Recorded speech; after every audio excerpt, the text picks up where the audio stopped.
Hello everyone, and welcome to Ace Attorney Investigations Part 5. Another stream, another new case on the way.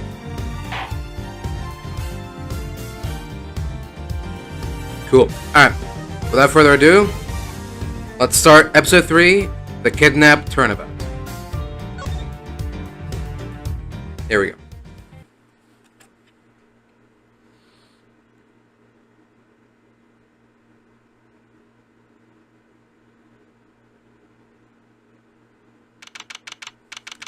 March 13th, 10:11 a.m., unknown location. It's time. Don't worry, Mr. Edgeworth. I'll be following your every movement with my binoculars. Good to hear. Now make sure you don't lose sight of me. I'm counting on you for backup. You count on me, sir? I have to go. The kidnapper is supposed to contact me soon. Who would have thought that upon my return, I'd be thrust into a kidnapping case? That I would be the one who would have to make the ransom drop-off. Let's see. I checked that the money is all there, safe inside the suitcase. Now all I have to do is await further instructions from the kidnapper, which I'm expecting to be transferred to my cell phone. I wonder who else is around. This is the meeting place, after all.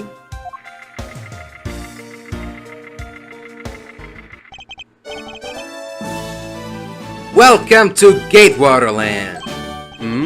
Oh, thank you. And a big hello to you. I am the Proto Badger. Nice to meet you.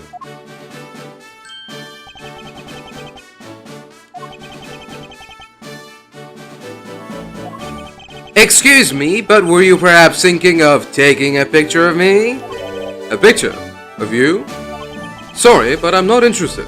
Oh, that's too bad. Well, have a good day.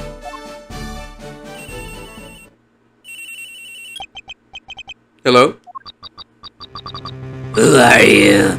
You're not Ernest Amano. Sounds like the kidnapper is using some sort of voice alteration device. Oh. I'm his representative, Miles Edgeworth. Are you a cop? No, I'm a prosecutor.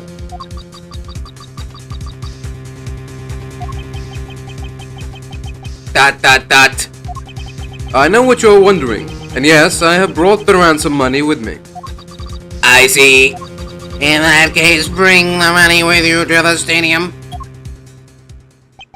So, this person intends to see if I'm being followed, huh? Please, Detective Gumshoe, I really need you to come through for me this one time.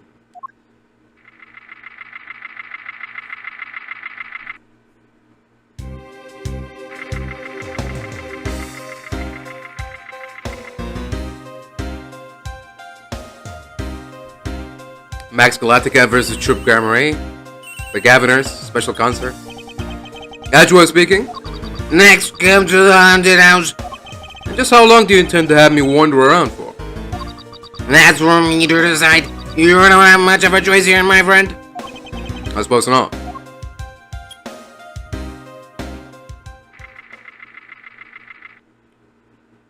Haunted house, huh? I've arrived. Go inside.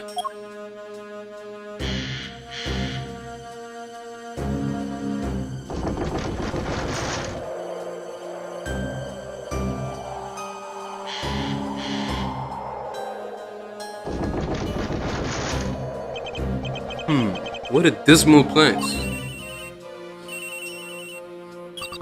That's it. Go through those doors. Am I being watched from somewhere?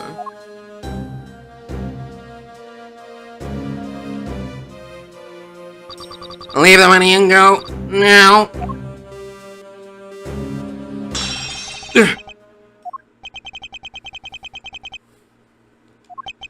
I was hoping for an exchange, but maybe I should do as they say for now and not push it.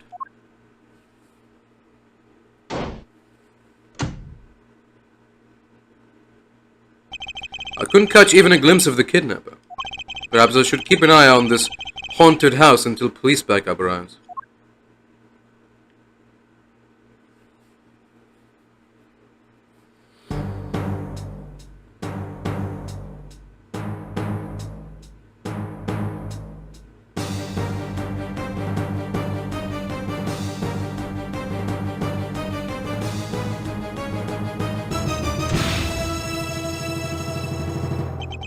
It was a trap.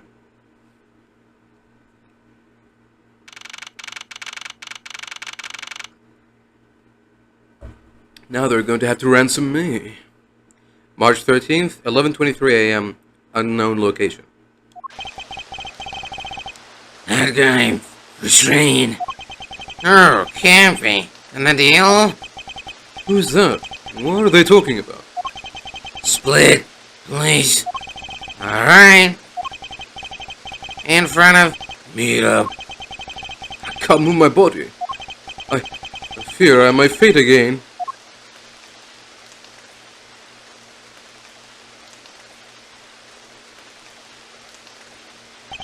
Where am I?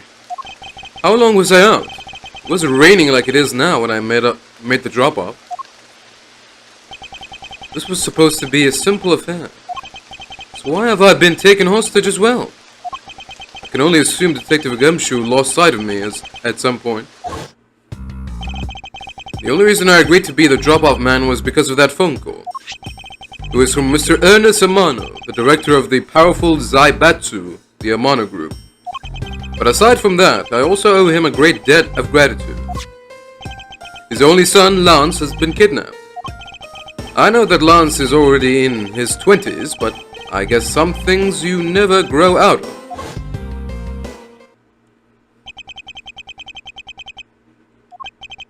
Can't sit around waiting for someone to come help me.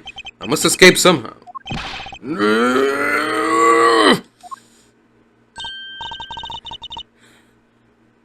What?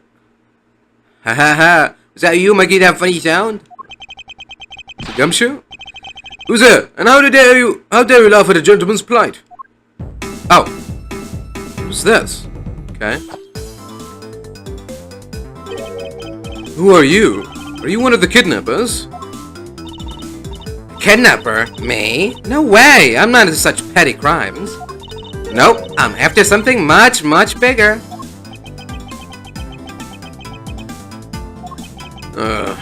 Must be worn out from today's ordeal.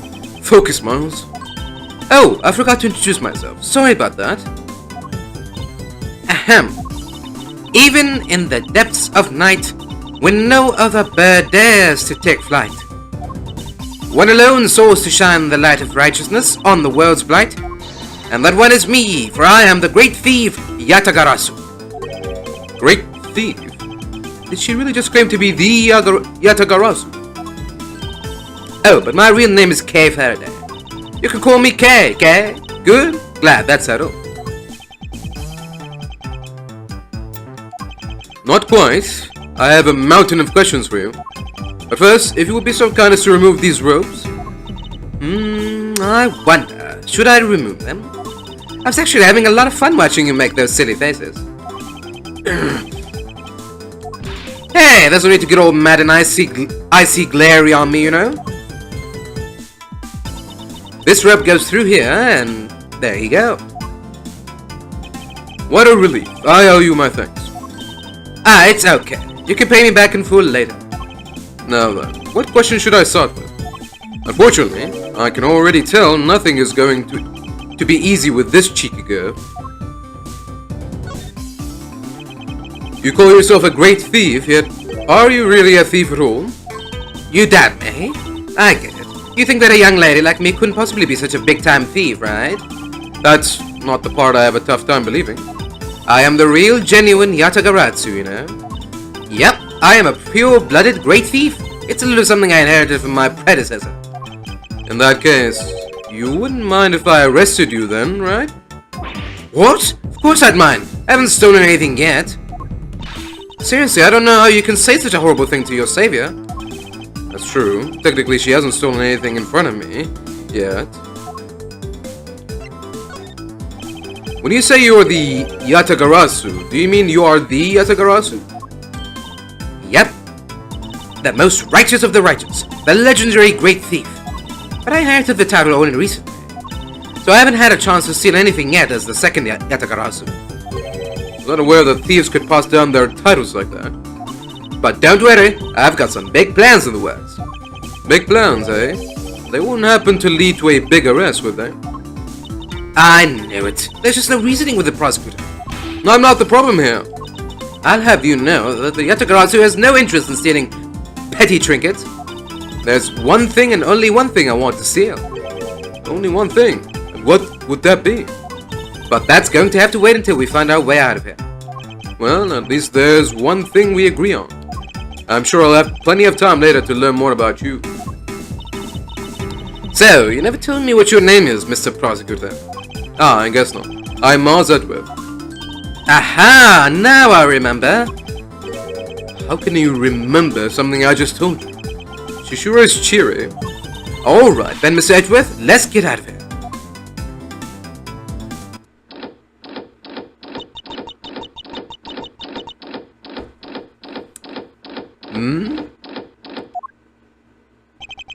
It would seem that we are locked in from the other side. What? No way! I don't hear you! La la la la la la la. Okay, you do remember where you came in from, right? Looks like that might be our only way out of this room. Whoops, slight miscalculation. That's a good height to make an entrance from, but I can't jump that high to make an exit. I suppose we have no choice but to look around and see if we can't find another way out. Okay. You have to investigate our escape. Hey, don't you think getting out of here is more important right now? You can ask me about that later. I suppose she's right.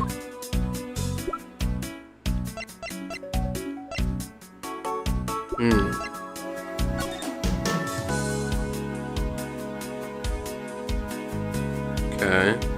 Gatewater Land. Okay. I saw Gatewater and I thought it was a hotel, but... I mean, it looks like there is a hotel, but... It's also like a... big theme park. Alright. Okay. Let's look for a way out of here. What is this? Looks like Bad Badger, and it's looking as bad as ever. Looks like a costume head to me. I guess the Bad Badger's costume is, at the very least, a two-piece, huh? The real question is, why is only the head sitting out here on the floor?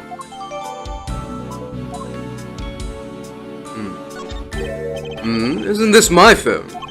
Looks like it made it through the ordeal intact. Only there was a way for us to contact someone on the outside. Ah, but we do have a way. Right here. They take the batteries out? Ah, there was a cell phone here this whole time. If I'm right, Detective Gumshoe should have contacted the precinct for backup by now. Miss Edgeworth, sir, are you okay? I was too worried, sir. I'm fine. I was knocked unconscious for a spell by the kidnapper, that's all. I'm sorry, sir. I'm such a failure.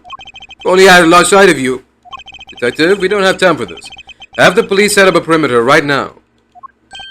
You don't have to worry about that, sir. I already got the boys working on that. But in doing that, I sorta... What's wrong, Detective? Sorry to butt in, but I'm afraid you're gonna have to make do with me. Who is this? Shi Long Lang of Interpol. Okay. I'm gonna resist doing a racist accent. For now. A pleasure to speak with you, Mr. Edgeworth. I've heard a great deal about you. So why exactly is an Interpol agent like yourself involved in a domestic kidnapping case? Don't sweat the details. A crime's a crime whether it's on a local or a global scale. Besides, you're the one who's in a world of trouble. And why would you say that? Lang Z says, the pack that runs together stays together. You catch my drift?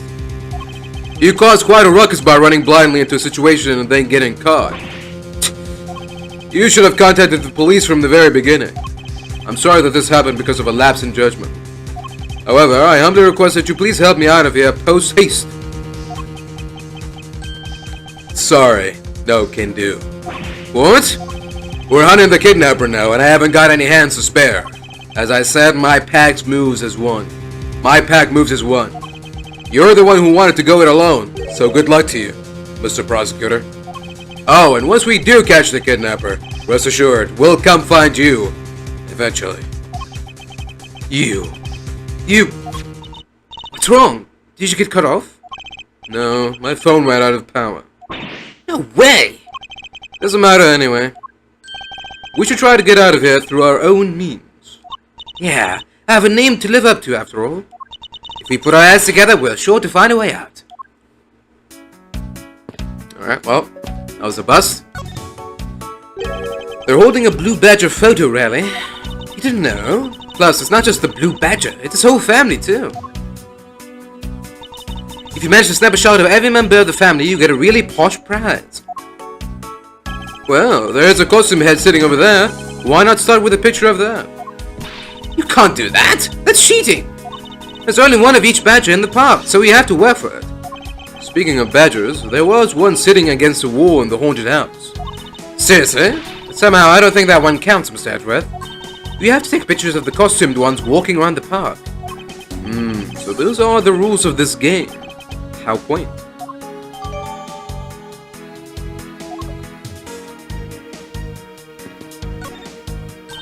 Hey, there's something inside the bottom right box. Oh, I think it's a pink badger costume. Pink badger. You don't keep up with what's going on in the world, do you? In that case, you better study up on the whole badger clan with this. What is this thing? Think of it as a bible of all the things you'll ever need to know about the clan. Whatever. I suppose I can keep it as a reference guide or something.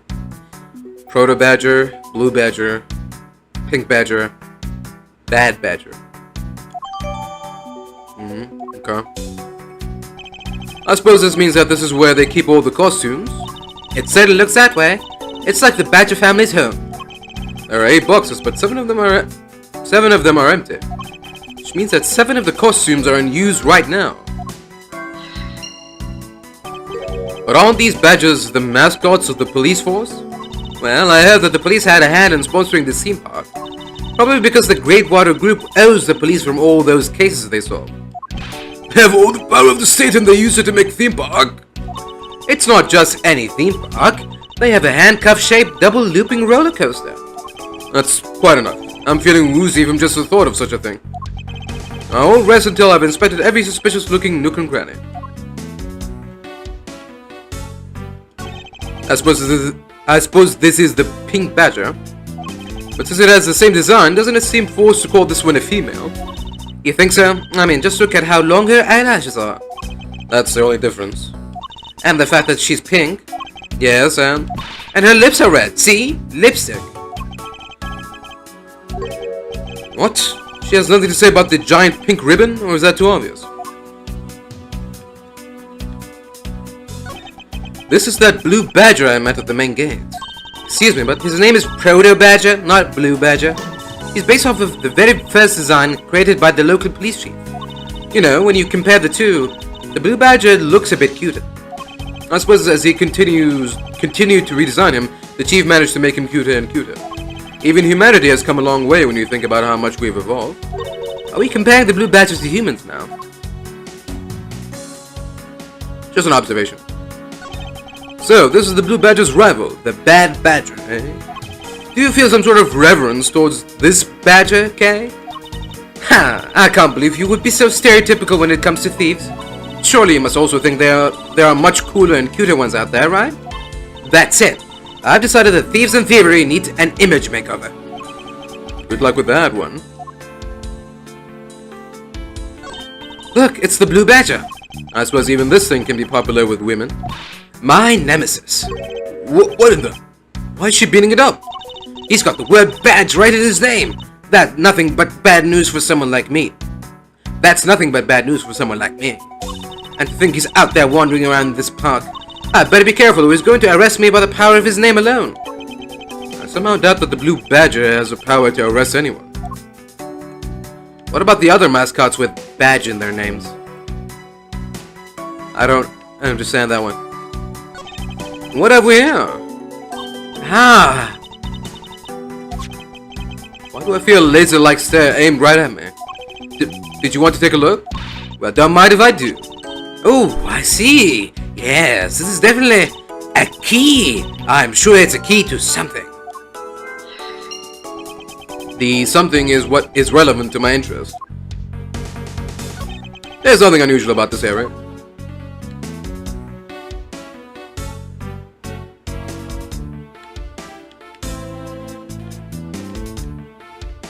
Alright. That's it then.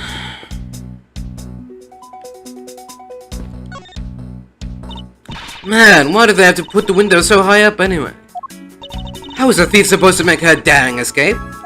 I suppose we could make our way out if we were able to climb on top of these lockers. Haha, that's pretty clever. You'd make a good thief yet, Mr. Edgeworth. Please don't ever place my name and the word thief in the same sentence again. Let's see, I wonder if I can jump and grab the top of the locker here. Here! Man, why do they have to make such ginormous lockers anyway? Even if we want to use these lockers, we need some sort of foothold.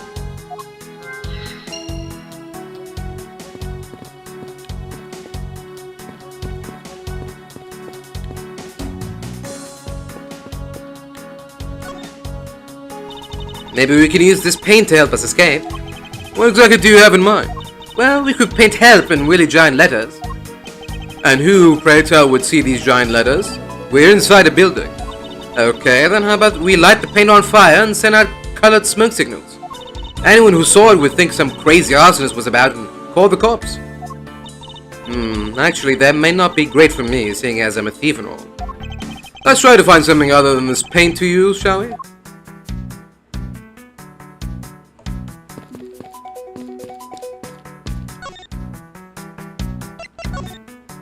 Do you know where the person who kidnapped me went?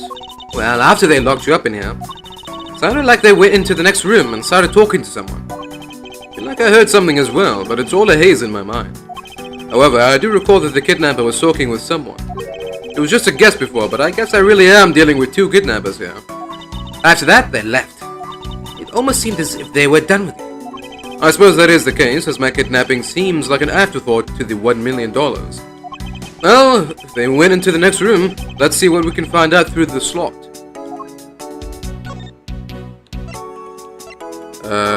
Through the slot. Hey, they... oh.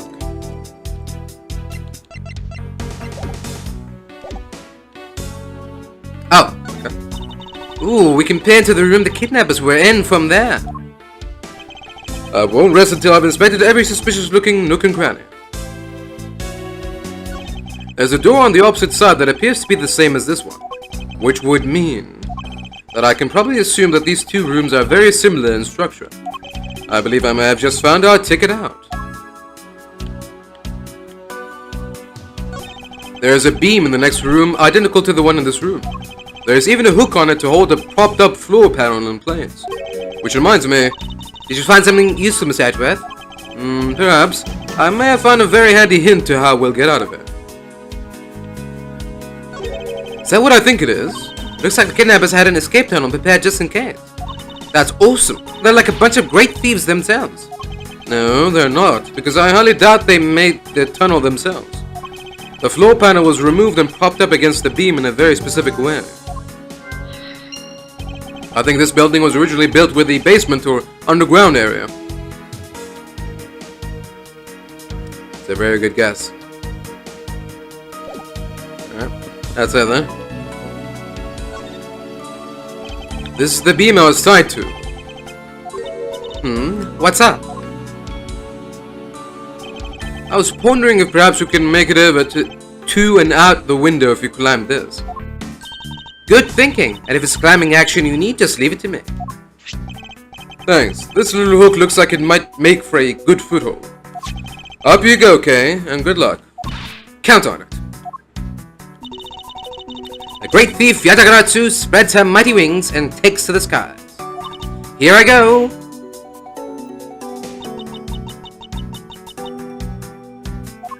As I thought, this beam was definitely not made for climbing. What do you mean, as I thought? I'm not your guinea pig, you know. Oops. Alright. See what we can piece together here.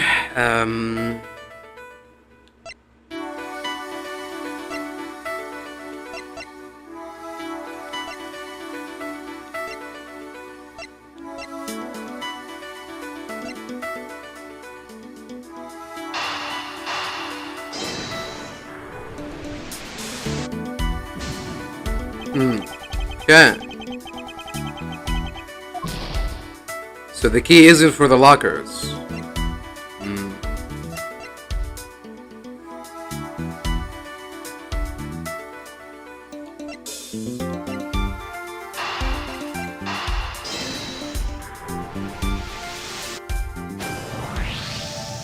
There we go. This hook on this beam. You know, I already tried, and there's no way I can jump from this hook to the window. Come on, even you have to admit when something's just not possible. Huh, I wasn't about to suggest that again. Rather, that it's here for a different purpose.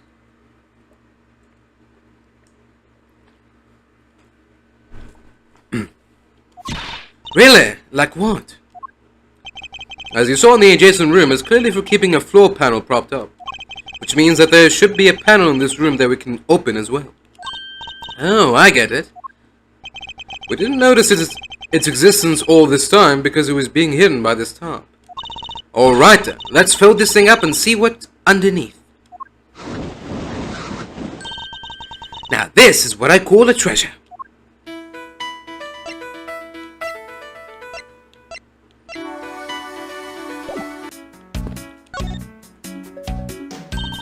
Wow, this must be another entrance to the secret hidden basement. I totally smell treasure. The scent I wish to smell is the sweet fragrance of freedom. Then what are you waiting for? Hurry up and open the hatch. Alright. This thing is locked down tight. Oh, fiddlesticks. If only we had a key on us or something.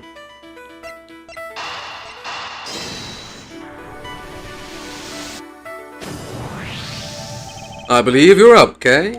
Huh? Why me? Because we need to use the tiny key that you have taken quite a liking to. Oh, gotcha. Just leave it to me. I love the tense feeling of these moments when you're about to uncover something big. I believe the feeling of freedom would be much more satisfying right about now. Alright, I got the secret door open. And now... Yeah. Ah, wait! What? Ah! Are you alright? Kay? I'm fine. The ladder just slipped is all. Thank goodness she's alright. I about had a coronary. There's a lot of really large machinery down here. What about an exit? It's really dark and cramped down there, so I really doubt there's an exit. Can't believe that happened. You have only yourself to blame for leaping before you looked, you know. No way. I mean, how is it supposed to know that the ladder is removable? Oh. Oh. Removable, you say?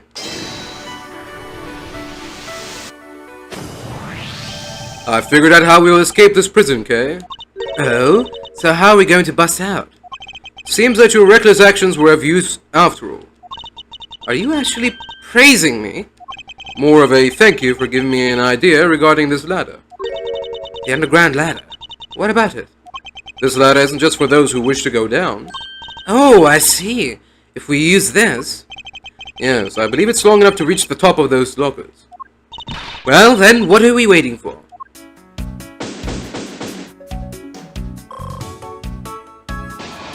Alright. Now we can get out of here. Yes. Spent entirely too much time in here. Kidnappers who held me hostage and a mysterious Interpol agent. This case is only getting us started, and I'll be the one to bring it to a resounding end. Ooh.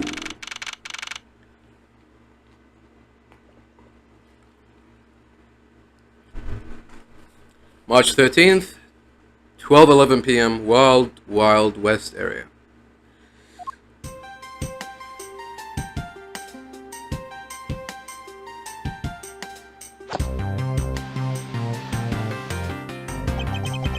Looks like it stopped raining for now. Yeah, and thank goodness. You have no idea how hard it was raining earlier. Miss Edgeworth! I'm so glad to see you managed to escape, sir. I was so stressed that I thought my heart was gonna give out. That of Gumshoe. May I ask what in the world that is? Well, that's, Oh.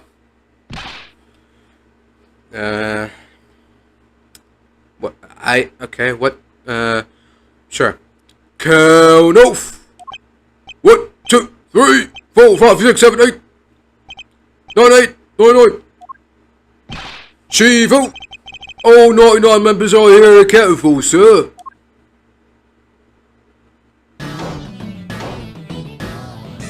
Whoa. Ha! What the heck do you think you're doing counting my cubs off like that? Every person is a valuable human being, you get me? And everyone has a name that their parents gave to them. No one is a 2 or a 3. Everyone, regardless of age or rank, is number 1, got it?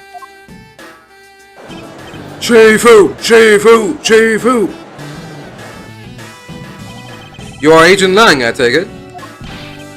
You infidel! How dare you address our Shifu so rudely? Lang Z says, a cub who disrespects others soon feels the disciplinary bite of an elder. So don't you ever forget to show the proper respect towards another person. Sheena? This isn't much, but please accept my card. Oh, thank you. Please accept mine in return. You all see that just now? That is the proper way for 2 people to show their respect. Keep that in mind and you'll get far in life, got it? Ah, that's right. Francesca did warn me. Something about an elite Interpol agent from the Republic of Zhangfa. Apparently this man has the highest successful arrest rate in the organization. Agent Lang, why exactly is an Interpol agent involved with this clearly domestic case? That's none of your business, Mr. Prosecutor. How is it not? I've heard a rumor or two about you. You solved a murder that occurred during your flight home recently, right? Ha! But you sure took a while just to arrest one little flight attendant. How pathetic. How dare you say that about Mr. Edgeworth? Are you saying you could have solved it faster, pal? The comedic relief jumps to the aid of his master. How cliche. Look, what I'm getting at is that if I had been there, no one would have died. I would have solved the entire case and Agent Hicks would still be with us here today. Agent Lang knew yesterday's victim, Agent Ackby Hicks. Hicks was like a brother to me, so now I'm out to take my revenge. Agent Hicks was investigating a smuggling ring with Francesca and a third person. This must be the man she was talking about. In that case, you should understand how I feel as the kidnapped is someone I know. So I ask that you please allow me to participate in the investigation. This isn't your neatly trimmed courtroom of Eden, you know.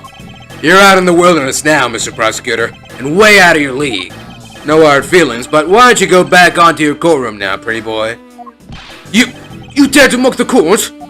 I do, and I don't need the help of a filthy prosecutor. Sorry, but the truth doesn't need the likes of you to distort it today. Who uses the adjective filthy to describe a prosecutor? And why? Why do I feel such intense loathing emanating from him?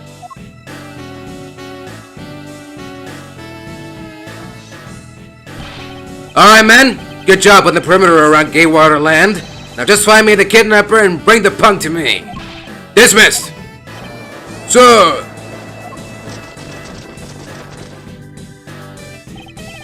Now then, Mr. Prosecutor, you just sit tight here and don't cause any trouble, understand? Wait!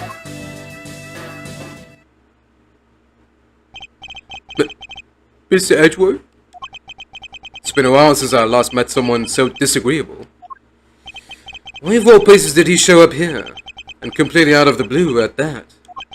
I suppose I'll have to ask Detective Gumshoe to fill me in on that.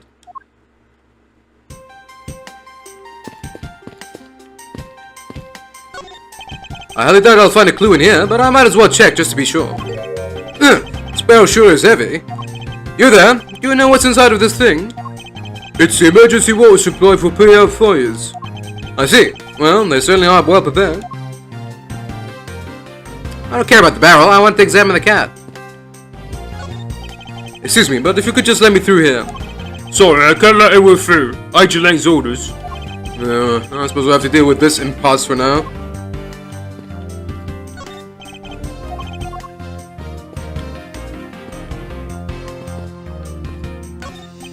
This horizontal bar is used for tying up horses. Apparently, you can ride real horses at the cowboy's ranch area just up ahead. Is it possible that the culprits have already escaped with the help of a stolen horse or two? Under Agent Lang's orders, we already rounded up all the horses, and every last one has been accounted for. Agent Lang is good, although I won't go so far as to say I'm impressed just yet.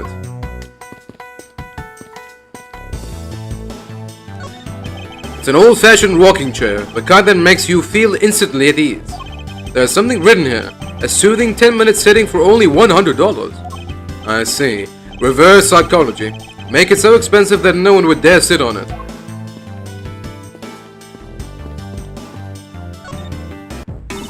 Man, I can't come and do any stealing at all with that detective around. I suppose it's not easy when there's this many members of law enforcement in the vicinity. It's alright. It's not like I'm in a hurry to steal just any old thing. Which is it? You plan to steal something or not? Quite the mystery, this one. Maybe I should talk with her a bit more.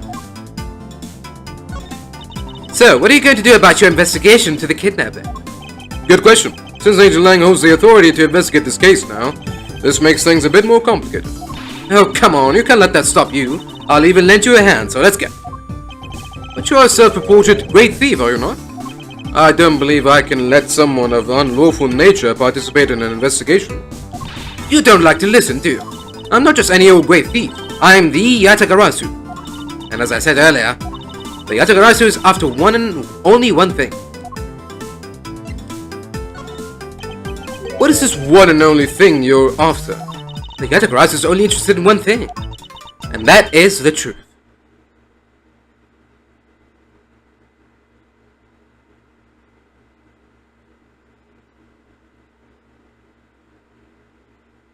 What? I see. It was 7 years ago. There was a vigilante who threw the business world into a panic. Labeled mysterious and phantom-like, the Yatagarasu appeared and vanished at will.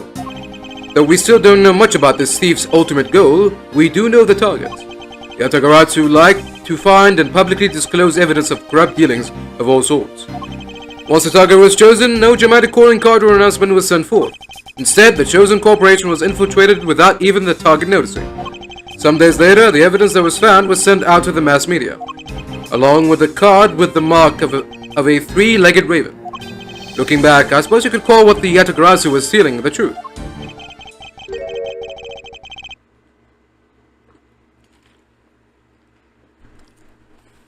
Could this child really be the successor to the original Yatagarasu? But that can't be. Can it? Sure, why not? If I had one of these, I could be a prosecutor too, right? Don't even think of stealing this from me. If it's that important to you, then why don't you wear it on your lapel? Why should I have to label myself as a prosecutor everywhere I go? Why does everyone ask that question of me? That's what I'd like to know. What do you think about this? If you're going to steal anything, at least keep your hands off of my lines. Alright. I'll return it to you. Here you go. I was hoping for some information in return, but my line will do for now. It's a book of information about my arch enemy, the Blue Badger. But I won't lose to the likes of him. You just wait and see. I'm going to write a tome of thievery. How's that, Mr. Edgeworth? The information that winds up on your wanted poster will suffice in this competition.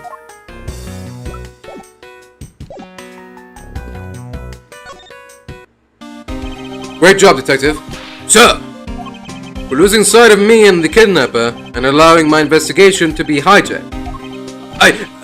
Sir, I look forward to your next month's salary assessment. But the case isn't lost yet, sir. I'm gonna show you just how much of a man Dick Gumshoe can be. Shall I prepare the 21-gun salute now or later? Detective, are you sure it was the precinct you called for backup? Of course, sir. I think I would know the number to my own precinct like the back of my hand. And why did an Interpol agent show up instead with an army of his own agents? That I have no idea. About 5 minutes after I made the call, that wolfman showed up out of nowhere, sir. Agent Lang definitely has an agenda, so the question is, what is he after? Mr. Edgeworth, I was wondering if I may ask about one thing, sir. Yes, what is it? Who is that? The girl over there, I mean? I'm Miss Edgeworth's assistant, Kay Faraday. What? Funny, I don't recall making you my assistant, Yeah, I'm Mr. Edgeworth's assistant. Me! It's been like that since forever. Sorry, but I just stole your supporting role. How can you say something so serious with that giant grin on your face, pal? Mr. Edgeworth, we got a thief on our hands, sir. She stole my role, sir. I'm taking her in, getting her convicted, and making sure she serves out her sentence. Oh, come on, it'll be fun. Like musical chairs. You'd better stay fast on your feet. No way. I will not lose the spotlight to you, little girl. What? Oh. Lance! Where are you, son? Oh. Too late to change the accent now. Mr. Romano. Oh, Myers, my boy. I'm sorry to involve you in such an affair just after your return. For you, Mr. Romano, I gladly offer my assistance. After all, I have you to thank for how well things turned out during my time abroad. If it wasn't for you, I might have been introduced to that law office and had the chance to study the inner workings of another country's judicial system.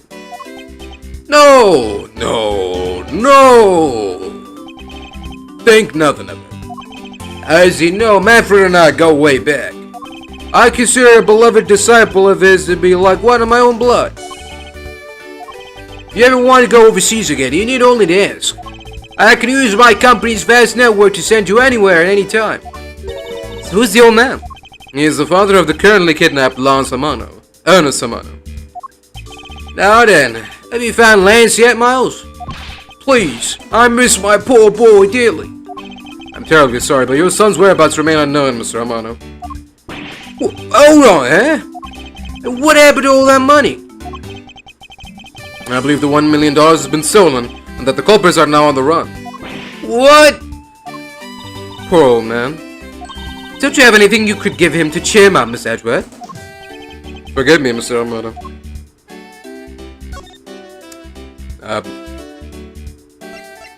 There we go. Oh, that looks to be something with quite a bit of value. But then, all things have some value attached to them. Only by probing deep into the unknown can we become true winners in this world, Miles. Thanks, but knowledge isn't what's going to make me a winner here. It's information. Seeing that badge reminds me of Manfred. Now, he was one fine prosecutor, the best of the best. Yes, I can't disagree with you there. I sense that you don't really want to talk about him. How I feel about him, it's hard for me to be truthful about that with another person. You're our accountants. I don't know what you're thinking or feeling. Mark my words, I think you are Manfred's true successor. I really do. Thanks. I was wondering if you could please tell me the details of the kidnapping one more time? Oh, it was yesterday. A call came to the house. From the receiver came the sound of my son. Help me, Daddy. Sniff. I know this is tough, but please stay with me here, Mr. Romano.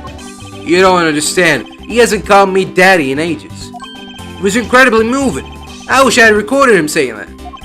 Definitely should have recorded that conversation. But not for the foolish sentimentalities of an old man.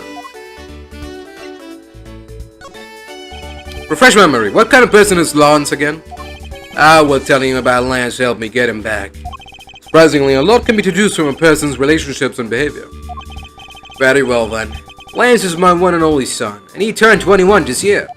He's very much like me when I was his age. Kind and very attractive. I'm sure women simply can't keep their hands off of him. Is there anything else about him you notice of late? Now that you mention it, I haven't been able to get in contact with our butler, Oliver. Your butler? Yeah, his name is Oliver Deacon. He's been with our family for years now. He gets along so well with Lance, I thought maybe he would know where my son is. Alright. Where is he now? Mr. Romano, could you please tell me a little more about your butler, Mr. Deacon? As a butler, he's outstanding. He even serves as Lance's personal private tutor. He took a brief leave recently, but even after it was over, I haven't been able to reach him. So you still haven't spoken with him since his leave? What about his family and friends? They said they hadn't seen him. I've tried everything I could think of, Miles. Do you think this could have something to do with Lance's kidnapping? It's possible, but I can't say anything for sure quite yet. So even the person closest to the victim has gone missing. Oliver Deacon. Sounds like one name I'd better keep in mind. Detective Gumshoe? Yes, sir. Let's begin our investigation. Even if that Interpol agent holds the authority to head this investigation, we can't allow ourselves to stand idly by twiddling our thumbs. I'm with you 100%, Mr. Edgeworth, sir. I, Dick Gumshoe, pledge to stick by your side through thick and thin. Mr. Romano, it is my fault that the culprits escaped, which is why, with your blessing, I vow to return Lance to you myself. Oh, I have never seen you so passionate before, Miles. Good luck to you, my boy. Oh, right. Well, what are you waiting for? Let's do some investigating. If you think I'm losing to you, pal, forget it.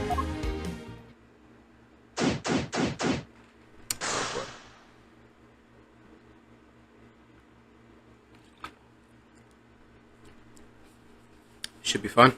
So what should we examine first? Thanks to Agent Lang, we can't leave this area. But the culprits were here until only very recently. Which means we may be able to find some clues that will tell us how they escaped. Okay, let's get looking. Hey, you there. Who, me? What are you doing goofing off in a place like this? I was going goofing off. I was about to help Mr. Edgeworth kick off his investigation. You imbecile! All preaching detectives are now under Agent Lang's direct command. No way! I am not working for Wolf Boy. Mr. Edgeworth, can you do something? No, I'm not exactly in a position to argue, seeing as how you are a member of the police. Good, now let's go. No! Oh, have I got just a job for some of your talents? Well, that was exciting. Okay, what? Can't you tell me already to get down to some detective work? You should go home. Your parents must be worried about you. Oh, come on. I finally get to be your assistant and you try to ditch me. I don't recall offering you the position. Why do you have to be so difficult? Besides, it's already too late, you know. Like I said, I've already stolen the position of assistant a while back. Huh, you're the only one asserting that. Well, by the time anyone notices, it's already gone. That's the Yatagarasu way. You shouldn't speak so lightly of things you know nothing about. Fine, whatever, you win. Go ahead and do your little investigation. But the talented assistant K is going to tag along no matter what you say. Even if she turns out to be useless, she's not going to listen to me. I might as well surrender and let her come along for the ride. Why not?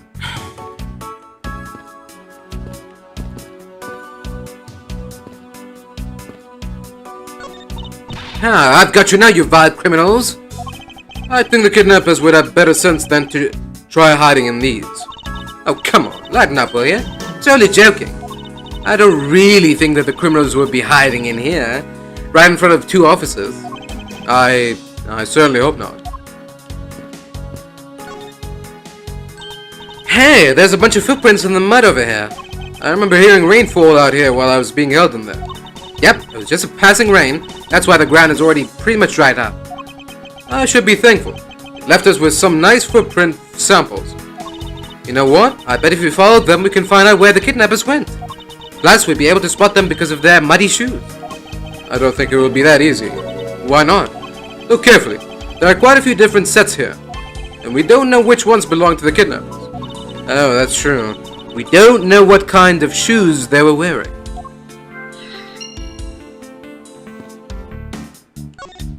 Excuse me, but if you could just let me through here.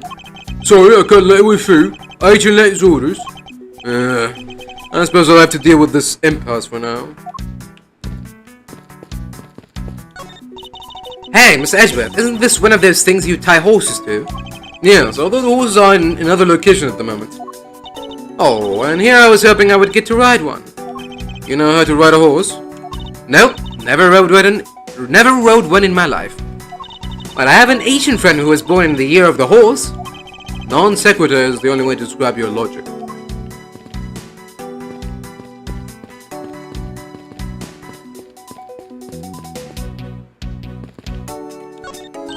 Look, there's a blurb about the cactus here. This cactus is a very gracious gift to Gatewater Land from the local police precinct. I believe the police went so far as to even donate a cactus to this place. So, is the police department running a cactus farm on the side? Haha, just kidding. They wouldn't do something so silly. Actually, I have the vague impression I've seen a cactus farm at the precinct before. Oh. Which one was it? It was Jake? Jake Marshall? Yeah. If these were real, I wonder what you put in them. Water would be obvious. Water would be the obvious answer. But if you store water in a barrel under the blazing hot sun, wouldn't it go bad? People of that period probably didn't care about how it tasted. Sorry, but I can't let you get away with that. With making fun of our forefathers. I mean, maybe they really like the strange taste. Look who's making fun of them now.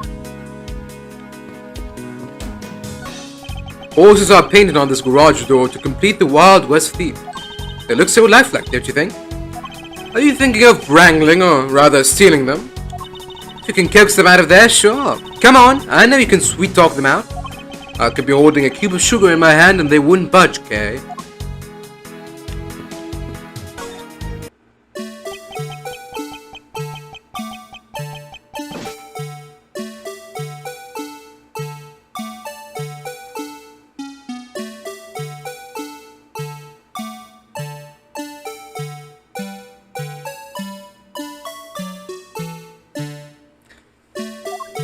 Hey, it's the Blue Badger! What are you doing? Badger, get! I really don't understand why she is so excited over this badger hunt. Oh, speaking of badgers, there's a person inside of there. Mr. Badger, I wonder if you might share with me what you saw.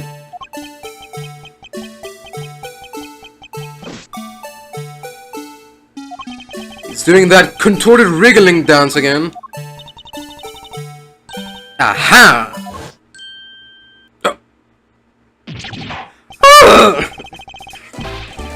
Oh my god.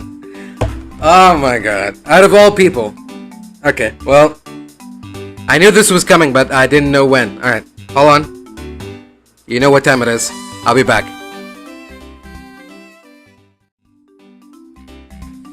Alright. Hello again, everyone. Check this out. Still got this thing. Wonder if it still works.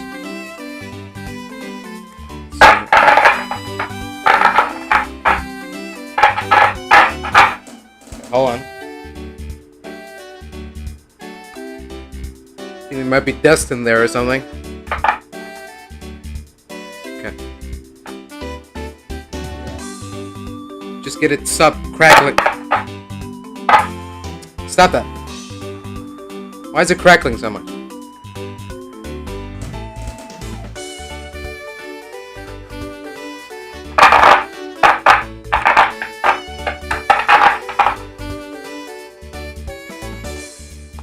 What is happening? I don't know what's happening. Okay, let me just answer a question I saw in the chat. Yes, I pretty much now played all Ace Attorney games.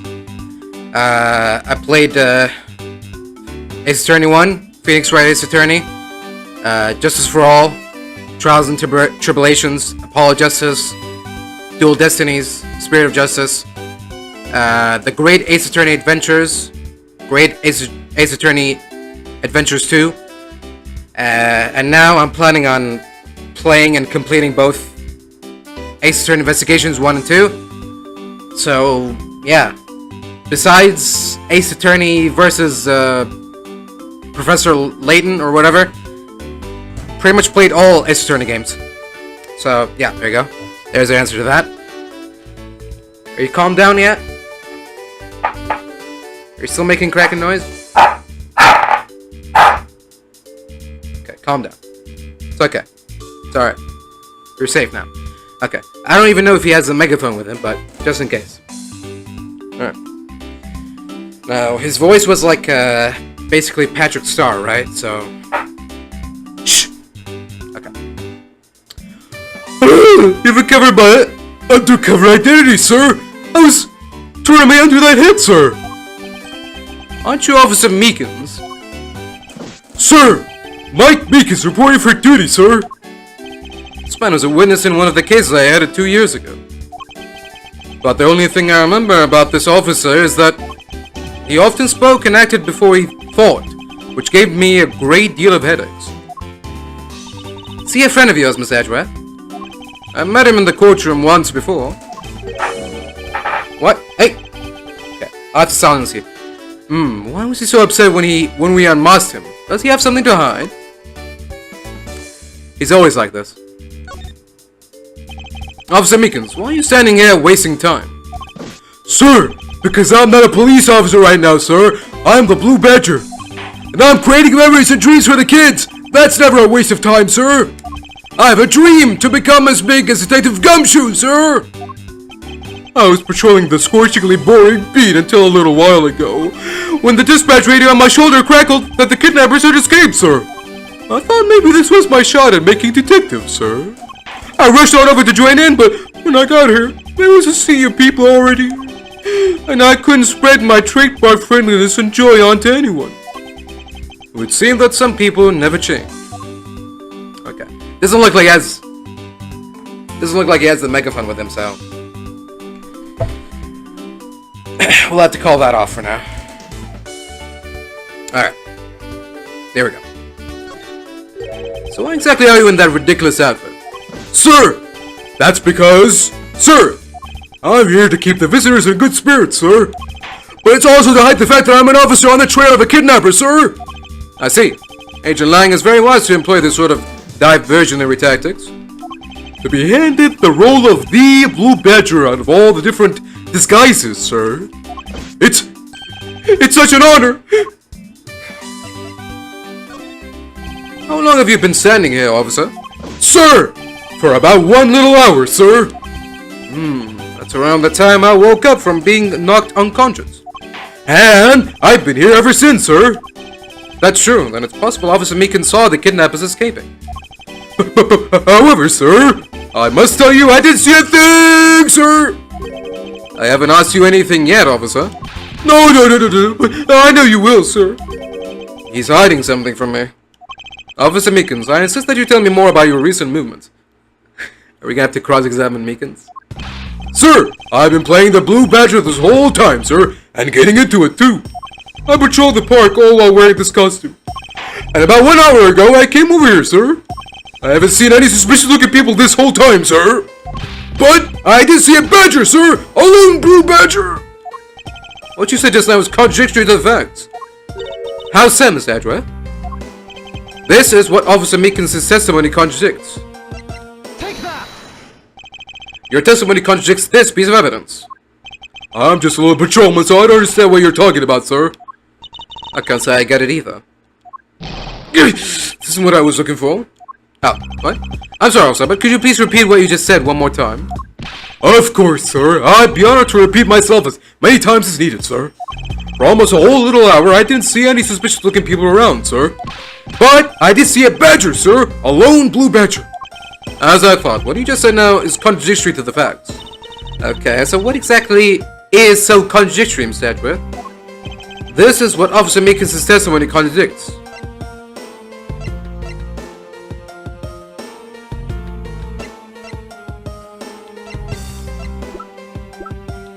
Take that!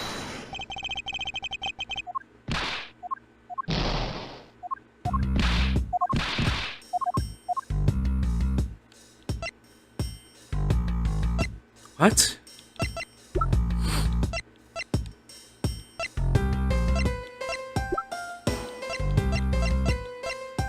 Take that! What? Okay. Hold on, let's see where... Okay. Let's let him cook first, and then we'll see how that makes sense. Officer Meekins, let's back things up. I'd like to ask you about your last statement. Sir! Of course, sir! If that's your wish, Mr. Prosecutor. This little patrolman will wait as long as I am commanded to wait! You said that you saw Blue Badger, correct? And yet, if you take a look at this, what you saw was not supposed to happen. This park is supposed to have only one of each badger in it at any given time.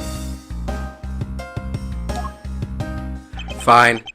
Which means that as long as you are the blue badger, Officer Meekins, you should not have seen another blue badger wandering their premises. What, sir? Then that would mean that there are two blue badgers walking around. But why? Okay, so he wasn't mistaken. He did see another blue badger. And that's the contradiction. Okay. I thought he mistook the, maybe he mistook the proto badger for the blue badger or something. That's what I thought, but no, he did see another blue badger. Ugh, okay. Oh. Sir, it's so incredibly shiny, but it has a really ugly shape. I knew it. I was right to go for the much more manly police badge, sir. But I lose it a lot, and I just know I'm gonna lose it for real one of these days, sir. Miss Edgeworth, I think this cop is one donut short of a baker's dozen. I know, believe me, I know. Sir, I'm undercover as a blue badger now, sir. I must pretend to not know anything about anything, sir. I mustn't respond to that. It would be like shooting fish in a barrel. Yeah, we'll leave that. We'll leave it at that. It's a set of tire tracks originating from the garage. Aha, so that means a car left from the garage at some time, right? Correct, but for the car to leave these tracks, it would mean that it left during the passing rain.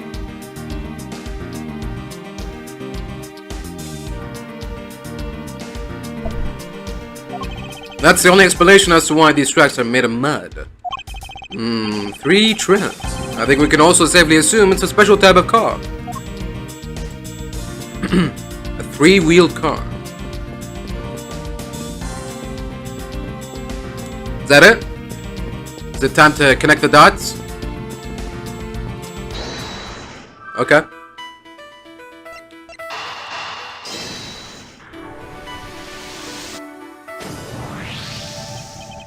A second blue badger that shouldn't exist. Clearly, the true identity of the person underneath is... Oh, I know. It's one of the kidnappers, right? The person wore a costume to get away. Precisely. After all, the costumes that went missing from the storage area are... A blue badger, a proto-badger, and a bad badger. Yes, those 3. So there are 3 phony badgers running around in the park somewhere, huh? So maybe they were on 3 bikes.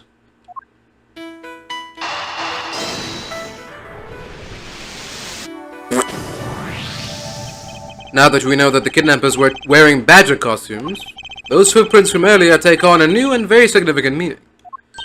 Oh, you mean now we know which tracks belong to the kidnappers, right? Yes, more than shoe prints, we need to follow the paw prints of badgers.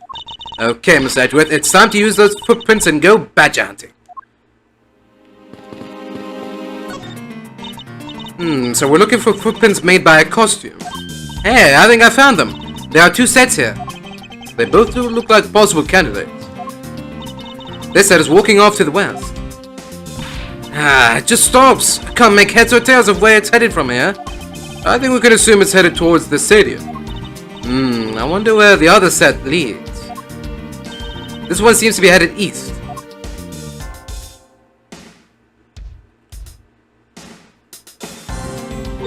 Huh? Quick, Miss Edgeworth! I've got him! I got one of the culprits! No! I'm not a kidnapper, sir! Down, Kay. Clearly, those footprints belong to Officer Meekins. But our criminals were each wearing a costume. Aha, maybe they came over to this garage for something? That's what I would suppose. Officer Meekins, if you could step aside for a moment. We need to examine the garage. Sir! Roger Wilco, sir! Who? Let's open the shutter and see what we find. Maybe we'll find the kidnappers hiding inside. Ah! Oh. What in the... We seem to have stumbled across a dead body. He must be in severe shock to have been the first to find it. Now then, who is this man? It's Oliver! It's Oliver! Mr. Romano, are you saying that this man is... Yes, he's my butler. How could something like this have happened? Indeed, and why was Mr. Deacon here to begin with? I better investigate this crime scene quickly, before Agent Lang or his men return. The kidnapper's footprints lead right to this garage, and right to a dead body. Is it possible one of the kidnappers is now a murder victim? From my cursory examination, I believe this man died of a fatal bullet wound. Sure, I'll calm for someone who just found a body. Surprising what one can become accustomed to in the span of 2 days. I won't rest until I've inspected every suspicious-looking nook and cranny. Ah. So he was the pink badger, huh? Interesting. This is an unusually shaped pendant. What is it? Is it something valuable? She seems to have regained some of her composure. Looks like a horse pendant. It's got an antique feel about it and it's really pretty. Hold on, this is made of platinum silver. Nice. It is worth something after all. Ooh, and look, there's something written on the back. Colin Devoret. It's a name. Colin Devoret. This man's name is... As long as that Interpol agent has control of this case, I'm not going to be able to have a real autopsy done on the victim. I'm no doctor, but let's see what I can piece together myself. There are 2 gunshot wounds, one in his abdomen and one in his shoulder. So that means he was shot twice. No, I don't think so. I think the abdominal one is an entry wound and the one near his shoulder is the exit wound. Ugh. Like that. Jeez. Nice! I knew you could figure it out. It comes with experience, and I've seen my share of crime scenes. Speaking of experience, this crime scene seems a bit too clean for a murder where the bullet went clean through. I should make a note of this oddity.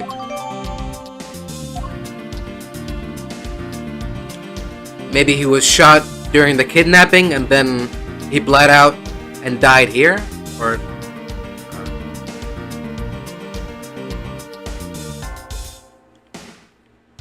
okay.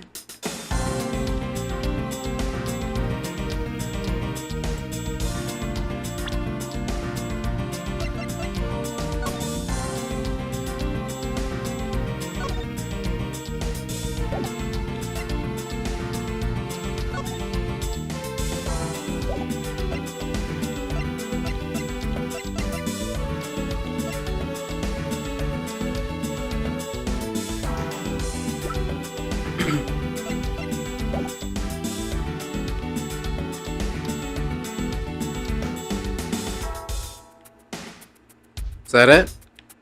Do we find everything? Okay, what are we supposed to deduce here?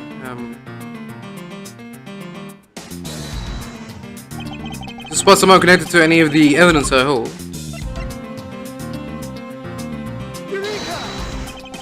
The evidence alone solves this whole case. Really? You think so? Because to be honest, I don't really see how it solves anything. You must be confused jumping from a kidnapping to a murder. Yeah, that's it. Ugh, can't believe I made such a large blunder. That even this little girl could point it out. I don't know, Okay. what is the relevance here? Mr. Romano, this body. Yeah, that's my butler, Oliver. How could something like this have happened? Indeed, and why was Mr. Deacon here to begin with?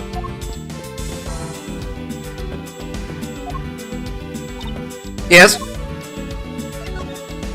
It appears that this case has taken a turn for the unexpected. I'll say. I was shocked to open that shutter and find a dead body inside. I suppose most people would be, since the average person rarely runs across a corpse. Wait, you just compared me to a normal person, didn't you? I'll have you know that I'm... Sorry, I suppose I should have recognized that you're a thief, correct? No, I am a great thief. And a great thief is not surprised by anything. Got it? Apparently with great thievery comes great loss of short-term memory. What do you think about this? If you're going to steal anything, at least keep your hands off my lines. Alright, I'll return it to you. Here you go. I was hoping for some information in return, but that line will do for now.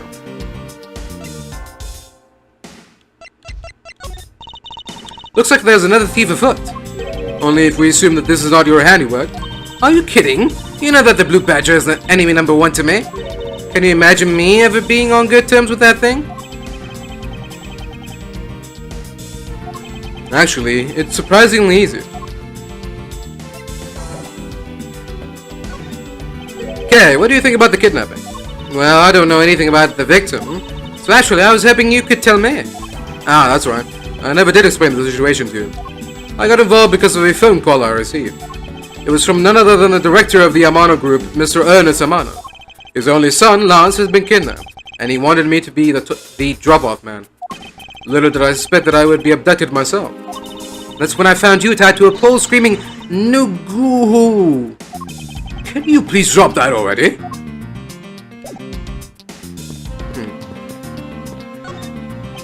Forrest loves better than every look at Granny.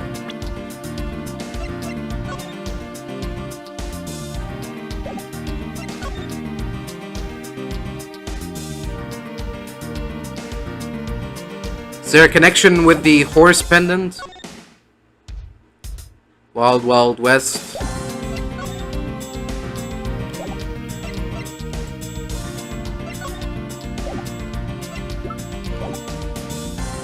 I don't... Okay.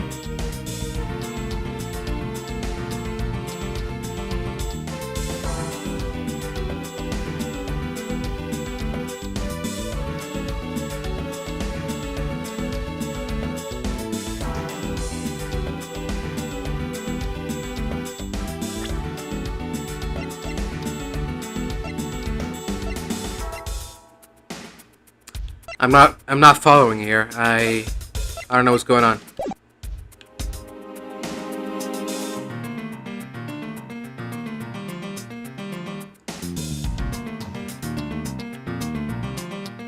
Oh! Oh, what? We only have one thing. Okay, victim is kidnapped.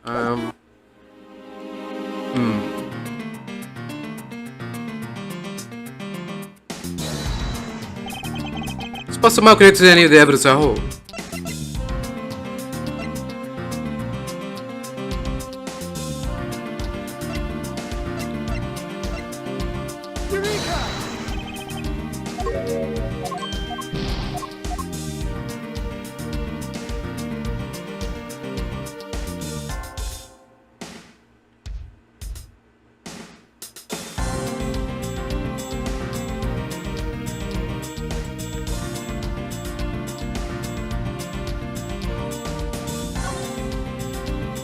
Hold on, is there a...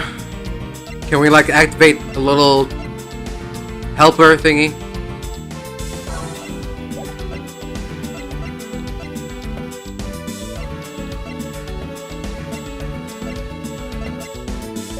No? Okay.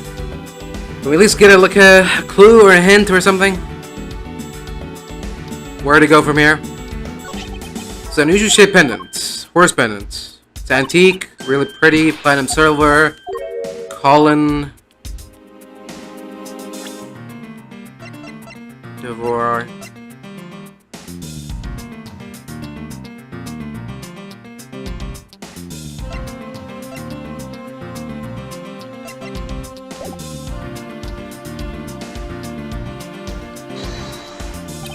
Oh. Okay. It's an awkward way to do that, but sure. That was a little bit confusing. There we go. We got it though. Okay. There's something not right about the name on the pendant. Victim is the Amano family butler, and his name is Oliver Deacon. But the name on the pendant is Colin Devore. Devore. Wonder what's up with that. I don't know, but I think we've hit upon an important piece of information. There we go.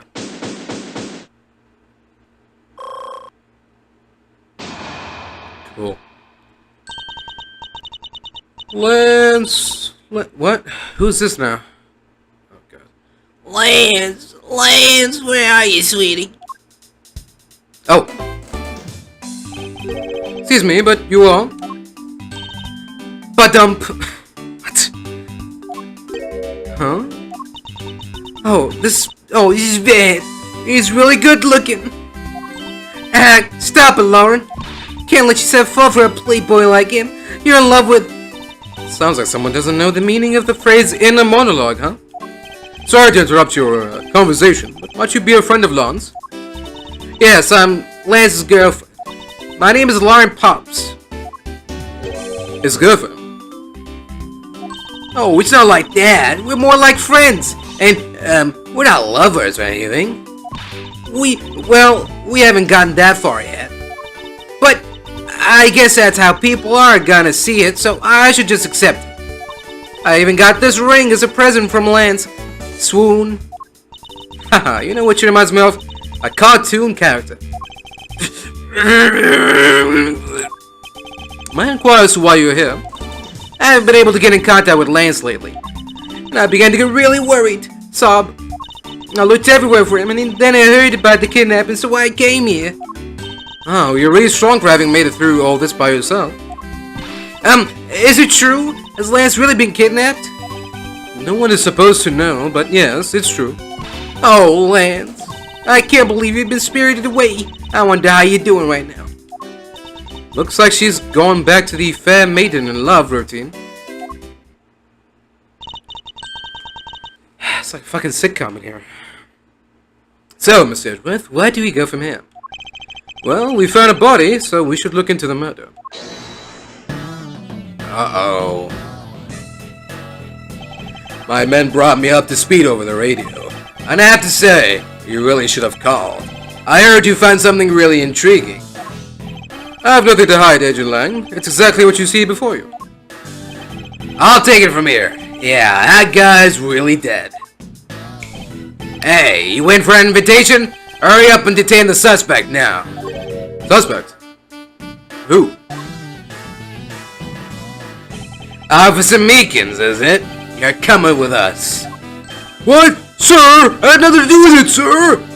Agent Lang, don't you think you're being a bit rash? Do you even have a good reason to suspect Officer Meekins? Ha! I'll leave that kind of stuff to you, prosecutors. It's your job, after all. Like I said earlier, the crime scene isn't as forgiving as your precious courtroom. That's your answer. I know you love your logic and reasoning. That sort of impractical fluff is not needed out here in the field. All you have to do is arrest suspicious person after suspicious person. That's how you eliminate crime from the streets. That's also precisely how you unnecessarily arrest innocent people by mistake. Innocent people? Nonsense. There's no such thing as an innocent person. We've all got a blemish or two in our hearts.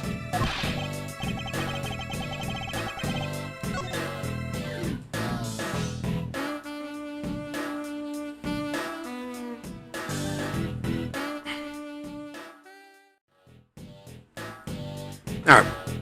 Sorry about that. Let's see, where were we? Here we go. That's tyranny. I won't allow such a thing to go on unchecked before my eyes. Ha! Too bad you don't call the shots around here. As I've sworn to uphold the laws of this land, I cannot allow you to take this man in. That you would arrest a man on false charges without even conducting an investigation. Have you no honor as a member of law enforcement? You! How dare you speak so disrespectfully to our Shifu? Hold it!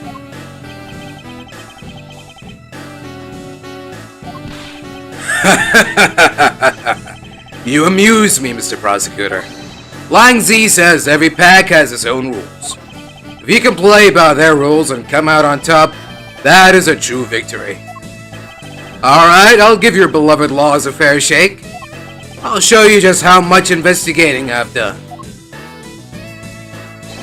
Through my line of logic.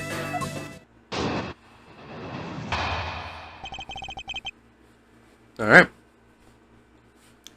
Edgeworth says, bring it on. I've seen a lot of bodies like the one being carted off in my time. I can say he was shot in a single glance, but even you figured that much out, right? With your current gun law, it's not exactly easy to get your hands on a gun.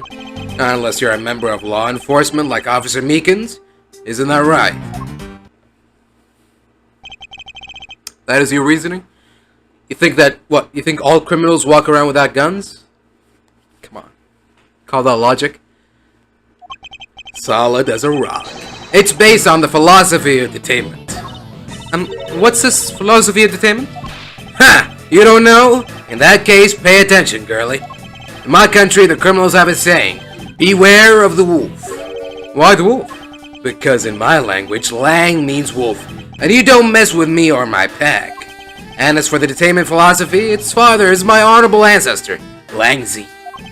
You think I'd have heard of him and his teachings if he is that famous.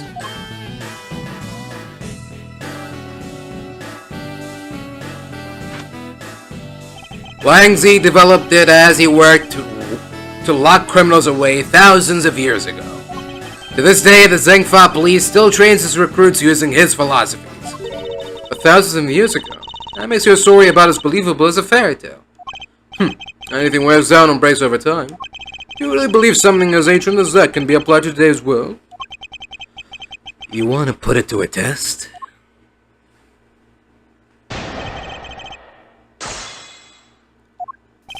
I've seen a lot of bodies like the one being carved off in my time. Hold it! So what can you tell me about the body? A lot. Even without an autopsy, I have my ways. They teach you the basics of forensics along with the detention philosophy. Oh, then you wouldn't mind telling me a little of what you figured out, correct? I can say it was shot in a single glance, but even you figured that much out, right? Hold it! Yes, I think anyone who saw the bullet wounds would come to the same conclusion. Ah, don't pat yourself down. Don't pat yourself on the back yet. What's that supposed to mean?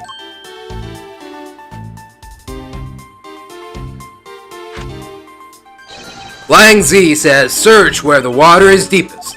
You have to keep your eyes on the big fish that lurks in the depths, which is the killer. Is that right? And what would you know about the killer? With your current gun laws, it's not exactly easy to get your hands on a gun. Hold it! It would appear you have studied a little of our laws. Studied? Who needs to study what every child on any street corner already knows? It's that Sheena. The Federal Firearms Restrictions Act. That's it, the Federal Firearms Restriction Act. It's not easy to get a gun these days. Interesting. That woman is the one in charge of keeping track of the information. Not unless you're a member of law enforcement like Officer Meekins, isn't that right? Hold it! If that's the case, there are plenty of other officers who might be potential suspects. You're not seriously going to arrest each and every one of them, are you? As if I would need to. I've already looked into everyone else here. Oh? Other than Officer Meekins, I know no one else's weapon has been fired. How do you check every single person's weapon in such a short span of time?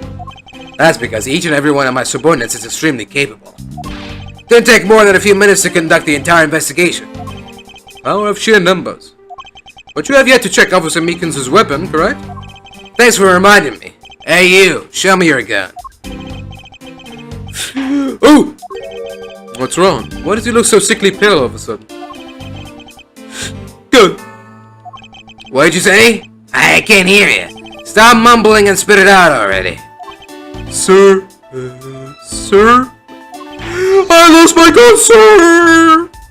How could you be so irresponsible? In the end, it looks like you're still the only suspect we've got. You're the one who waited here outside this garage to ambush and kill the victim. So you think that Officer Meekins waited here to kill the victim, do you, Lang? I think this little accusation deserves a lot more scrutiny. Officer Meekins ambushed the victim in this garage and killed him here with his gun. Hold it! You mean to tell me that the murder occurred here, in this garage? From the fact that the suspect was found almost next to where the body was found, I'd say that it's pretty obvious that this is the crime scene. Lang Zi says a criminal always returns to the scene of the crime. Hey, finally, a quote even I've heard of before. Furthermore, Lang Zi says,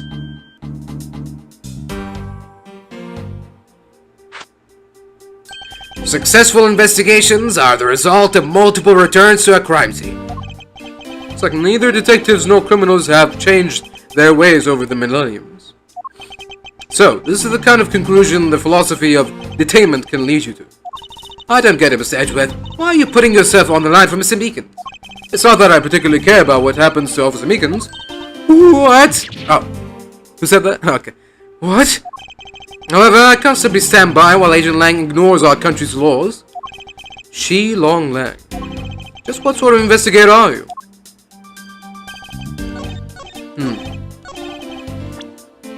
So, how can we...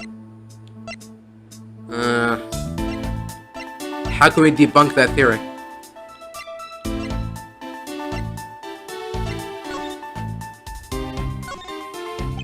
It's the victim's pendant, which is shaped like a horse. It's got a real dignified look on its face. That makes it worth all the more. Oh no, Mr. Edgeworth. What? Did you find an important piece of evidence? It's made of platinum silver. That makes this thing super valuable. I've seen this type of jewelry at a lot of stores before, so I know it when I see it. Okay, if you ever laid so much as a finger on those pieces of jewelry. What? Me? I'd never do something like that. Is it possible that she has never wanted to steal from a jewelry store before?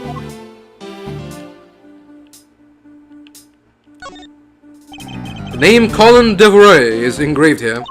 I don't admire people who carve their own names into a pendant. Oh, why would that be? You have no imagination, Mr. Edgeworth. Did you ever think that maybe people want to have their loved ones always nearby? It's not as if I have a wedding band, and I have no interest in accessorizing. Sigh, I suppose. Anyway, you know what? More than wearing flashy accessories, I'd rather be engraving my name into every treasure I can find all around the world.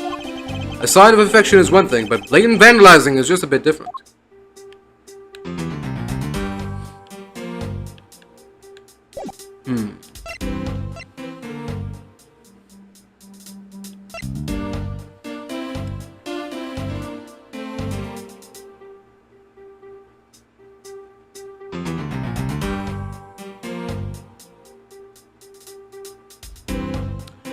Oh. Maybe he wasn't even dead by the gunshot. Because if you shoot him in the abdomen from where he's laying, like that, bullet could go through the abdomen and out the shoulder. If you're shooting like that, at an angle a bit. Okay, let's try doing that. Objection! Okay, there we go. Unfortunately for you, Agent Lang, that is simply not possible. What do you mean? You've seen the crime scene for yourself. And while you were looking, did you not think to yourself that it was a little too clean? So he did notice that there was too little blood. Do you still wish to claim that Officer Meekins committed the murder here? Okay. Right, forgot about that. Because this isn't the crime scene. And if it was your men who led you to think it was, then I suggest you leave this case to the local police to set the record straight. Not bad. I see your logic can be just as sound as mine. In that case, let me ask you this. Don't you think it's weird that officer was hanging out around here in the first place? Weird? How so? Hey you! Your squad's not even supposed to be in this area, right? What were you doing neglecting your duties and loafing around here? Don't you dare give me some lame excuse like I found myself taking a walk. But, sir, I really did take a walk, sir. You're a disgrace! How dare you take your pack obligations so lightly? Officer Meekins looking extra meek. Is he hiding something? Mr. Edgeworth, please, sir! Save me the way you did earlier, please, sir! Officer Meekins, please give us a detailed account of what happened. Sir, not you too!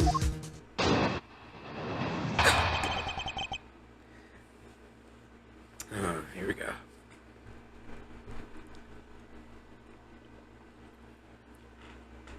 What did you do this time, Meekins? It's true, sir. I wasn't assigned to this area, sir. I was told to check every square inch of the main gate area, sir. I also went looking for the kidnappers while selling dreams in the Blue Badger-mobile, sir. But I got completely caught up in my role selling dreams to the children, sir. Before I knew it, I found myself here in this area, sir. What is this blue Badgermobile? It's a moving store on wheels that sells sweet dreams and merchandise, sir. Blue Badgermobile is just a roaming souvenir shop? Sir, I swear I was chasing the kidnappers down while I was being a good dream merchant. Seems rather worked up. Even more than his usual hyperactive self. He just seems sure of what he's saying. Can you try to calm down and lower your voice to a more reasonable level, officer? Sir! Roger, sir! I don't think that's possible. It's true, sir. I wasn't assigned to this area, sir. Hold it! Alright then, where were you assigned to? I was assigned to the main gate, sir. Must be in the area with the bridge and the outrageous fountain. Okay, then why are you here in the Wild Wild West area? It's because of a very deep reason, ma'am. I was told to check every square inch of the main gate area, sir. Hold it! Describe for me how you conducted your investigation. Yes, sir. Well, first I made sure there were no suspicious-looking people in the area, sir. But the only people that seemed to gather around me were little girls, sir. Oh, what did you expect when you were dressed like the Blue Badger? I thought I had no choice at that point, sir, so I shot them all. I also went looking for the kidnappers while selling dreams in the Blue Badgermobile, sir. Hold it! What exactly do you mean by selling dreams? Sir, the Blue Badgermobile is where dreams are collected. What? Sweetness like you've never known except in dreams, ma'am. Like innocence drops. And bitterness found only in nightmares, ma'am. Like guilty jawbreakers.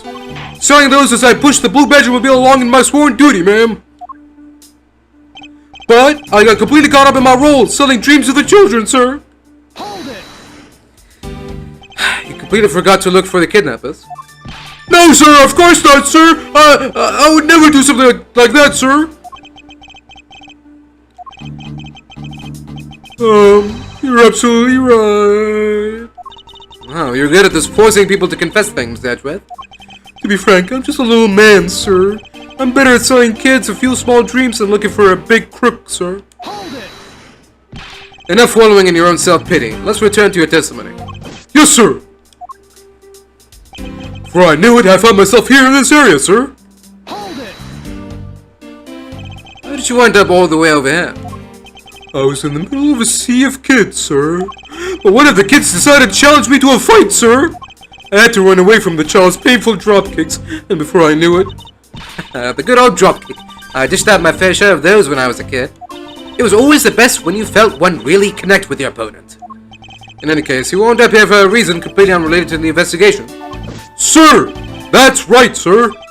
That's not something you should be admitting to with your head held high, officer. Sounds like he simply forgot about his real job and became the Blue Badger. However, there is one flaw in Officer Meekins' story. But I have the feeling that he'll need some prodding before he'll spill the beans.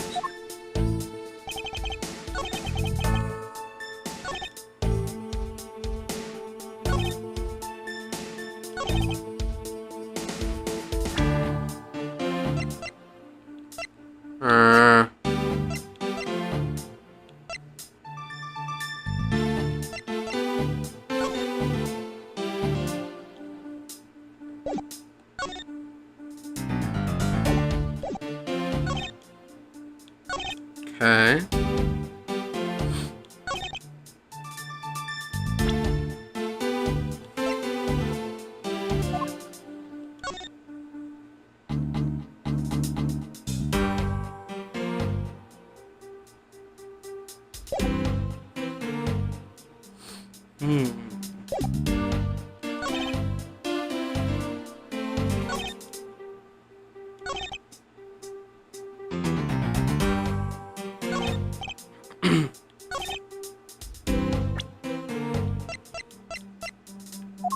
Objection!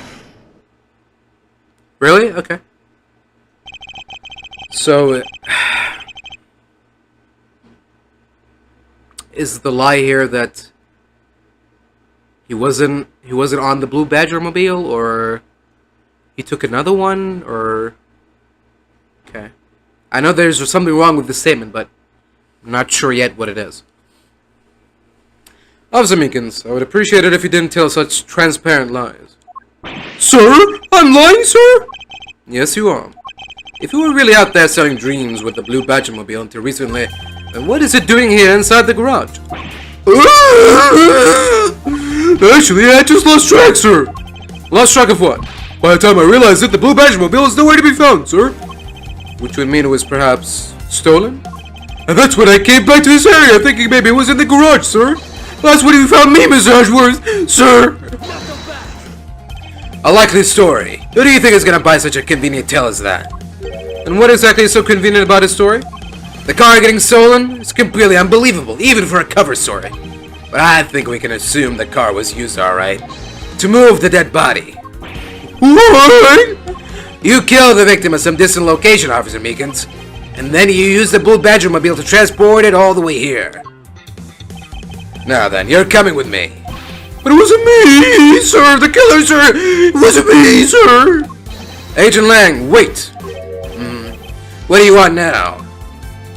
We still don't know where the real scene of the crime is. You can't say we know all the facts of this case, let alone the truth. I told you, truth schmooth. I couldn't care less. Our job is to catch the crook. You'll find out your precious truth after we arrest this guy and take him in. That's the job of you, prosecutors, in your fancy courts with your logic. As for us, we don't have that kind of time to waste. You boorish buffoon! I think you need to leave. What? We need to get the body to autopsy, and you guys are getting in the way. You would interfere with another one of my investigations? Hey now, let's not forget who holds the actual authority to conduct investigations here. I'm afraid the one doing the interrupting is you, my ignorant little pretty boy.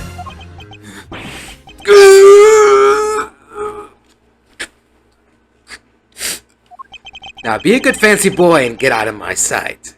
If you don't, I'll arrest you for obstruction of justice. To be continued.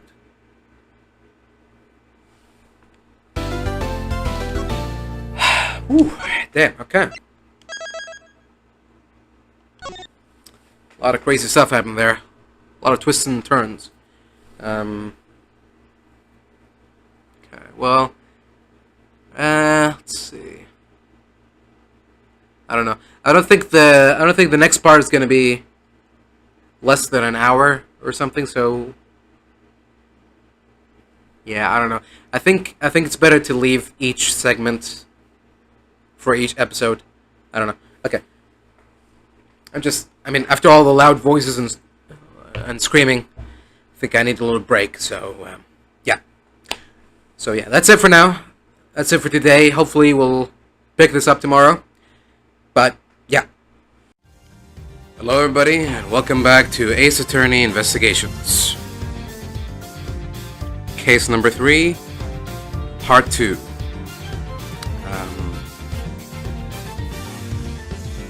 Just give me 1 second. Let's see what we look like on stream. We're looking good. Yeah. Good enough.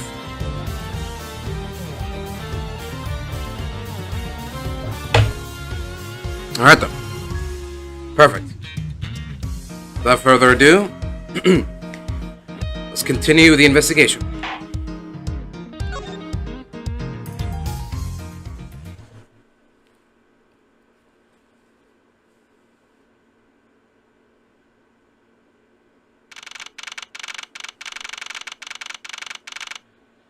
March 13th, 1:22 p.m., Gatewater Land Main Gate.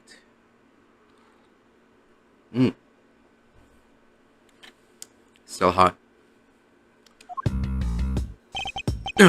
Chased around like a pair of peasants. Mr. Edgeworth. Yes, Kay? There's something even thieves should never steal. Do you know what that is? You really shouldn't steal anything, however, I'll bite. What shouldn't a thief steal? A life. It's too heavy of a burden on your soul to get away with. Ever. That's something we can agree on. Well said, Kay. No matter what we may try, murder is the one crime that can never truly be hidden. and I intend to prove that by my own hand. When I apprehend the murderer myself. Alright, and I'm going to work extra hard to be a good assistant. Let's go. Still never said she could be my assistant. Sigh, I'm just going to drop the issue. First thing we should do is locate the real scene of the murder. Mr. Edgeworth! Detective Gumshoe? Mr. Edgeworth, the stadium. Hurry, sir. This is supposed to be hush-hush, but they find a witness at the stadium. A witness? You, what do we tell you about leaving you a signed post? Check us out. Mr. Edgeworth, remember that I'm always waiting for you, so go get him, sir. The detectives sure look like they're enjoying themselves. It's not all fun and games, Kay. Now then, let's head to the stadium and meet this witness.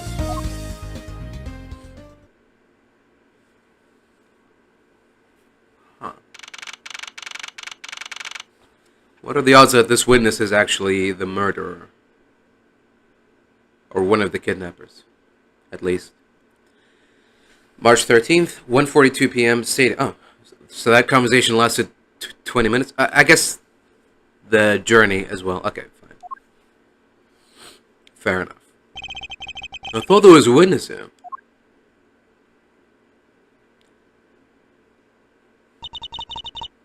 Yeah, I don't see anyone.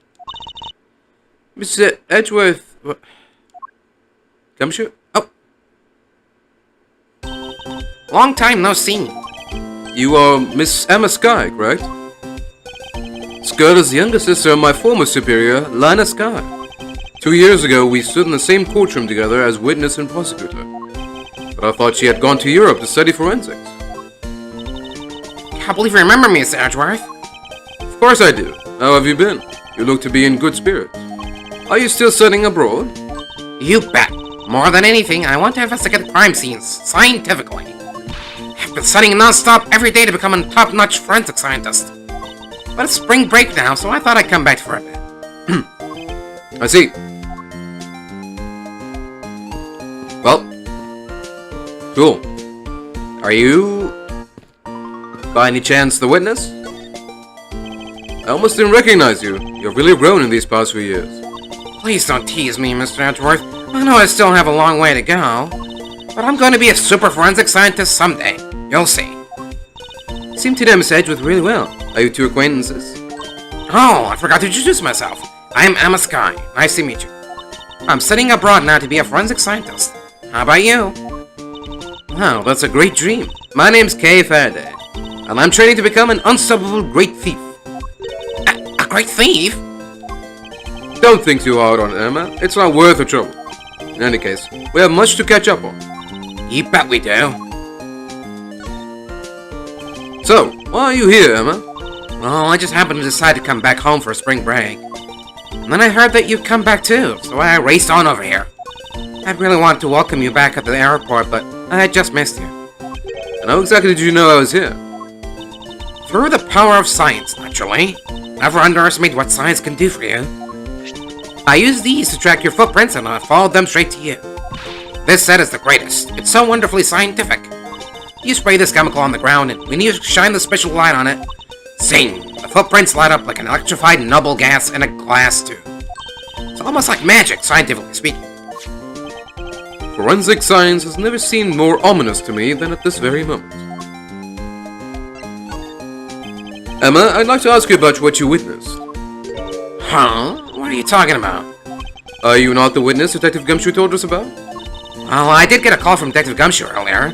He was practically yelling at me. Mr. Edgeworth needs your scientific doohickeys right now, pal, he said. What was that man thinking? Or rather, not thinking? So let me guess. There's been a murder, right? Yes, unfortunately. There is a sudden glint in her eyes. But I need to keep my mind focused on the witness. Now, where did that person go?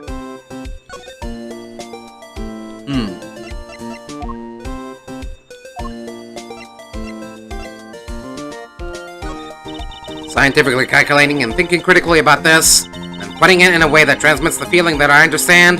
Whew! Done. She makes it sound like she knows what she's talking about, but she really has no idea. Admittedly, I am slightly confused by what she just rattled off. Okie dokie. By the week, I'm cleaning and done. This is the symbol of a prosecutor, right? I don't think I've ever seen you wear it, though. Well, I'm not as enthusiastic about wearing it as you are with your pin badges. I know, right? I mean, I really wanted to put even more on today, actually. Oh, hey, I like yours, Kay. Do you have any extras? Sorry, but there's only one of these in the world, and it's proof that I am a great thief. Okay, then. Where are you going, Mr. Edgeworth? We have to find the witness before that mean old werewolf does. You're right. The witness is supposed to be here in the stadium, but where? Oh. Okay. Alright, I'm sorry. Trying to find out where I can and can't go. I assume this is another Badger mobile? Yeah, but it's a different color than the blue Badger's car. Yes, this is the retinous searing pink model. What's that off in the distance?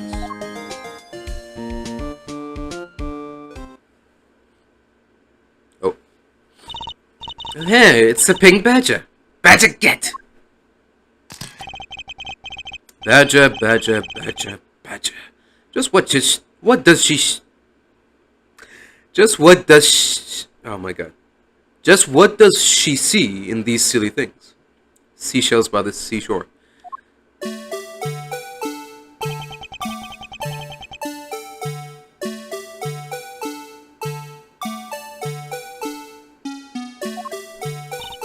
I think this badge has something to say to you, Miss Edgeworth. Are you, by chance, the witness I've been searching for? Sorry, but I don't speak Badger dance.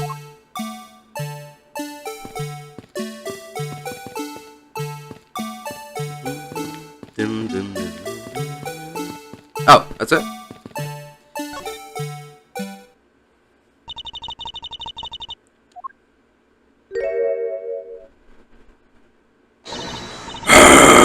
I can't take biggest of that stuff yet anymore. No! Why here? Why here? Why now? First met this woman 3 years ago. She was a witness in one of my cases. Of course. Should have seen this one coming. She has since gone out of her way to pop up unexpectedly and cause me great grief. Itchy poo! Why couldn't you understand what I was trying to tell you? I mean, really. I'm trying so hard to keep this kid's dream alive by seeing in character. But you could pick up on what I was trying to convey to you. I'm sick and tired of that roundabout way of talking, so I'm just gonna be direct. I had a bad feeling before. This just made it official. Today has gone beyond the typical not my day into the realm of waking nightmare. So, you're a friend of Mr. Edgeworth too, Miss Pink Badger. You could say that, but right now I'm just a pink badger, dearie.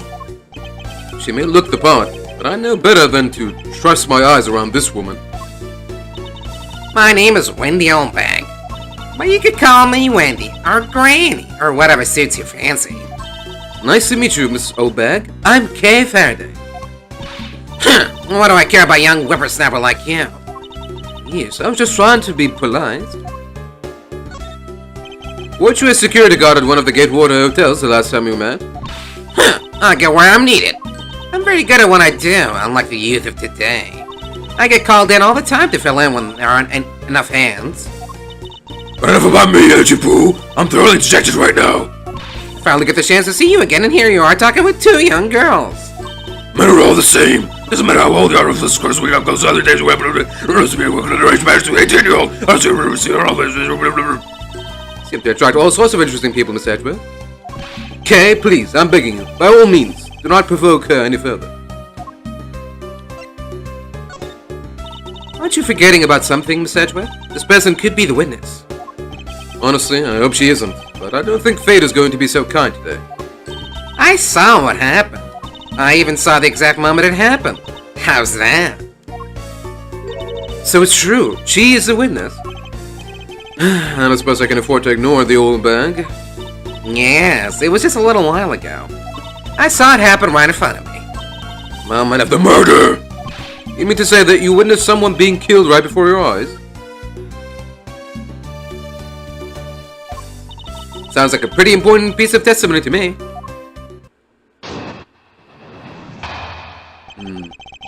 Why do I not believe you, old bag? Is it because every time you are asked to give a testimony, you end up lying? First with the Steel Samurai, and then, well, with the Steel Samurai again, and now this? I'm just not buying it. I came to the stadium to take a short break. As I was resting, I happened to glance over and I saw two men facing each other in that area. Suddenly, there was a loud gunshot, and the person who was shot fell to the ground. It was a very terrifying experience, let me tell you. Looks like we hit the jackpot, huh, Miss Edgeworth? Yes, I can't afford to ignore what she has to say. Unfortunately. What's that unfortunately tacked on at the end supposed to mean, Edgepoo? Well, anyway, let's see what we can find out from this little old lady. I don't know about little. I came to the stadium to take a short break. Hold it! You mean you took a break from being the Pink Badger? You may not think it, but it's hard work keeping kids' dreams alive. You smell of sweat, your hip creaks with pain, you even begin to dream about work. That's the kind of story that would scar a child for life, you know. That's why I chose to come take my break here, whippersnapper. I don't plan on playing the part of Dead Badger in front of a bunch of kids. So what did you see while you, the Pink Badger, were resting? Oh, yes, that. Well, as I was resting, I happened to glance over and saw two men facing each other in that area. Hold it! You saw two men. Can you describe them for me? They looked like your average Joes, completely uninteresting and not worth fawning over. I'm telling you, they were so boring that I don't even remember much beyond that. But did they have any special features? Anything you can recall would be very helpful. Oh my, don't tell me you're jealous of this Tim Pan. Hey, she's right. You do seem pretty worked up over them, Miss Edgeworth. I'm not worked up over anyone. I'm not jealous. It's alright, Edgepoo. Those two were just fools. Foals compared to a stallion like you. I thought so little of them that I lost interest the instant I laid eyes on them. Suddenly, there was a loud gunshot, and the person who was shot fell to the ground. Hold it! You're claiming to have seen the exact moment in which the murder took place. Absolutely. That gun made a terrible racket when it was fired. You did try to go help the person that got shot. I'm only one person, you smart aleck, you brat. What could have I done? I took off as soon as I could to find someone who could help. Two men, one bullet. It's all consistent with what we found out from the body. Sadly, there wasn't exactly a lot of new information to go on in your testimony. Well, if I saw the guy again, I'm sure I could identify him for you. I mean, how do you expect me to remember anything without something to jog my memory? Self-centered, aren't we? While it was somewhat useful, the testimony also presents us with a new problem.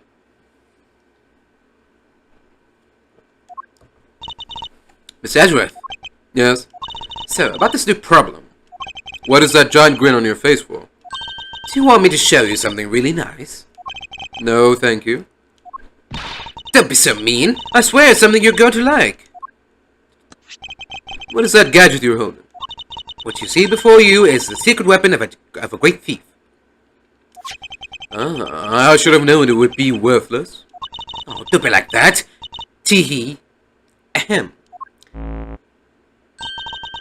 What do you think now? What is it doing? It's projecting something into the air.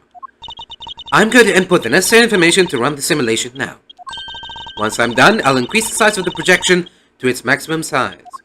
Dark skies of evening, where no other bird dares take wing, one alone remains all-seeing. Now, witness the true power of a real modern-day Robin Hood. Ooh. What is this? This is a recreation of the murder based on the info I inputted into Little Thief. Little Thief? I dare say I think you're taking the Robin Hood thing a bit too far. Little Thief is actually meant to be a simulator for me to plan my thefts. But I suppose if I used it like this... Let's see. This old bag said that the two men were facing each other, and then a gunshot rang out, and the victim fell to the ground. Ah, so with this we can inspect the crime scene as it was in the past. See? So, what do you think? I have to say, I'm impressed by the technology thieves have access to these days. Well, it is a super secret weapon of the mighty Yatagarasu. Indeed. Oh, but if there isn't enough information, or if something is out of place, the recreation could come out a little strange. In other words, I can use this to authenticate the validity of a witness's testimony? You got it. You really catch on quick, Mr. Edgeworth. Right now, this simulation is a recreation of that witness's testimony. So for now, I should re-examine everything. And if I find anything illogical or strange, I can then ask for clarification. Feel free to examine anything in this simulation in the way you always do. You can even present evidence when you find a contradiction. And if you find something, I've got Little Thief with me, so you just let me know, okay?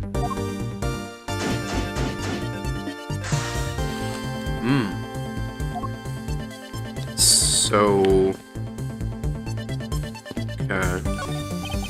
It's a silhouette of the killer with his gun at the ready. Okay, is it not possible to recreate the face of the killer? Well, I can't exactly input what we don't know into Little Thief.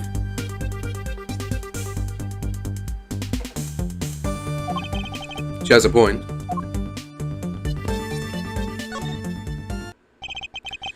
According to the testimony, the victim fell to the ground here. That's right, but if that's the case, then we've already found our first contradiction. Huh? What? Where? If this is the real scene of the crime, there is something missing that should be here. Which piece of evidence shows the missing item?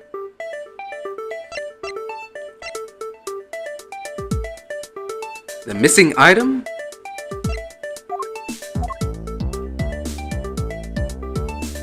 I guess the pendant? Take that! Maybe you're still adjusting to the simulation? Yes, that's it.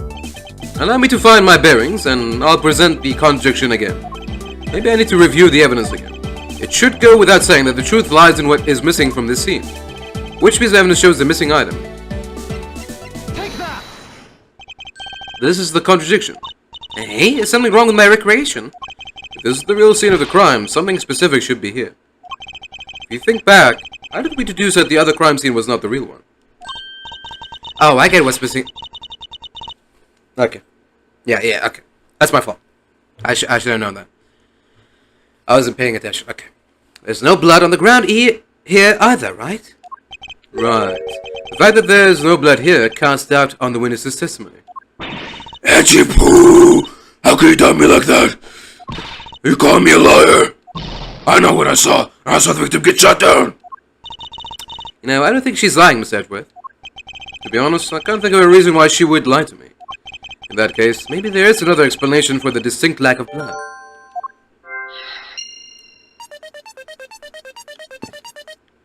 Was there something on the ground, maybe?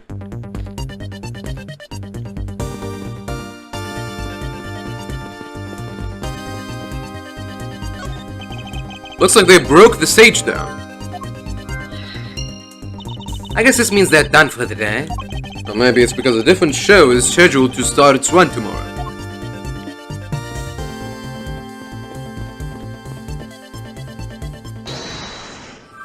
Okay, so now we do this. Ooh. Not exactly a shining example of the perfect line of logic, okay? What is this? Some sort of new attraction?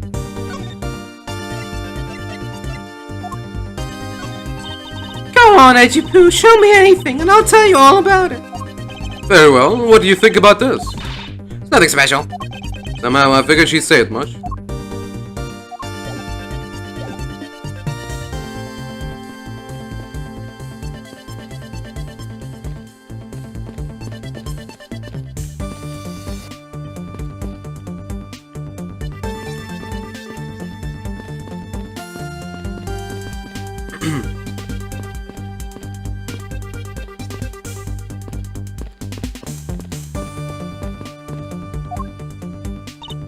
Yes?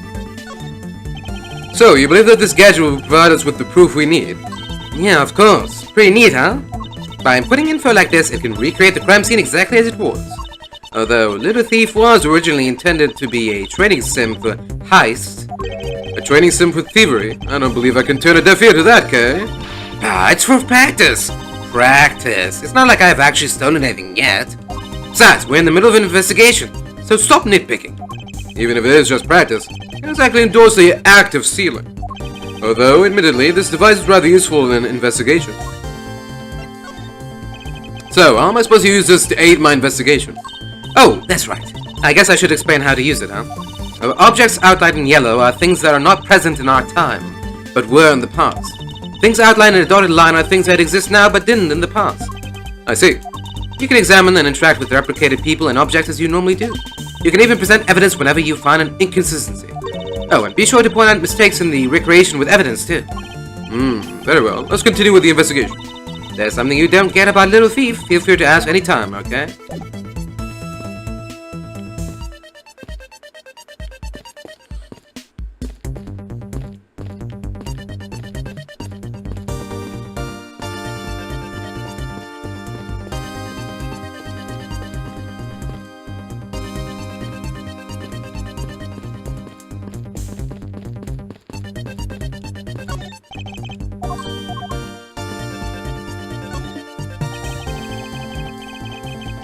Now, I'm fairly convinced that the victim was killed here, but then why is there no blood? There must be some explanation for this contradiction. Perhaps I should go over all the information I've gathered one more time.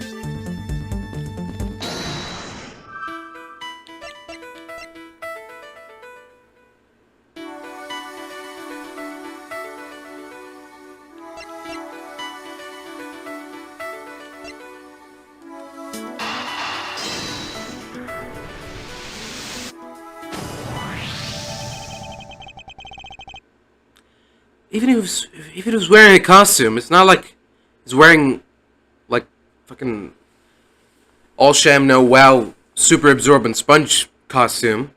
It's not gonna absorb all of the blood away. It's still gonna leak out. I don't get it. Okay. Is it not possible that the victim was wearing a costume? So you really think that Mr. Deacon was one of the kidnappers? I think we can reasonably assume that there is a very good chance that he was. And that if he was shot while he was inside one of those stolen costumes, Mr. Deacon's blood would be inside the costume instead of on the ground. What? Okay, sure. Precisely. Now, if we only could prove that the victim was wearing a costume. You'd think it'd be pretty easy if we could find some footprints. But the problem is finding them, since there doesn't seem to be any around. Footprints, eh? Wonder how we can go about finding some of those.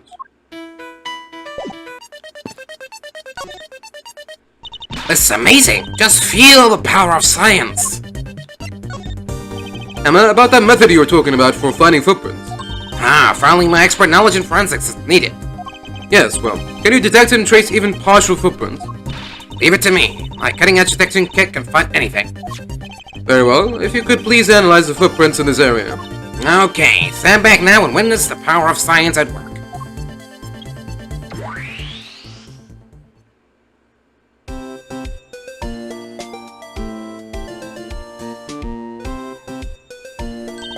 Hey, I found something. Look, right there.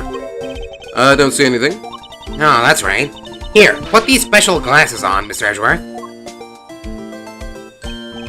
These footprints here were definitely left by a badger costume. Judging by the way the prints are layered, those seem to be the notes. Then we can conclude that the victim was definitely wearing a costume at the time.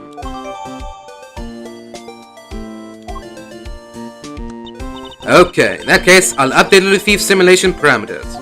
I can't wait to see what we find out from this new info.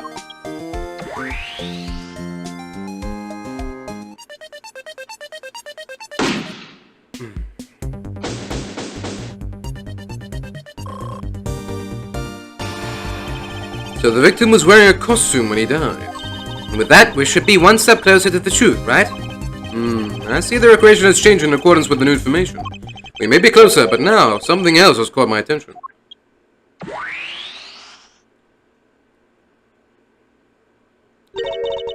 What do you want? Your testimony, naturally. I'd like to hear it one more time, if you please.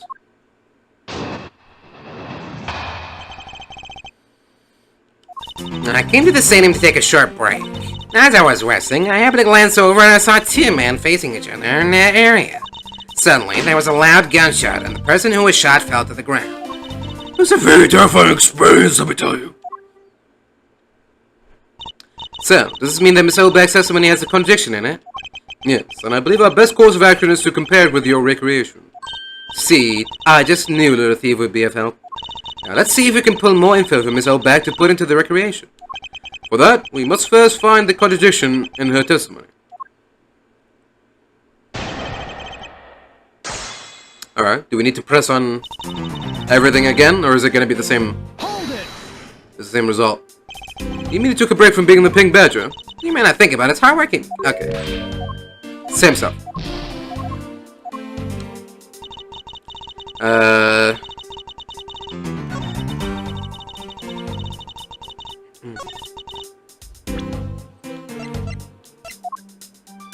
Objection! There we go. 2 men? How did you know the gender of the 2 people involved? Seeing as how the victim was wearing a costume at the time? Furthermore, I have another matter I'd like to inquire about. I'd very much like to know why you failed to mention the costume in your testimony. I'm beginning to doubt if you really witnessed the murder at all. But I'm Dare you! I really did see it. I saw it with my very own eyes. from a seat in the second tier. The second tier? Hey, didn't you say you saw it right in front of you earlier? That was, you know, I was using the phrase in the metaphorical sense. See, that window still has a screw loose in the metaphorical sense. The cushy seats in the second tier are reserved for hotshot VIPs, which is exactly why I go there now and again take a nap. Can't see how you could have gotten a good look from there. It's so high up. Were you able to see even the victim's costume from way up there? Well, I know I saw two people, but I couldn't really see what they looked like because they were in the stage's shadow. My eyesight isn't what it used to be, you know? Not like when I was young. I'm going to go bad representation. Me flashlight made the move for the easy. Let us return to our investigation, shall we, Kay? You got it.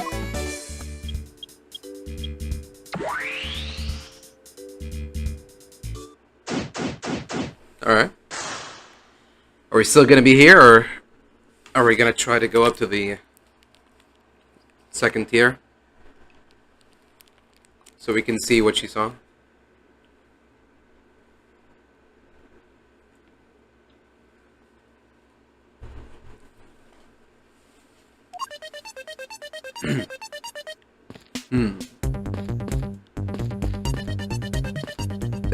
They were obstructed by a shadow. Does that mean that the stage wasn't packed up during the murder? This new silhouette of the victim is in a costume. Silhouettes can change depending on the information I input. The little thief can recreate more than just people, so investigate away. We may even find more info with which to make a more accurate sim. Alright, sounds like a plan. The silhouette of the killer with his gun at the ready. Killer. Okay. So what are we supposed to do now? This is amazing, just feel the power of science. Thanks to you, I'm able to proceed with my investigation once again. Thank you. It was nothing. Glad that science and I could be of service. It'd be amazing how we could see the footprints. So what's the secret behind that thing? Oh, you wanna know? Here, you can read the manual. Aha, very interesting. So if I do this, I can avoid leaving footprints. She can't seriously be trying to use the information to her advantage as a thief. Wait. That's exactly what she's doing.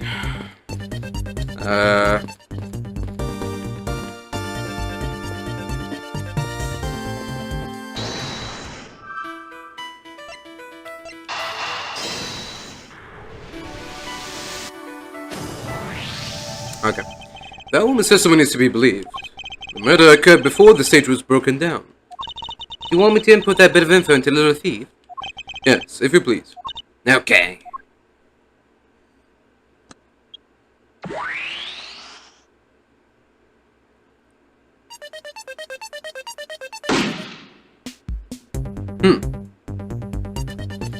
That can't be right. Battle of the Magicians, Max Galactica versus Troop Gramarye. And tomorrow there will be a concert by the hip new rock band The Governors. Not that either of these stage shows interest me in the least.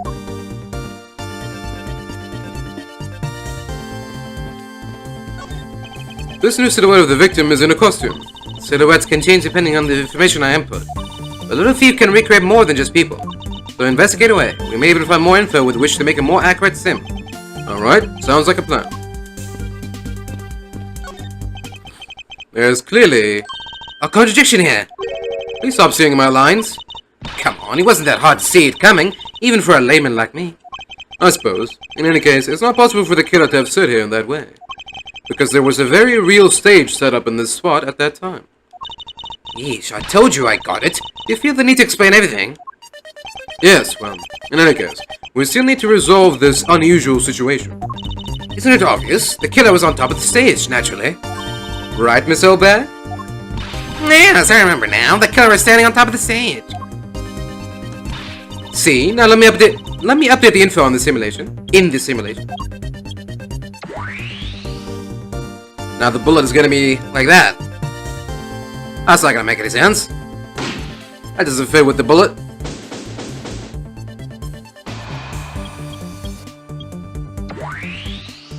Clearly he would be shooting from below.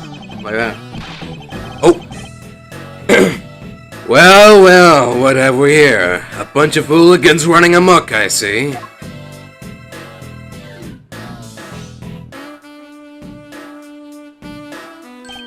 Agent Lang, how nice of you to join us. Well, I can't have you going around messing up my crime scenes. Agent Lang, we've discovered that the real scene of the murder is here, the stadium. I see. Thanks. For what? I'm just trying to show you my appreciation for all the time you saved me. Who knew that such a strange little toy could recreate a crime scene like that? Little Thief is not a toy. You too. So.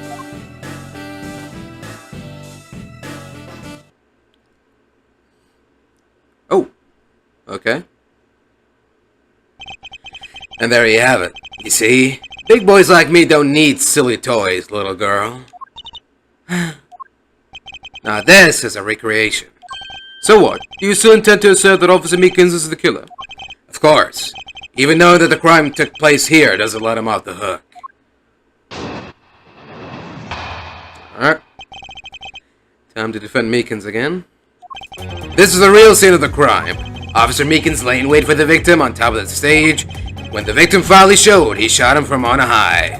That's the truth your little recreation showed. How far will you go to accuse Officer Meekins of the crime? He's the most likely suspect we've got, especially given the situation with this gun. But even if he is the killer, at least my recreation was on the mark. You see? Thank you for understanding, my little crow girl.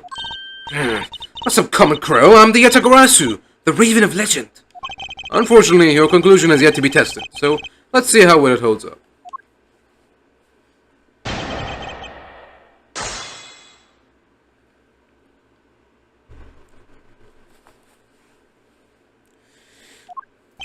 This is the real scene of the crime. Hold it! Looks like we found the real crime scene first. Ha! Brag all you want, but we don't have all that free time, unlike the two of you. You know what you remind me of? A dog licking his wounds as he whimpers home. Well, I guess I should be thankful for all the time you saved me. Shishi. That's how we say thanks in my country. You're welcome. I hope he realizes we didn't do all of this for him. But I'm here now, so I'll be taking over. As I was saying, this is where the crime took place. Officer Meekins lay in wait for the victim on top of the stage. Hold it! Lying in wait? How did Officer Meekins even know the victim was going to come here? Simple. He was investigating the kidnappers, right? And while he was doing so, he came to understand the victim, Mr. Deacon's movement. Objection! Huh, and why would the good officer want to ambush and kill a kidnapper? Not so fast! You mean his motive? Who knows, and who cares? You can find that out for yourself when you talk to him in jail. You have no respect for the order of law. Don't get me wrong, but I need more than there is no motive to convince me otherwise. He's right. Lack of a motive is a rather weak argument by itself. So, the officer lay in wait on top of the stage. And when the victim finally showed, he shot him from on high. Hold it! So we agree with how our recreation turned out? Like I said, I'm grateful they were able to save me some time. Alright, but we still don't know why he chose to wait on top of the stage. Who cares? Maybe he wanted to become the Blue Badger. Who's to say he didn't see the stage and decided to put on a Badger stage show of his own? Maybe there's a completely different reason. What does it matter? Still doesn't change the fact that Officer Meekins stood up on that stage and shot the victim on the ground below. That's the truth, your little recreation show. Hold it! So you honestly believe that what you're saying is what really occurred? Hey, you're the ones who came up with this scenario. Are you saying you doubt yourselves? Touche. Unfortunately, Agent Lang's conclusions do not contradict with our recreation. Then does that mean it all went down just as he says? No, not quite. I wonder if what we had recreated earlier was the whole truth.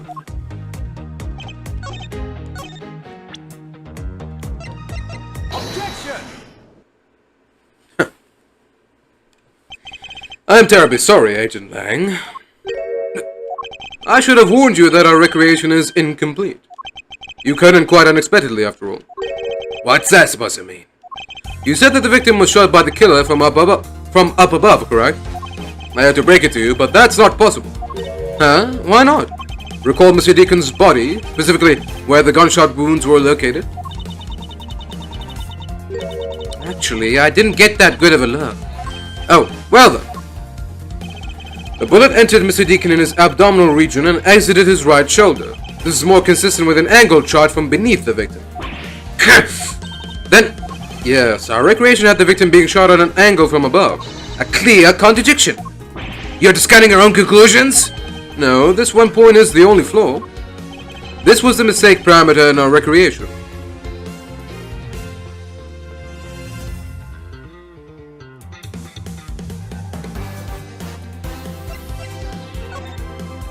Yes, the locations of the killer and the victim were wrong. I get it. I see what you're trying to say. I believe the killer and the victim were standing opposite to what we initially thought.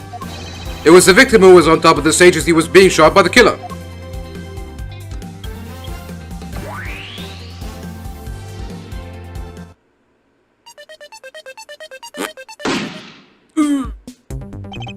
If this is what happened, it would also explain the positioning of the gunshot wounds. But then, what about the footprints? Since footprints don't lie, we can assume then that the killer also wore a costume. Okay, I'll try using that data instead. But even... I don't know, even that angle isn't sharp enough. It needs to be like that. Like almost from a prone position. Or a crouching position. Judging by the fact that both the killer and the victim were wearing costumes, I'd say it was a killing between the two kidnappers. That would be the most natural conclusion. Wouldn't you agree, Agent Lang?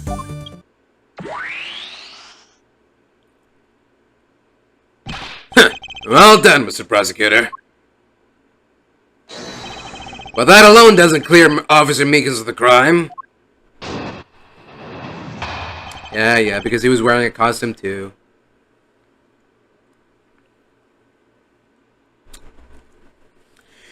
I asked that you take another good look at the tire marks over there. The 3 marks are indicative of the Blue Badger mobile. That story Officer Meekins sold about that shop on wheels getting stolen, just a lie. He drove the Blue Badger mobile here and committed the murder. Then he used the car to move the body to the garage in the Wild Wild West area. Oh, okay. Interesting. You believe he moved the body with the car? That's right. It was Officer Meekins himself who pointed us to the way he did it. The 3-tire tread marks are very telling. However, is the Blue Badger mobile the only thing capable of creating such a pattern?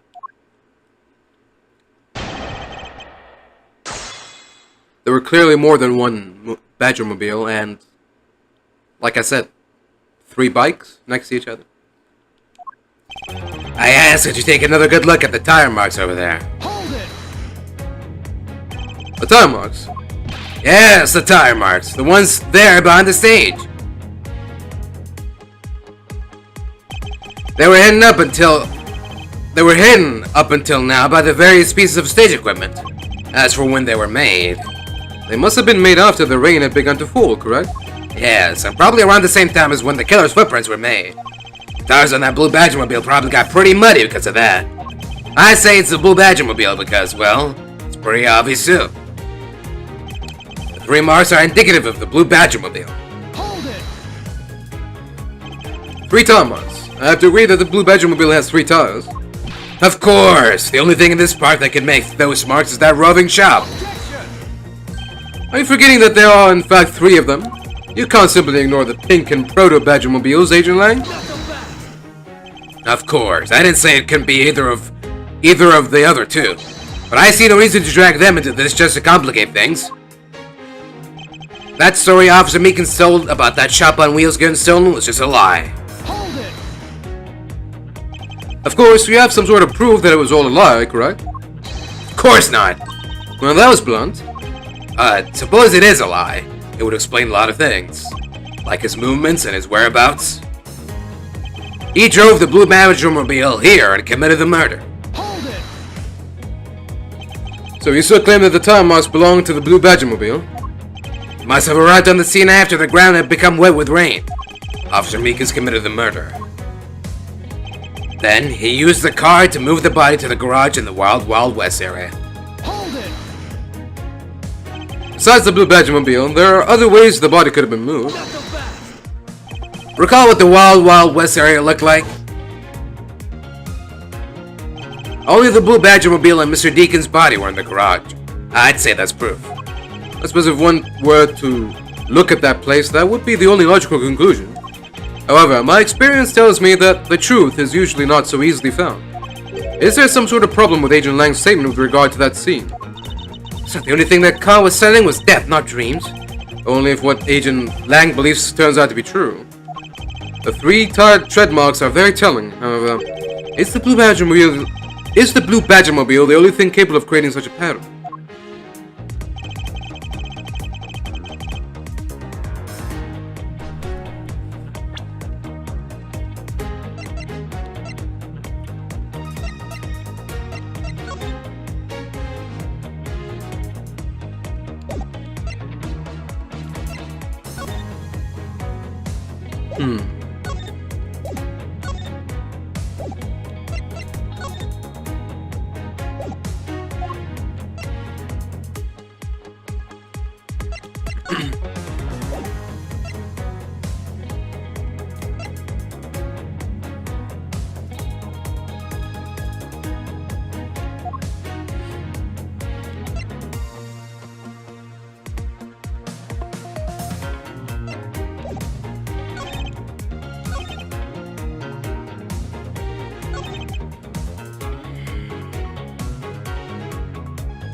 What other thing is there that has 3 wheels besides the other Badgermobiles?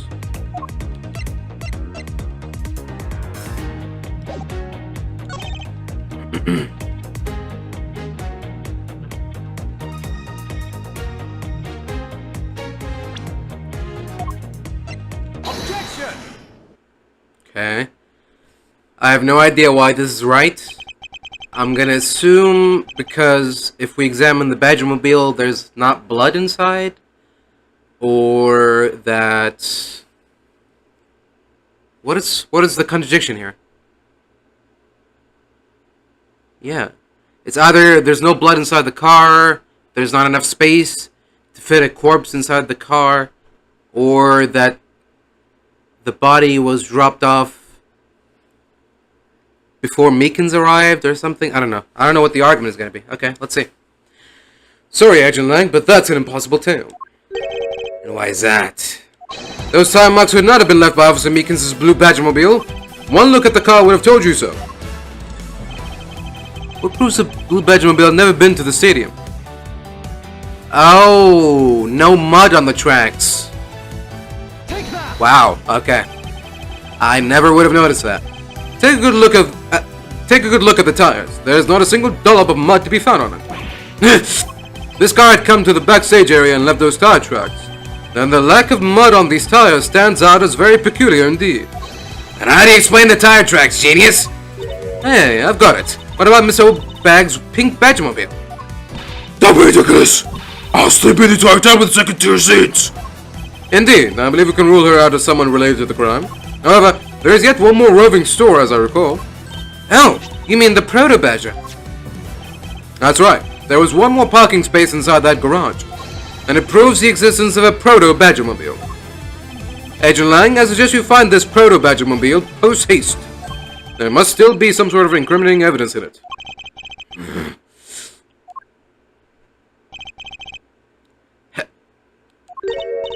Hey, did you hear something?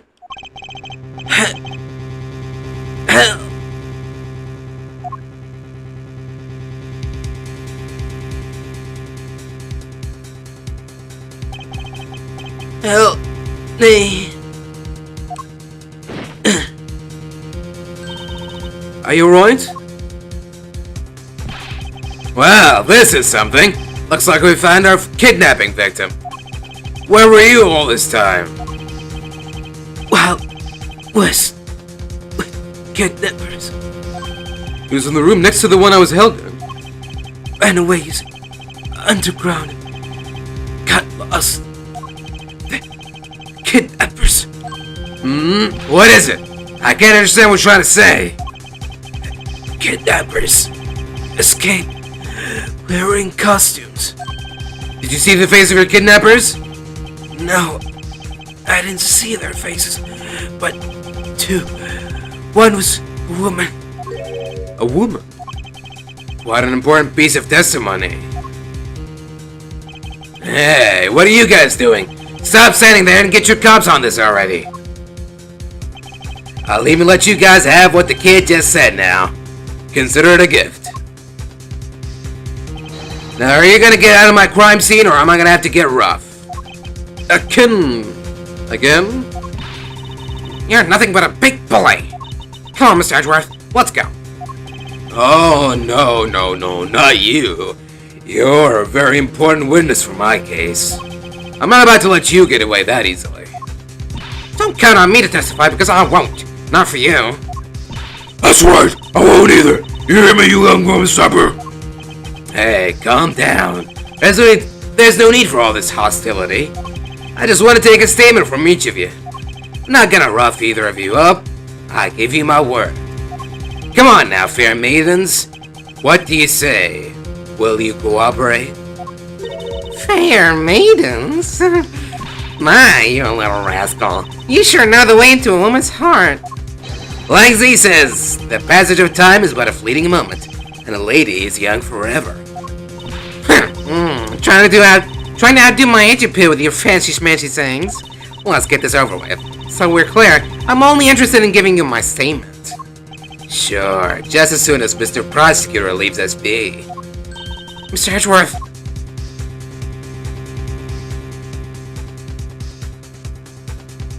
To be continued.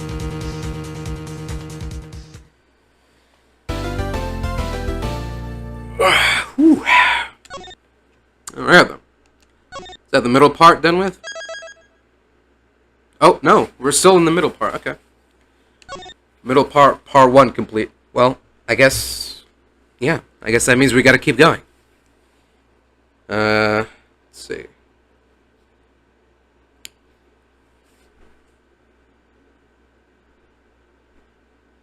Anybody? Okay, no messages. Alright. Just checking. I still haven't figured out how to integrate the chat with the stream and also being able to see it as well on my screen.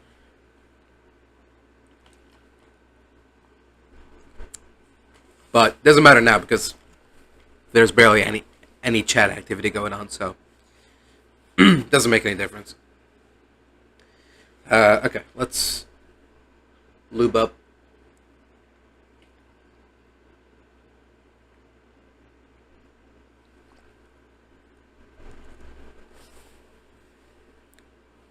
Excuse me. Alright. Here we go.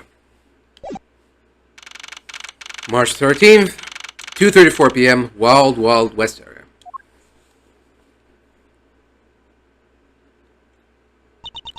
So we got the boots again. With Lance safe, the focus of the investigation will shift solely onto the murder. You mean the infighting between the kidnappers? Yes, and also the identity of the remaining kidnapper. Miles, my boy! Tell me it's true! Tell me that you've really found my boy! Yes, Mr. Romano, we found him earlier in the stadium. Then my little Lance is unhurt? He's not exactly the picture of perfect health, but his life is not in danger. He's being questioned right now by Agent Lang. Poor Lance. It must have been so horrible for him. Locked up like a... Sob. Yeah. Myers, my boy, I can't thank you enough. There's nothing. I'm still in shock over what happened to Oliver. But I have to say, I'm relieved that Lance is alright. Oh, that's right. I mustn't forget to pass this on to Lance as soon as the police are finished with him. A letter? Ah, the way Lance is being chased after by women reminds me of someone I know. I almost can't believe you received yet another love letter, you know? Yeah, take a look for yourself. Isn't this a breach of confidentiality? It's a very simple love letter. Oh, hey, let me see. That's really weird. It's from a loan company, Tender Lender. Looks more like a collection bill to me. Viola Cadaverini or whatever. Yeah, I think it's Cadaverini because, like, cadaver. Cadaverini. It's written in fucking spooky goth black ink. Dripping everywhere and shit.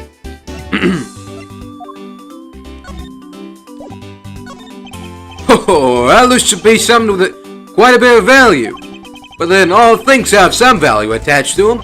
Only by probing deep into the unknown can we become true winners in this world, Miles. Thanks, but knowledge isn't what's going to make me a winner here. It's information. Alright. Doesn't know anything. Let's see if, what's her name again? Let's see if Lauren... Does she know about this? Lance and I met on a street corner by the crosswalk. I was so busy eating a loaf of bread that I ran into him. It was destiny, as people like to say. I'll take that as she's not interested in this. Weird. He loves me not. He loves me not. Oh, that's the 12th one. No, you can't give up, Lauren. Just one more try. Excuse me, but I can't help but feel a bit sorry for all the flowers you've gone through. I suppose. If they were me, then... Blush. I believe you said that you are Lance's girlfriend when we first met, correct? Yes, I am, but... Oh, it's not like we both think of each other as lovers. But he did give me this ring, so I guess we're not just friends either. I mean, because this isn't just any ordinary ring. It tastes so sweet when you lick it. It's so wonderful. You mean to tell me that he gave you a lollipop ring? So which is it? You guys have decided if you are going out or is it just one-sided? Decided? Shouldn't the parties involved naturally just know? My father used to work for Mr. Romano, and so Lance and I grew up together. Gasp! I said it out loud. I don't see how that's anything to be embarrassed about. So your father was an employee of the Amano Group. What did he do? I heard his job was to fly around the world. On Pegasus. Pegasus? Oh, Pegasus was the name of the airplane. The airplane belonged to the company. You had me there for a second.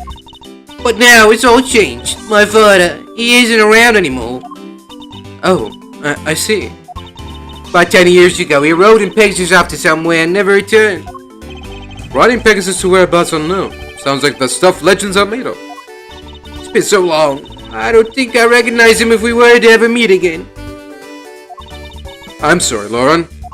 But I won't give in to this sadness. I have to live. Yes, Lauren, live. About this incident. Incident? But isn't the kidnapping already over and dealt with? I've been here the whole time, so I'm afraid I don't know much about any other incident. How did you come to know that Lance had been kidnapped? Oh, that's because of my woman's intuition. You base everything on that? I know everything when it comes to my Lance. It's really strange. It really must be destiny. Blush. She's started fantasizing again. So what are you going to do now, Mr. Edgeworth? We already established that there's a good chance that the killer is the other kidnapper. It's my duty to figure out who this other person is. I believe there's one location that might hold a clue or two. The obvious location is the kidnapper's hideout. But we're still not allowed in, remember? Agent Lang and his men should be done with this area. In that case, there's no harm in asking that officer over there to let us in.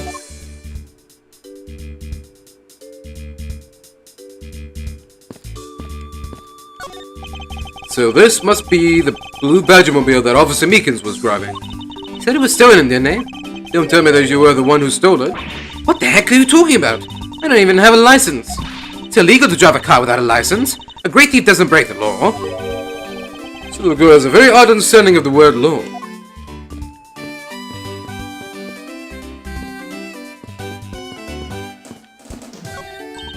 Look, there's a blurb about the cactus here.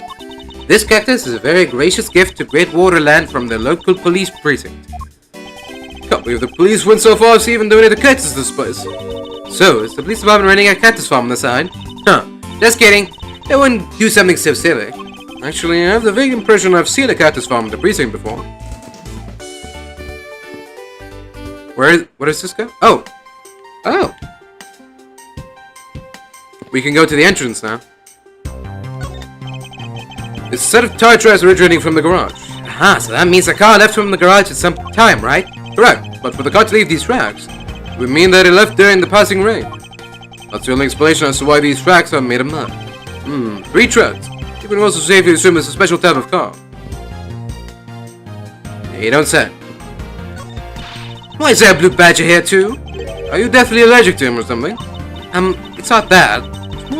It's more the half smile on his face. It's really unsettling. She's disturbed by the half smile. I'm more disturbed by its movements and how it managed to obstruct an investigation. This man looks suspiciously like the precinct chief. Oh, look at that lovely smile on the blue badger's face. Ah, it's looking at me. Make it stop. It's scary. It's alright, dear. You want to know something? I was the one who created the blue badger. See? Look at his eyes. Don't they look just like Daddy's? It's scary! It's scary because they do look like yours, Daddy! Well, that was rather depressing. I think I better leave the two of them alone.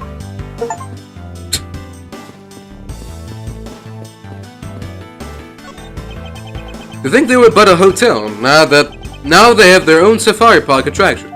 Talk about a veritable goulash of rides and attractions. So many of them, you'd think they would have a ninja house. Like one of those buildings with a zillion secret places to hide in? Those are fun. Well, they don't. Hey, how could you be so sure? Oh, I know. I bet they really do have one, but it's hidden in a real ninja fashion. Come on out. Come on out, Ninja House. I know you're around here somewhere. A hidden ninja house. Next, she'll be looking for a lost pirate ship.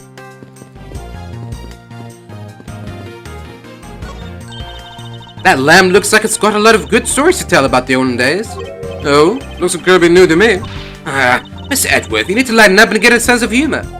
That was rather rude, but just this once, I'll look the other way. On second thought, maybe the first thing you need to work on is tact.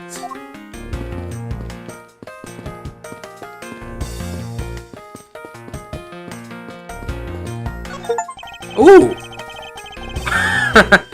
Who's that over there? They say the couples who cross this bridge together will find happiness. Also, the Gatewater Land pamphlet says. Do you think that they would already be happy because they were able to come together? Logistics aside, I wonder who came up with this tale and when. This bridge doesn't look old enough to be the stuff of a legend. Well, some things are better left uninvestigated, don't you think? Ignorance is bliss.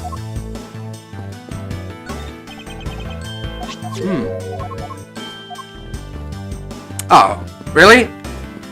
I thought... Okay.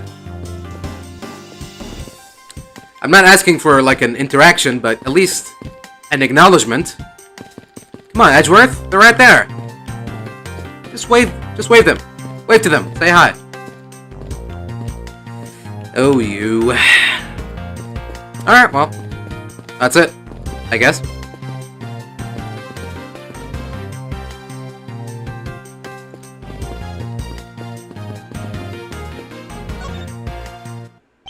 What do you have to report? Sir, nothing unusual out of the ordinary, sir. Never had such redundancy before. Is it possible for you to let us take a look around inside? Sir, Roger, sir. That was surprisingly hassle-free. Are you certain? Didn't Agent Lang order you not to allow me in? Sir, that's true, sir, but Detective Gumshoe asked me personally to let you in, sir. And I couldn't refuse a request from him. Wow, looks like Detective Gumshoe has a following. Furthermore, I was asked to give this document to you, sir. What is this? The man in this picture. Isn't this Mr. Oliver Deacon? Oh. The plot thickens. Colin Deveray. Whereabouts unknown after his escape from Pen E. Dent prison. Stole a gun from a guard during his escape. We thought he might head for where his wife and sole daughter where his sole daughter are, but despite our surveillance, he has yet to show up. I see. Yes, I can see where this is going. The name here says Colin Deveray. That's the same name as the one on the back of the pendant. It appears that Colin Deveray was his real name. What's this? He was convicted in a case 10 years ago and sent to prison. What? What was he doing here? Apparently, he broke out of jail and then just vanished. He must have become Oliver Deacon to cover up the fact that he was an escaped felon. No, I'm not sure what's going on anymore. Is there some sort of link between the victim's past and this current case? These police documents are rather detailed. I should take the time to give them a thorough read eventually. It's fine, let's focus on one thing at a time, starting with the kidnapper's hideout. Yeah, I agree. We should investigate first, think later. More than thinking things through, I think you should try remembering things first. Now then, if you could please unlock the door, officer. It was locked up until a little while ago, but since then the door's been wide open, sir. I'm not sure I follow what it is you're saying. Care to explain in a bit more detail? Sir, the door was locked down tight when they went to check out the room. So they got about 10 officers to help out and break the door down, sir. I see.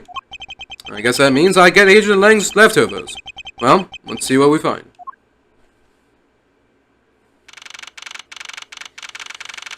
March 13th, 2:55 p.m., kidnapper's hideout. Alright. Oh. That's it? Okay. So, this is where the kidnappers planned their foul deed. Wow, you were tied up for a while in the room next door. Hee. Okay, please. Must you bring that up again? Now then, down to business. There might still be some clues left in this room. Let's try to find out what we can of the other kidnapper's identity. Hold on. Hold on. Wait a minute. Okay.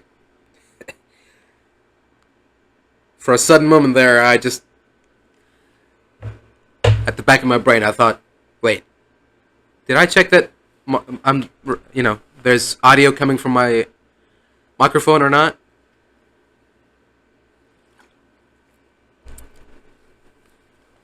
I was like, I hope I didn't just do the same mistake again. But luckily that's not the case. Alright. Let's start investigating. Watch out, Miss Edgeworth! It's a broken mirror. Probably came from the haunted house. Why is this here? Are they planning to repair it? Unused folding chairs lean against the wall in their folded state. Wow, whoever lined these up did it perfectly. There's... What? They are... Oh, they're not even a single hair off. I'd feel bad using these because it'd be like stealing the perfection away. I suppose it's more like you wouldn't want to be the one to put them away. I completely zoned out there. What? Not a single hair. Oh, okay. Metaphorically speaking, not an actual hair. Got it. Okay, sorry. A sign advertising the photo rally, something I have absolutely no interest in. Yeah, but I do. I'm going to get my hands on the rest of the Badger family. You'll see. Definitely brings a decidedly different atmosphere to a criminal investigation. This door is thoroughly broken thanks to the police who forced it open. I won't rest until I've inspected every suspicious-looking nook and cranny.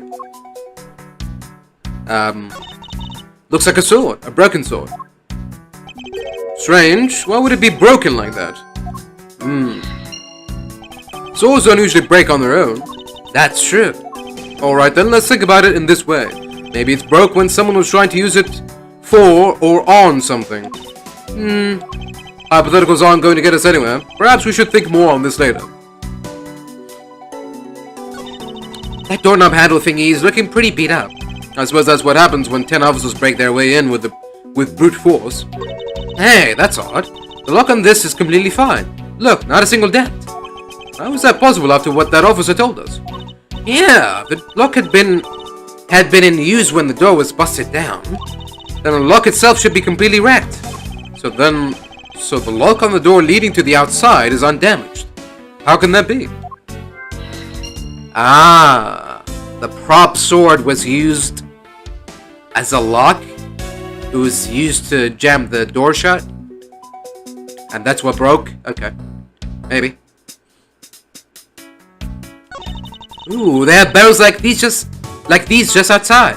Yeah, son. Well, I know I already asked you when we were out there, but if these were real, what would you put in them? There's an expectant gleam in her eyes that I'm about to dash.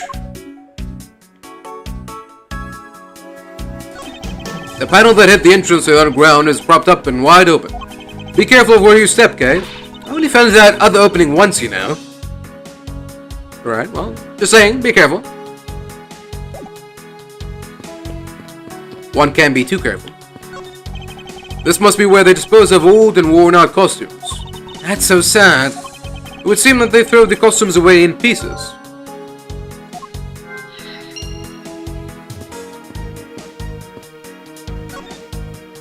I won't rest until I've inspected every suspicious-looking nook and cranny. Folding chairs, and by the looks of it, they were probably used by the kidnappers. There are 3 chairs set around the table.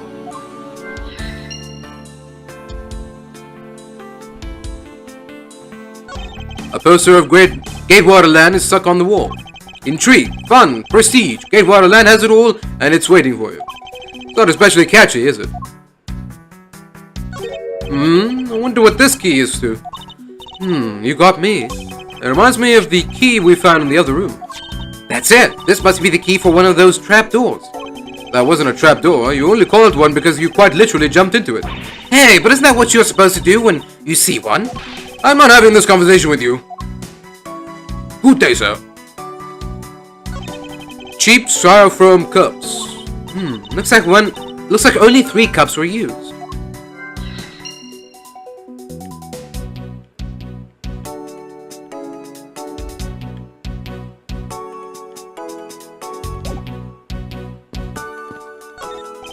Beyond this door, It's where the kidnappers held you after getting the jump on here. must you keep reminding me? But it's the room where I got to see your awesome face. Didn't need to remind me of that mortifying moment either.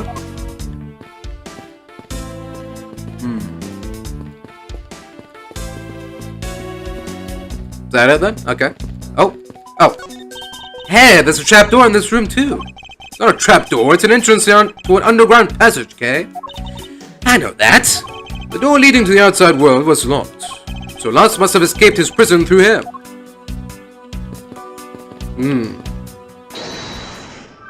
Allegedly.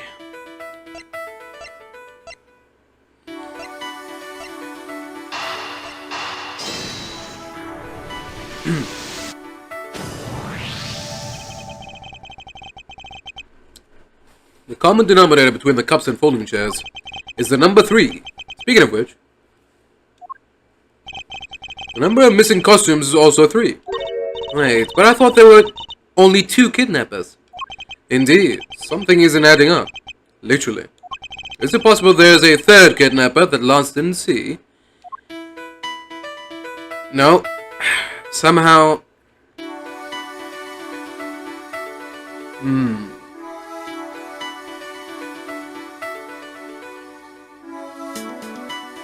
Somehow, I think Lance is one of the kidnappers. I think Lance, Lauren, and Robin, or what was his name? Colin, Lance, Lauren. They hatched this plan to extort money out of the dad. What was his name? Ernest. Yeah. Okay. That's what I think.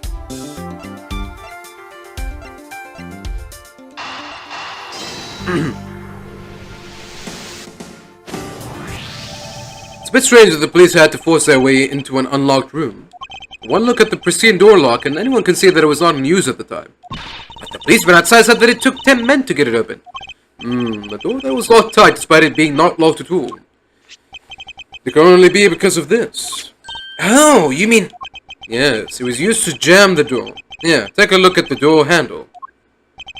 Do you see how the handle is completely destroyed? That's how the sword broke.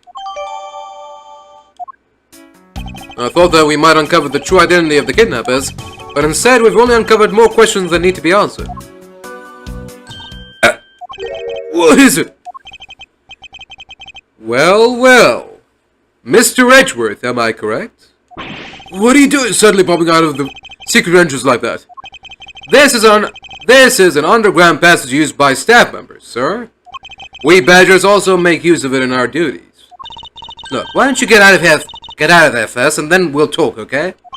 I beg your pardon, miss. Proto Badger, get! Alright, only one more to go! What are you getting all excited about? Did you forget? The photo rally! Duh! See? Look, now all I have to do is get a picture of the Bad Badger and I'm done. Ah, yes, I vaguely recall a contest or something of that sort. Wait, what? It's gone? But where'd it go? Wait a minute. Is that what the Proto Badgers... Okay. No. He's legit. But where'd it go? What happened? What's wrong? Bad Badger costume is missing, sir. Oh, is that all? Well, it's missing because the kidnappers stole it. I heard about how they were stolen. They said that only 3 of the costumes had been taken. What? He's saying that more than 3 of them are gone. Mr. Proto Badger, please tell me a little more about these costumes you use.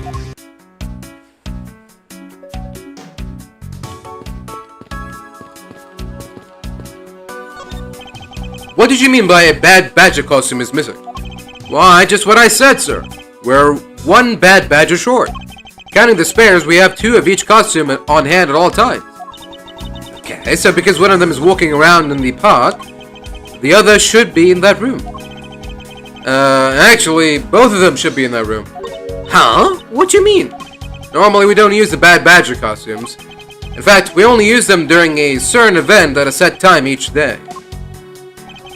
It's the stage show where the Bad Badger wreaks havoc around the park, and the other Badgers must work together to apprehend him, sir.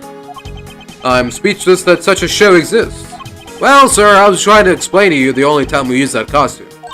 Then does that make it near impossible to take a picture of the Bad Badger? Personally, I can't believe that it's this close to showtime and there's no costume. Oh dear, what am I going to do, sir? All this basically means is that the kidnappers stole 4 costumes in total. Then are you saying that there are 4 kidnappers? No, I don't think that's very likely. Oh? Recall the costumes for a minute. The stolen ones, you mean? What proves that a 4th kidnapper does not exist?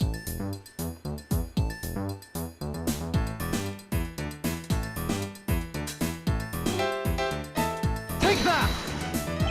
If you had 4 people and you had one to steal a 4th costume, wouldn't you naturally go for the full set and steal a pink Badger costume instead? Yeah, that makes sense.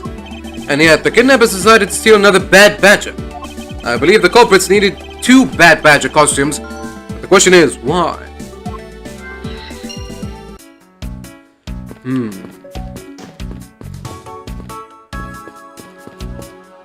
Oh, because one got shot up. It's got blood on it.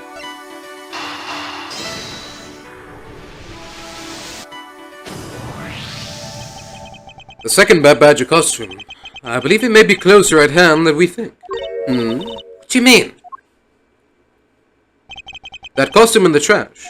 Wouldn't you say that it's wearing some very telltale pants? Hey, you're right. Let's get it out of there and take a look. Is there gonna be blood on? Oh, as I suspected. It's a Bad Badger costume. Well, minus the head. I won't rest until I've inspected every suspicious looking nook and cranny. Look, its hand is hurt. Looks more like something was ripped off of it.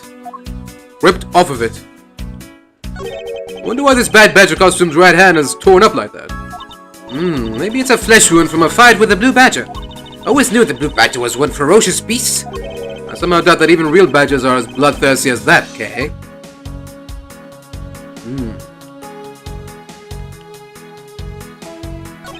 Unused folding chairs lean against the wall in their folded state. One's over by the table, probably came from the stack.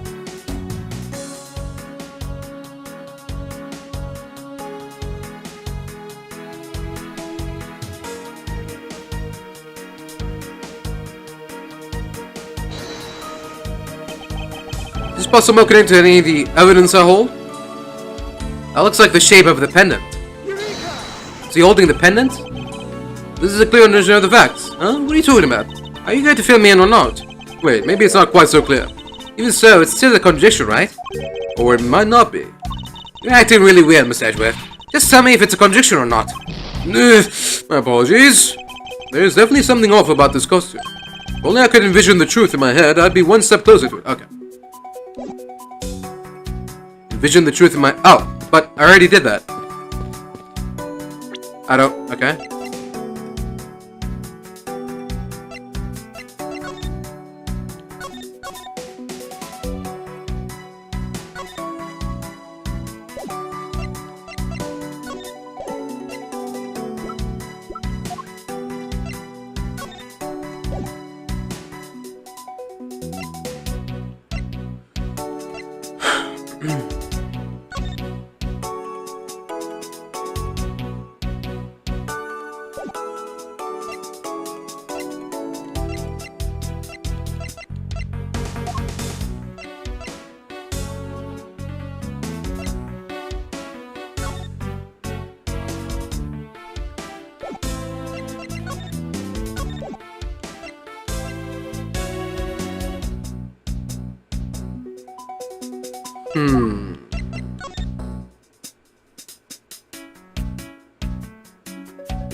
Okay.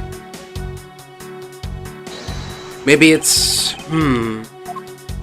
Maybe it's gunshot burns? Shot the gun, and the flames from the explosion burned his hands? It's a gunshot residue? But how am I supposed to prove that? Picture?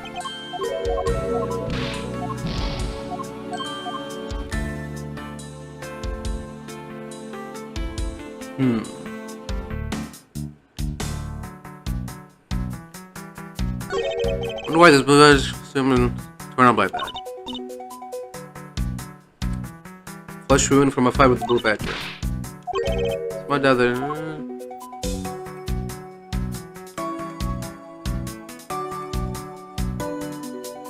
Alright, I'm all out of ideas. What other evidence can we use?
Wait.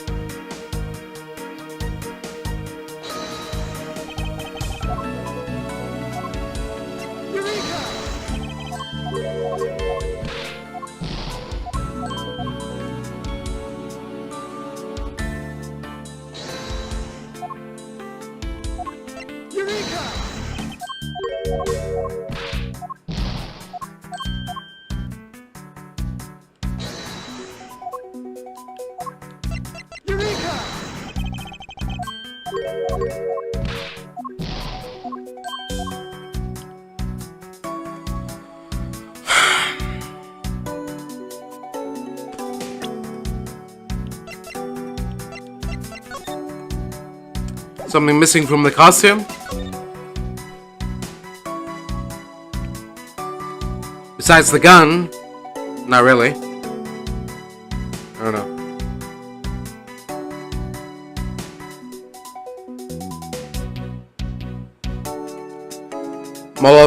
I'm all out of ideas. I'm gonna have to look this up.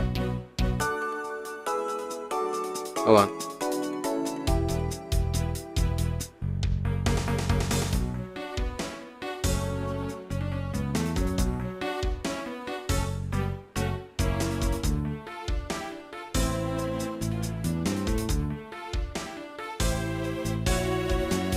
Let's see.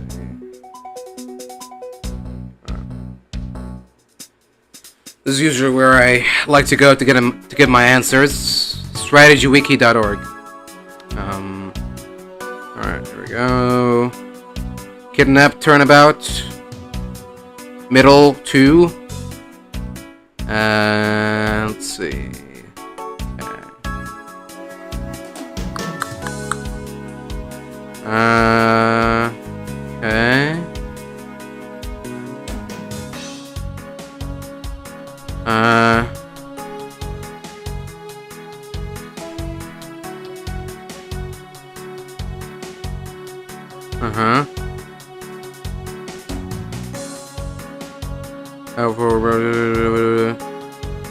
Examine the right hand. Deduce the right hand and present the Blue Badger Bible. The costume is also missing its gun.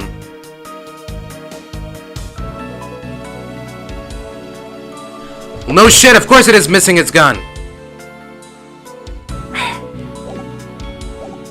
Who cares? Who gives a shit? It's missing bullet holes. It's missing a lot of things.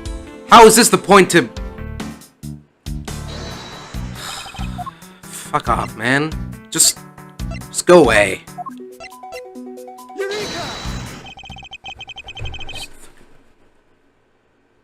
Just go in a cave somewhere and die. Fuck off. I believe what we have here is an inconsistency. Inconsistency. Between what? Look carefully. Our costume is not holding something in its right hand as it should be. Oh, the gun! Precisely. That badger was designed to always hold a gun in his right hand. However, but it's glued on, is it? You there? Did you remove the gun from this bad badger's right hand? No, I did not. No, I did not, sir. The gun is supposed to be securely attached to the costume. As I thought. The rip itself confirms my hypothesis that the gun was forcibly removed. Mr. Proto Badger, the gun is, of course, not a functioning weapon, correct? Absolutely not, sir. It's just a model gun. However, it can fire blanks. We need to use them for the stage show.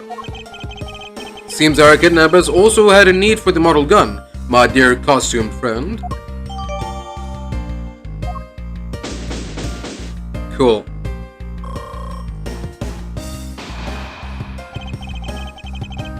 I think we're about done with this room. So, what's next? Well, we found a few answers, but there are still a few things left that we have to ask a certain person about. Let's go, okay?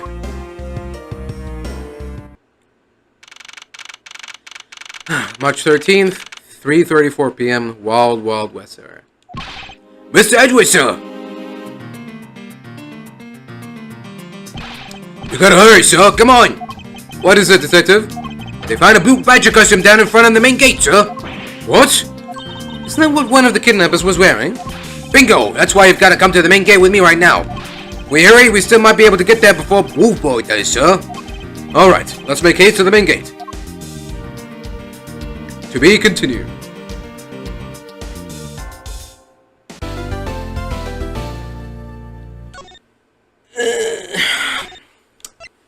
Alright then.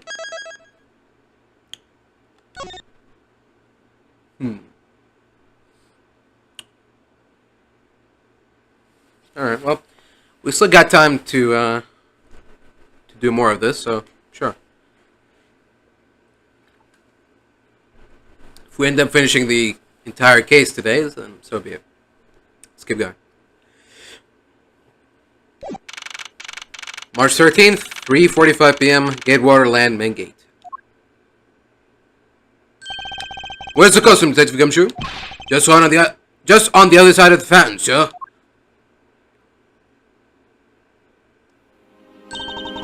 Was it out here in the open all along? No, it was discovered in the tall grass back there. We moved it out here in order to examine it more thoroughly. Now let's get down to it. I won't rest until I've inspected every suspicious-looking nook and cranny. This headpiece. This must be the blue badger officer Meekins crossed path with. Oh, the nerve of someone throwing a blue badger away like this. I worked so hard to create this character. It's like my baby. How could someone do this, sir? How? Detective, how about channeling your anger towards finding the culprits? Good idea. Oh, wait until I got my hands on... So, who are they, Mr. Edgeworth? Why don't you try figuring it out yourself for a change?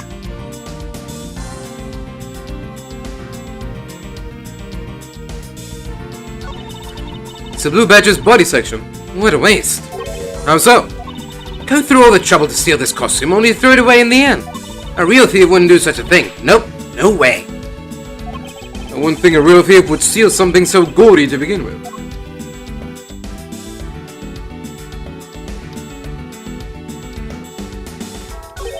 What do we have here? Oh, it's another pendant. That's 2 treasures in one day. How lucky is that? And hey, this pretty baby is made of platinum silver, too. Another pendant on top of the one we found on Mr. Deacon. Is it possible that these two... Hold it right there! Hands off, Mr. Prosecutor. You sure know how to cross the line, don't you? Pendant, huh? This is a very decisive piece of evidence. How can you tell?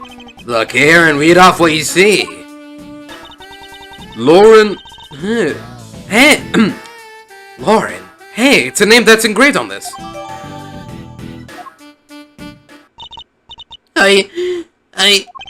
Aha! We have you now, Miss Kidnapper. No, you don't understand.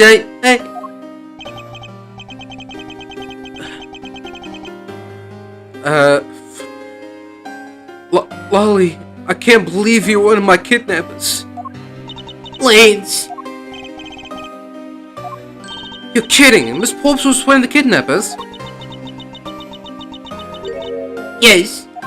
It was me. I am Lance hostage.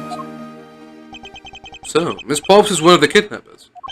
But even knowing that, I can't call this case solved. Or over. Hey, guys, case closed.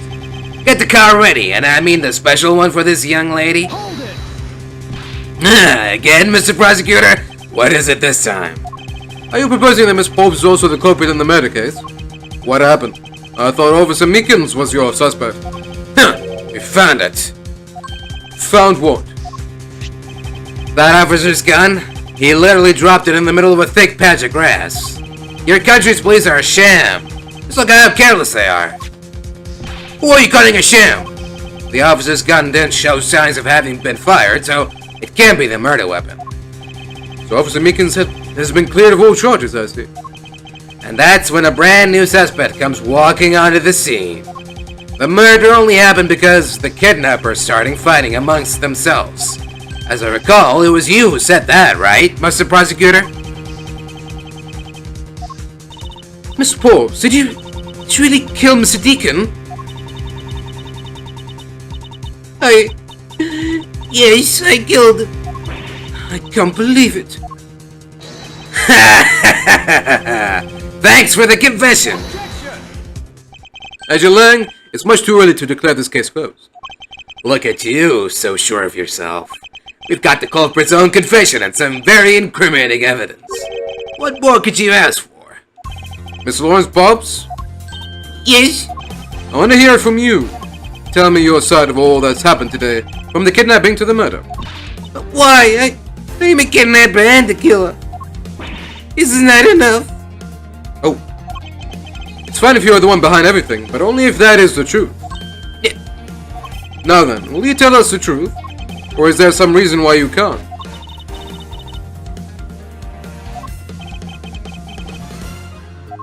I've had a change of heart. I think I'd enjoy seeing you sulk away as a losing mutt. Alright, you heard me. Let's hear about all the evil deeds you committed today.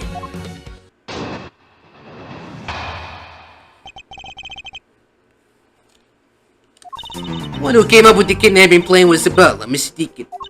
We knew that we could get rich by holding Lance hostage. Mr. Emmanuel paid and to get his son back after all. Everything was going according to plan, but as soon as we got the money, Mr. Deacon turned on me and tried to kill me. There, are you satisfied? She just confessed to her crimes a second time. At least you have the guts to admit what you've done. Can at least respect that much. Miss Bobs, is what you said really the truth?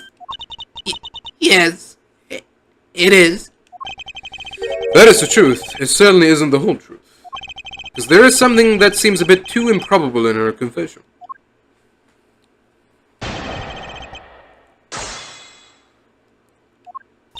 When we came up with the kidnapping plan was the butler, Mr. Deacon. Hold it! How well did you know the victim? I've spoken with him only a few times at Lance's house. Few times? That's it? Yes. They only met a few times. I don't see how they could have trusted each other. If you hardly ever told him, how can he trust you not to see his plan? Not so fast! That's completely irrelevant. He was planned to betray her from the very beginning, which is why he chose someone he wasn't especially close to. Isn't that right, Sheena? Yes, however, Mr. Deacon made a very poor choice. In the end, he was killed by the one he intended to betray himself. Ha! I bet he didn't see that one coming.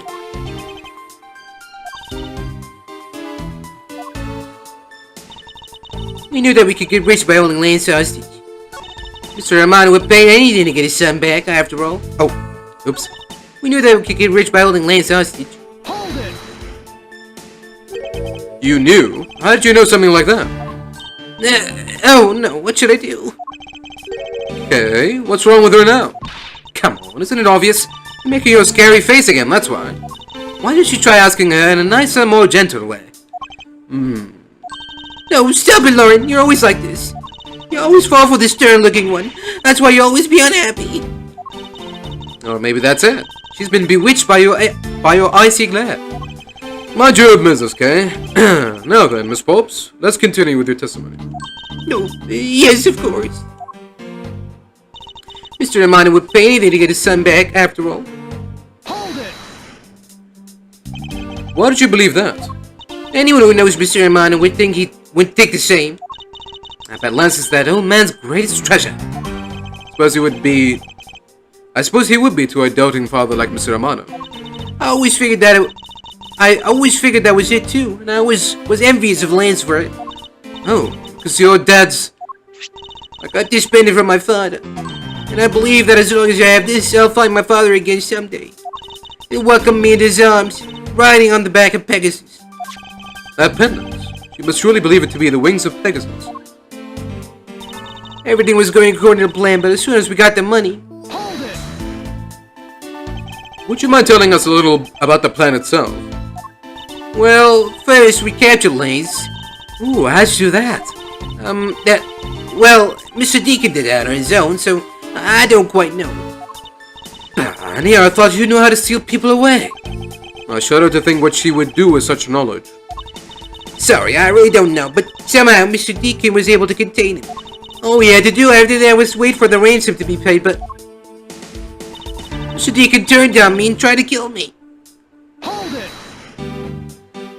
What do you think he did? I have no idea, but maybe he had planned on doing so from the very beginning. Miss Bobs. Wait, Mr. Deacon planned to kill Miss Bobs from the very beginning? Is that ever really likely to happen? What should I do? Should I raise an objection? I'm sorry, but I don't think what you just claimed is all that likely. Huh? I don't think Mr. Deacon would have ever been capable of killing you. Why? We were total strangers. It's not uncommon for people to kill each other over money. Miss Forbes, you really are clueless, aren't you? What do you mean? You never knew what your role in the kidnapping was, nor do you know who you really are. But I do, and I can show you with this piece of evidence. This proves that Mr. Deacon wouldn't have been able to bring himself to kill Miss Forbes. Take that! Why are you showing this to me? So what about the pendant? So what about the pendant? This horse pendant, along with this piece of evidence, shows who you really are. Take that! Does that really have anything to do with the pendant? The heck, of course not. I suppose not. There is something that is very clearly connected to this pendant. This pendant is the key that will open the door to the truth. This horse pendant, along with this piece of evidence, shows who you really are. Take that! These two pendants resemble each other, wouldn't you agree? Hey, you're right. They're the same color, and they're even made of the same material. I believe that these two pendants are actually one. Shall we give it a try? Wow, it's totally Pegasus. But why? What does my pendant match up? Why does my pendant match up with Mr. Deacon's? You're a smart lady. I'm sure you can imagine why that might be. What? No, that can't be. So the two make a set. Ha! Just another trinket. It's not as though this changes anything. You like imagination, Agent Lang? Very well. I'll show you with this evidence. This is the piece of evidence that gives meaning to the Pegasus pendant. Take that! Oliver Deacon was just an alias for this man. His real name was Colin Devoray, the name that is etched on the horse pendant. What? An alias? I suppose he had to hide the fact that he was a felon somehow in order to live. And it makes sense given what is written in Mr. Devoray's dossier. But what I really wanted to point out was this. This specific section is what reveals the true meaning behind those pendants.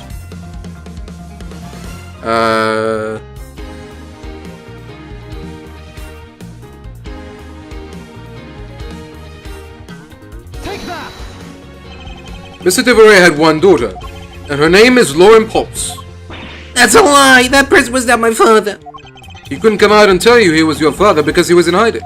However, I believe he was trying to secretly watch over you. Do you still believe that a man like that could kill the daughter he was separated from?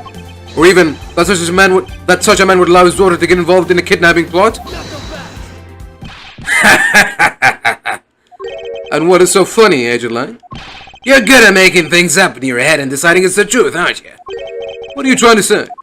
Your thinking is much too innocent. After all, I've thought of another possibility. Is that so? Well, let's hear it.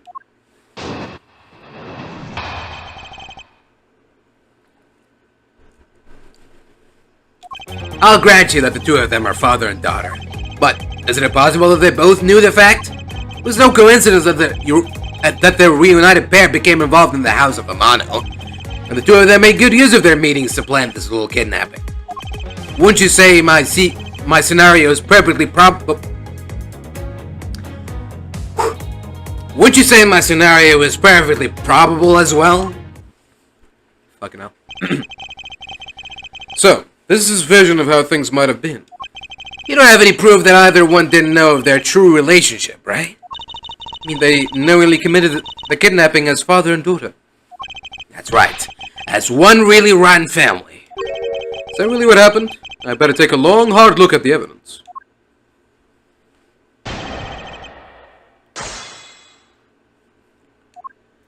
I'll grant you the two of them are father and daughter. Hold it! Precisely. And what father would ever willingly kill his own daughter? Not so fast!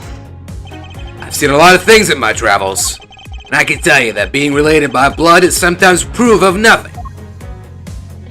But isn't it possible that they both knew the fact? Hold it!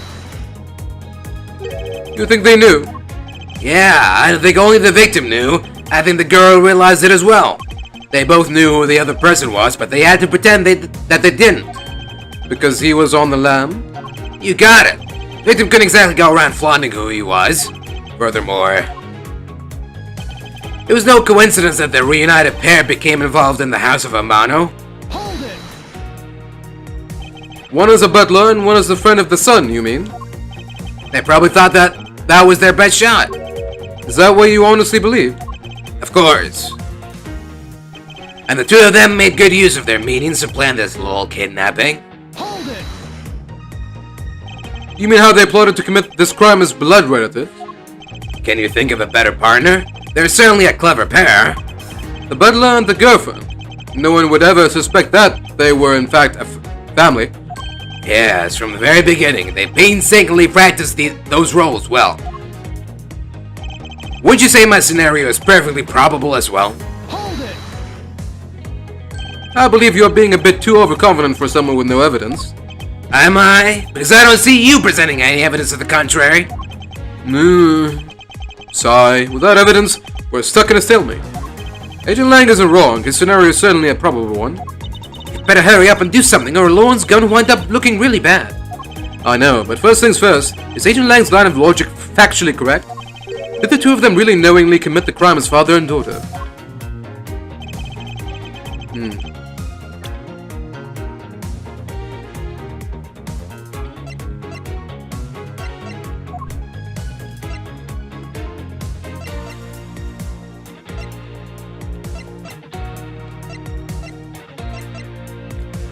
How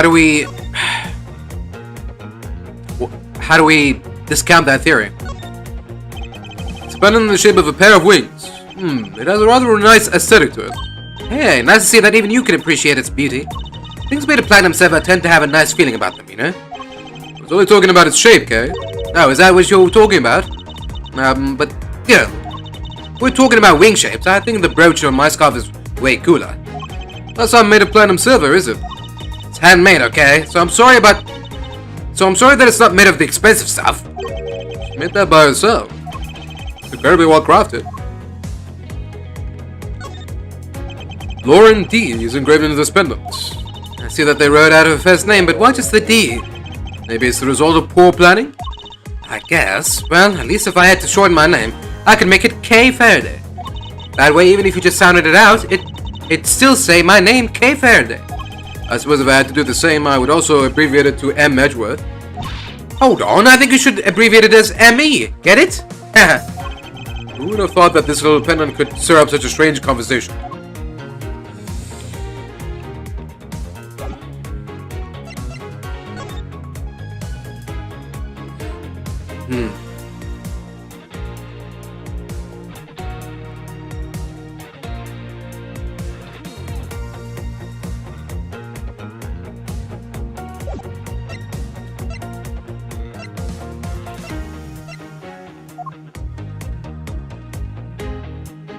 Ah, okay.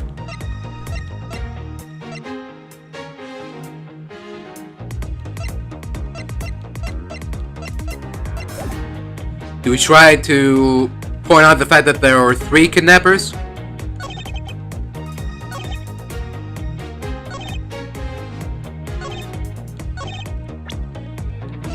Objection! Okay, wow, okay. I didn't think that would work, but there we go. This kidnapping wasn't planned by just 2 people alone. What kind of proof do you have of that? Quite simply, there were 3 kidnappers. 3?! 4 costumes were stolen from the Wild Wild West area's back room. We found one of them in the kidnapper's hideout. But as for the other 3, we can assume they were being worn by 3 different people.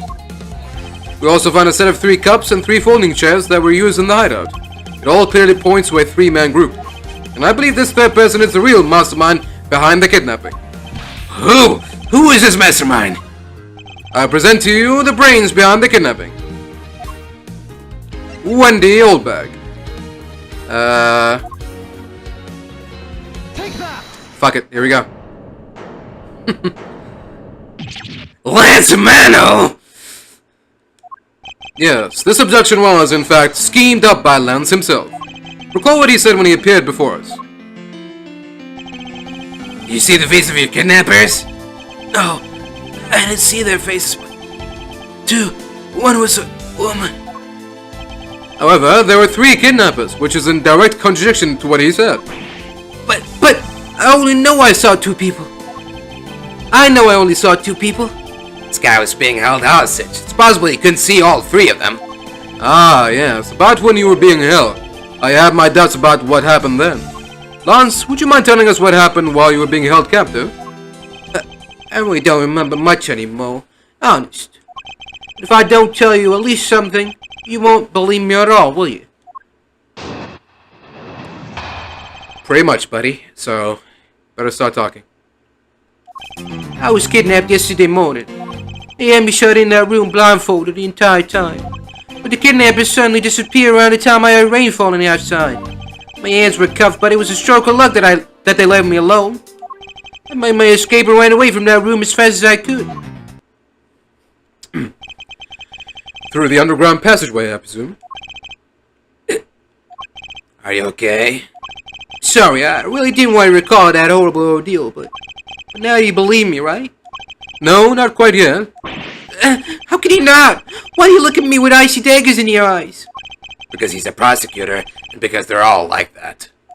I'll have you know, Agent Lang, a prosecutor's eyes are for discerning the truth. And should they be interpreted to be cruel at times, then so be it. There is a second point in Lance's testimony. Let's see what he offers up when I push a little.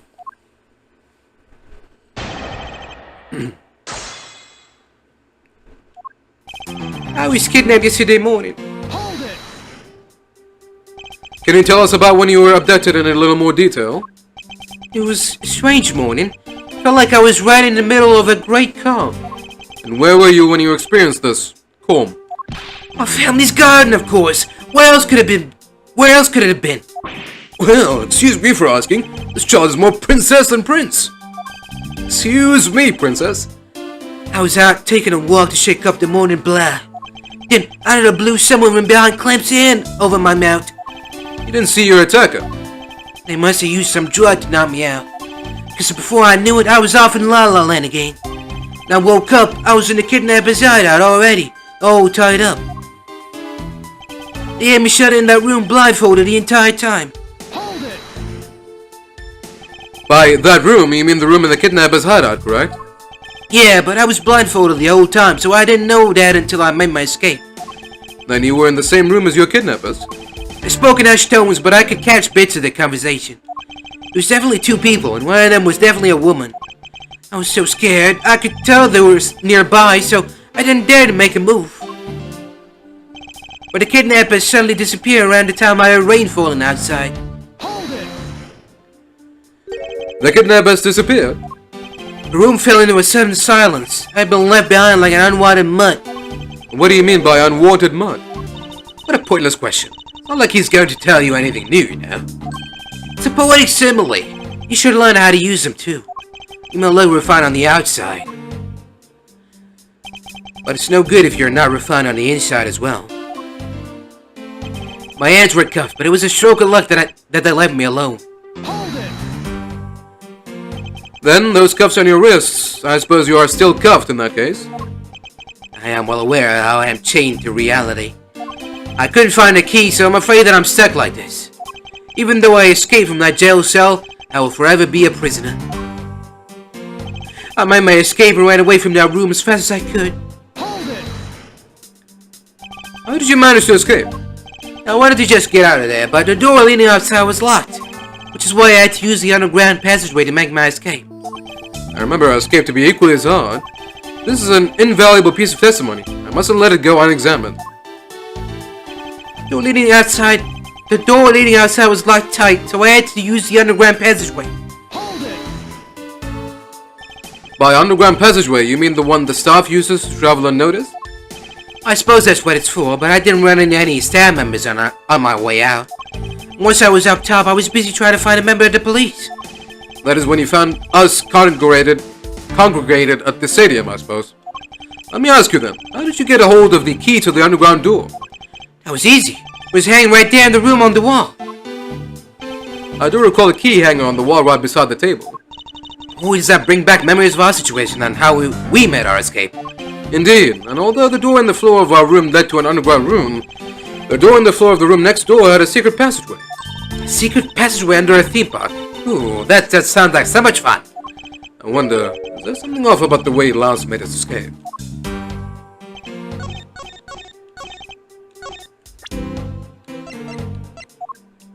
Objection! Bam. You said that the door leading out was locked, but was it really? We're talking about that room behind the saloon front, right? Look, I heard that it took quite a few men to get that door up. Get that thing open. Right, Gina? Yes, that is correct. Then take a look at this! What is that? A sword? Not an especially reliable one, if it's broken like that.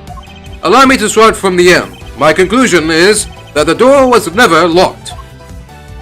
It was simply held shut by the sword which was used to jam the handle. Lance, even though your hands were cupped together, you could still use them. If that's the case, then why did you not just simply remove the sword and escape? Why didn't I was disoriented. Yeah, that's it. I didn't notice it. As if I should accept such a bold-faced lie. You locked yourself in their room because you had to make yourself look like the victim. But you did not in fact possess the key to the door. That is why you used the prop sword to improvise and create a prison of your very own. You've been making this guy out to be one of the kidnappers for some time now. I wonder if you've forgotten something very important along the way. And what would that be? A motive. What else? Do you honestly think that an upright, pure boy like him would hatch out a completely pointless scheme such as kidnapping himself? Objection!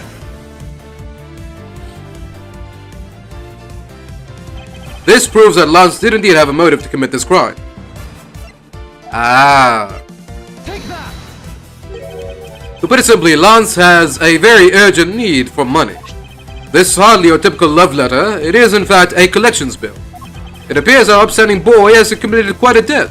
Isn't that right, Lance? Looks like it's hard being the son of a rich man, too. Must be rough when you have to resort to stealing from your own old man, eh? Alright, I give up. I abdicated myself. Lance! It's over, Lolly. In this life, we really are bound to our fates after all. All I wanted was to go with you to a new town, somewhere where no one would know us. All I wanted us to be well off with that $1 million, but now, that dream is over. Oh, Lace. Then you are giving yourself up? Yes. Yeah, I plan to run away from this world with my Lolly. Oliver even helped us with the plan, but then he had to go and stab us in the back. He turned on you. Maybe he didn't want to split the ransom money. That's my guess. It happened almost right after he made the drop-off. When we were alone, he attacked me all of a sudden. After a brief struggle, I was able to contain him and keep him under control. We left him inside that room as Lottie and I made our escape. We wore different costumes to split up. Lottie left first in the blue badger costume. That would mean the person Officer Meekin saw was Miss Pops. Alright then, the old man just had to wake up. I was careless. He tackled me pretty hard from behind. Then Oliver put on a bad badger costume, took the suitcase with $1 million and ran. I contacted Lolly right away and warned her that he had a gun. They had no idea that they were related, so I thought that it could only end badly. I still don't believe it. That prison was not my father. Because if he was, I just killed my own father. Lolly, then it really was you? Fuck's sake. It's fucking high school drama bullshit.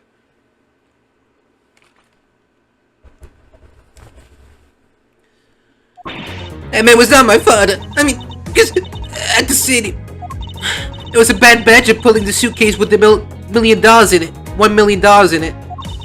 But that badger pointed his gun at me, aiming to shoot me dead. That's why I used the gun I got from Lance. It was a gunshot. The other president crumpled to the ground. I ran, scared for my life.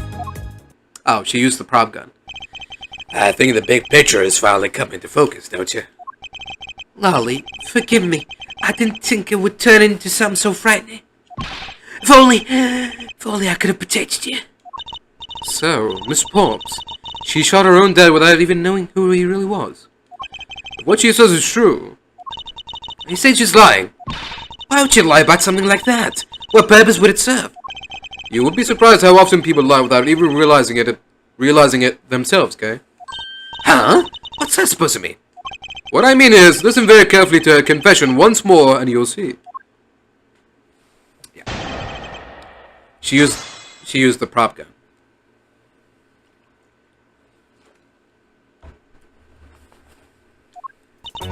That man was not my father. I mean, because at the stadium... Hold it! Please calm down and let's slowly talk through this. But All you have to do is simply tell us what happened at the stadium. Leave it to us to search out the truth. Can you do that for me?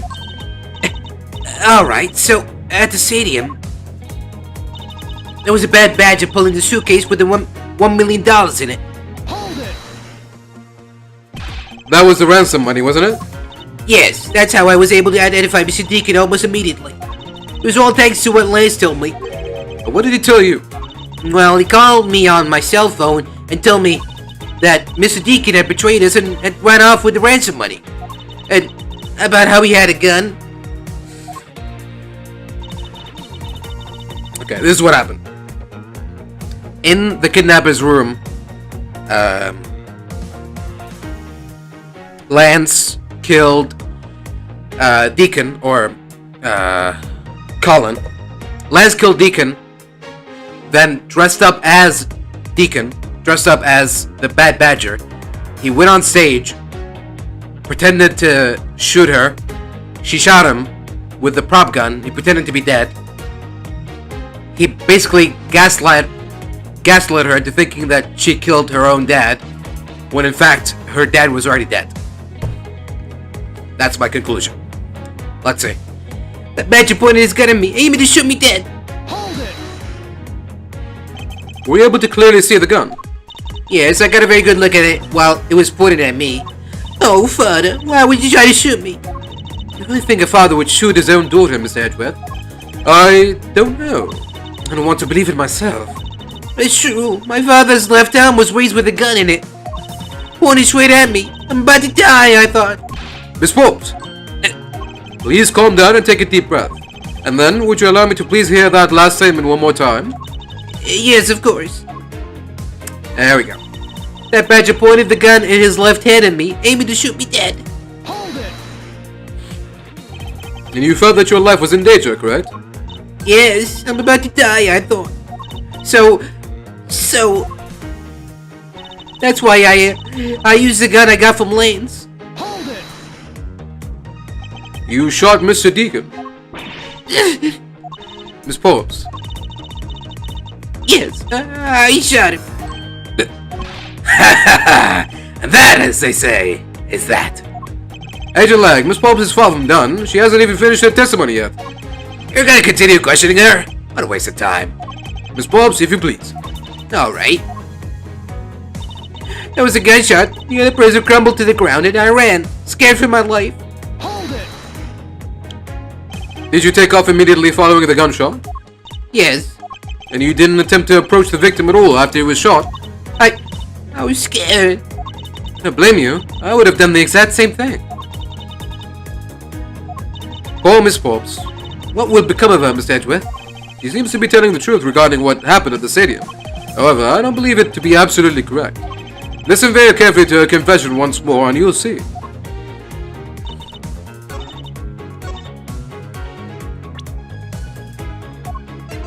Objection! I have here a dossier on your father.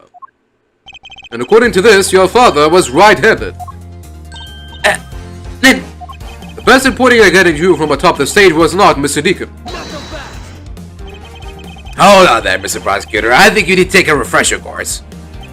The Bad Badger has a model gun attached to his right hand, which is why the only hand he could have held the real gun with was his left. Isn't it possible that it went down like that? Agent Lang, were you paying attention to what Miss Forbes was saying? Then again, I suppose I can expect someone who has never set foot in court to catch it. Enough with the smugness. Out with it already. Miss Forbes told us earlier. it was a bad badger pulling the suitcase with the $1 million in it. According to you, the Bad Badger had the gun in his left hand, which would mean that he was pulling the suitcase with his right hand. Is that correct, Miss Forbes? Yes, exactly. I'm sure it was the Bad Badger. It has those huge sunglasses on its face. But if that's the case, even I can see there's a huge contradiction. Yes, Miss Pops claims to have seen the Bad Badger, and yet the Bad Badger had both of his hands full.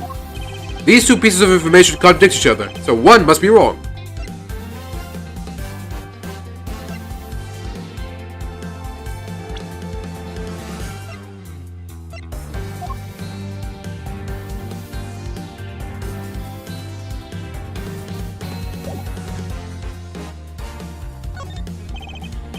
Miss Forbes, what you saw was not the Bad Badger. Think back and recall which character was it that leveled the gun at you. But it was wearing a pair of sunglasses and it had that strange blue beard. That sums up the Bad Badger pretty well, I'd say. Too bad for you, but it looks like the Bad Badger wasn't a mistake here. I need to think carefully about the facts here. Miss Forbes claims to have seen the Bad Badger, and yet the Bad Badger had both of his hands full with something or another. These two pieces of information contradict each other, so one must be wrong.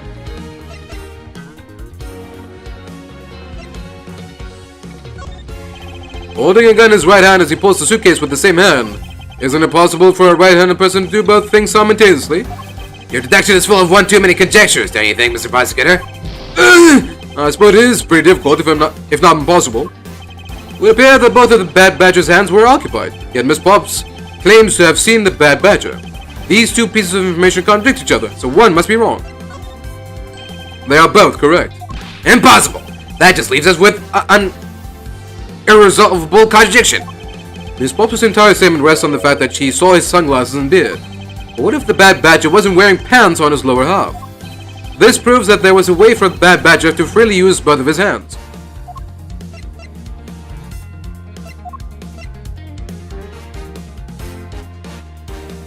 Take that! The costumes have two parts to them, a head and the body. Oh, I get it now. The head Miss Pops saw was probably really the head of the Bad Badger. That's what I was trying to say, but the game wasn't following my logic. But whatever. So she did see the Bad Badger, but she didn't see the Bad Badger. Okay, got it. Yeah, that makes sense. Is it not possible that the body was that of an entirely different badger? Different Badger? Yeah, so to put it more bluntly, I believe it was the lower half of this badger. The body of the Bad Badger Miss Pops saw really belonged to this badger. Take that! What the heck is it? It's the Proto Badger. Yes, and it's a simple matter of process of elimination. Miss Pops was wearing the blue badger's costume, so we can eliminate that one. And the pink badger is of their own color, which would have been incredibly obvious. All that is left is the Proto Badger costume. Miss Pops, who was the one who wore the Proto Badger costume? That would be Liz. Are you saying what I think you are? Last Amana donned the Bad Badger's head and pretended to be Mr. Deacon? On top of which he plotted to shoot Miss Pops while wearing that hideous thing? The stage that was set up in the stadium was nothing more than that, a setup. And its purpose was to lead Miss Pops into believing she had committed murder. Standing there in front of Miss Pops and pretending to be the victim, it was all done so that she would pull the trigger. I have no idea what you're talking about. Why exactly would I have to do all that, huh? There is but one reason. Lance Amano, you are the real culprit behind the murder of Mr. Oliver Deacon. What? No! That's slander! Take it back! You take it back right now! Just out of curiosity, Lance, which is your dominant hand? I'm left-handed, but what does that have to do with anything? It depends. According to Miss Pops, her attacker held the gun in his left hand. Ha! Who is that? Who is what hand that doesn't prove a thing? And besides, now you're just being absurd. It's not like the Proto Badger is bulletproof. One misfire and he would have found himself dead, right? Of course, logically, if he had been shot, he probably wouldn't be here with us. But I believe he had thought of that as well, and prepared accordingly. And this should be all the evidence you need. This is how Lance made sure that he wouldn't be hit by a bullet. Take that! We found one half of a Bad Badger costume in the hideout, a broken one. It was not the same one that the victim was wearing, plus it was missing something. And that something is the model gun that the Bad Badger carries, which can fire blanks. What? Miss Bobs, where's the gun you use now? I threw it away into the sea. That makes it a bit tough to verify what it was, although I believe that we can safely assume that it was the model gun in question. I've heard enough. All you've been spouting so far is pure conjecture. I admit that as long as the model gun is lost to us, I can't prove I'm right. However, I can say that the probability that I am right is very high. Okay, so let's pretend you're right, and then the murder at the stadium was a fabrication. In that case, where do you think the murder really took place, Mr. Prosecutor? I don't know yet. Ha! I knew you were full of it. However, I do believe that the murder took place during an earlier time frame. Please, wait a second. Simply not possible. Because I saw Mr. Deacon after he was restrained by Lance. She saw the victim in the state of being restrained.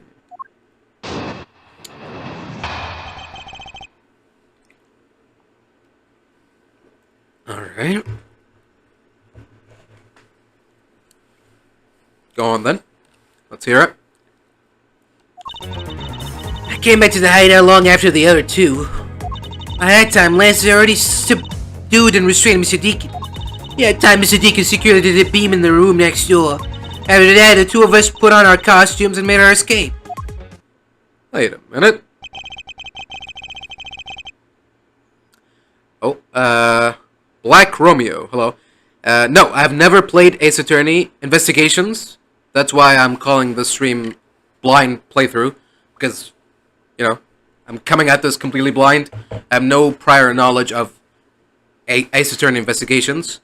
I've heard some things here or there. Like, I knew that, you know, Francesca makes a cameo. I've heard that Meekins makes a cameo.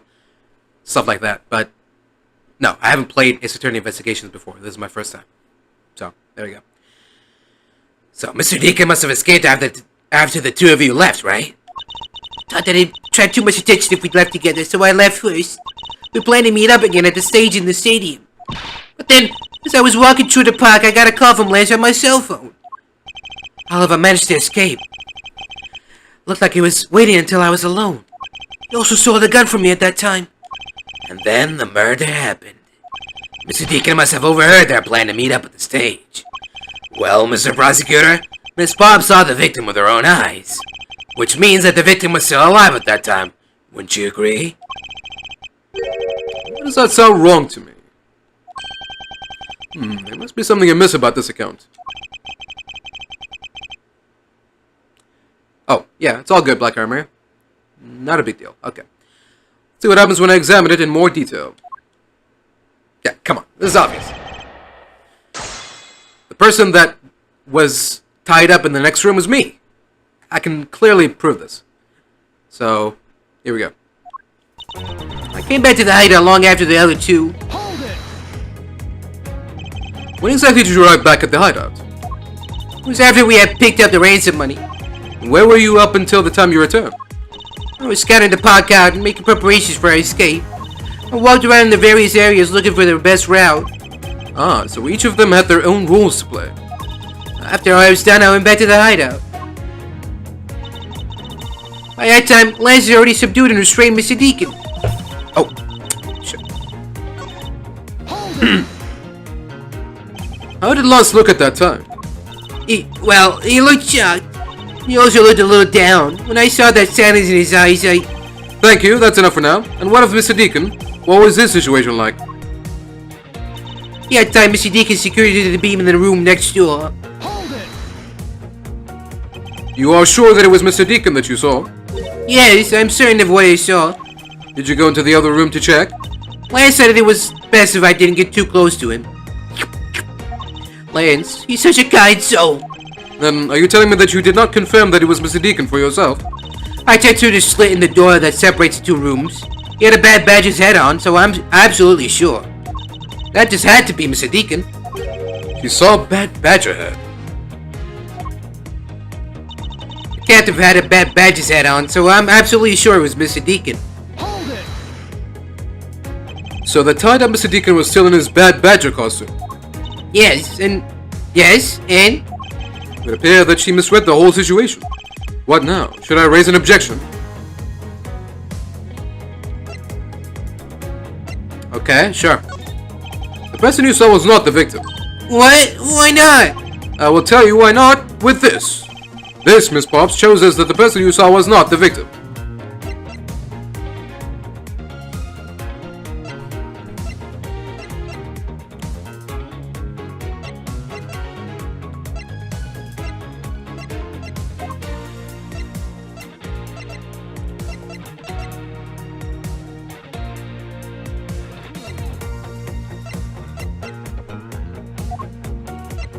Take that! Miss Pops, the person you saw was not Mr. Deacon at all. Huh? The person you actually saw was this person. It was me. Huh? President, I said it was you, Mr. Edgeworth. I always thought it was a bit odd. Why would the kidnappers abduct me, even after I had handed over the ransom? It's not as though I saw the face of the kidnappers. If I were them, I would have just taken the $1 million and ran. But in the end, there was a point to it all. It was to make me look like Mr. Deacon. And if that was the reason for which I was abducted, then I believe we can assume that the victim was already dead at that time. Well, Lance, am I right? Yes. You showed Miss Pops a person, namely me, with a bad badger's hat on, and then made your costume to escape together. Or so you pretended. Huh? What do you mean he pretended? Exactly that. I believe Lance watched you escape and then doubled back to the hideout. Probably to come and remove the bad badger head from my unconscious self. And to create his fake prison with the prop sword, he then escaped via the passageway. Hold your tongue, boy. Don't get caught up in that tidal wave of words coming out of Mr. Prosecutor's mouth. Tidal wave? We've heard a lot come out of you, but I've yet to see a shred of evidence. Victim's betrayal and a subsequent detainment. All that could have happened while you were out cold. That's right. You were out for quite a while, Mr. Prosecutor. Even if that were the case, Miss Pops would have still seen me tied to that beam. I'm scared of Mr. Deacon, so I didn't go in the next room.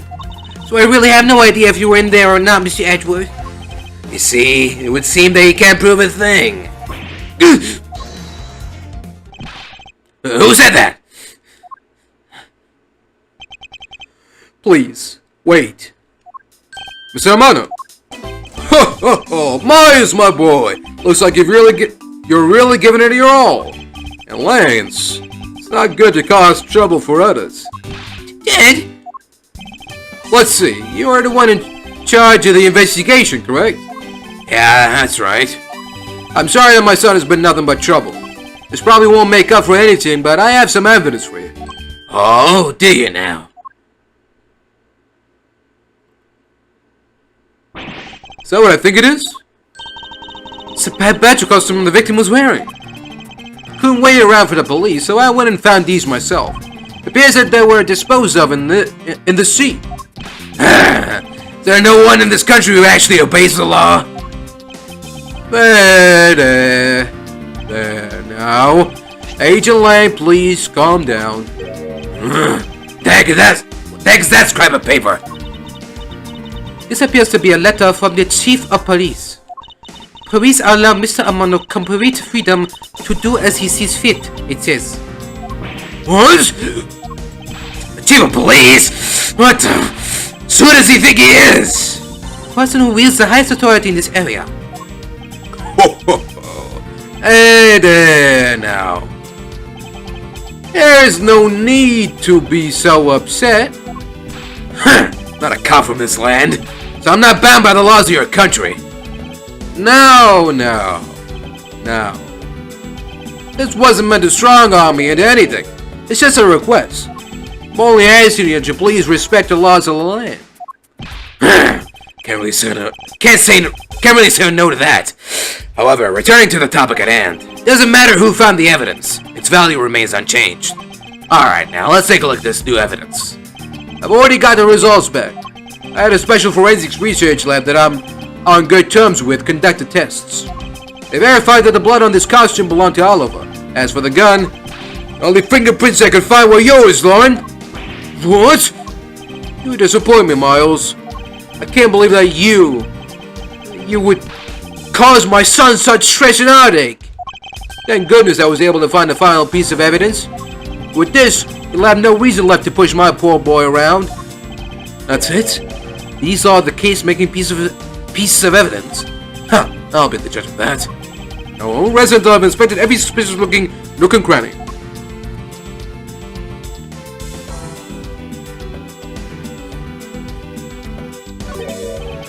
What's this? Looks like there's something inside the customer.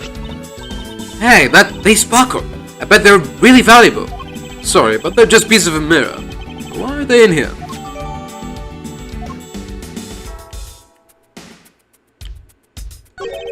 This bullet hole. Looks kind of burnt around the edges. Wait, those burn marks were left by the gunpowder. This is the most important fact. This is a most important fact. Why is that? Because it is proof that the victim was shot at point-blank range.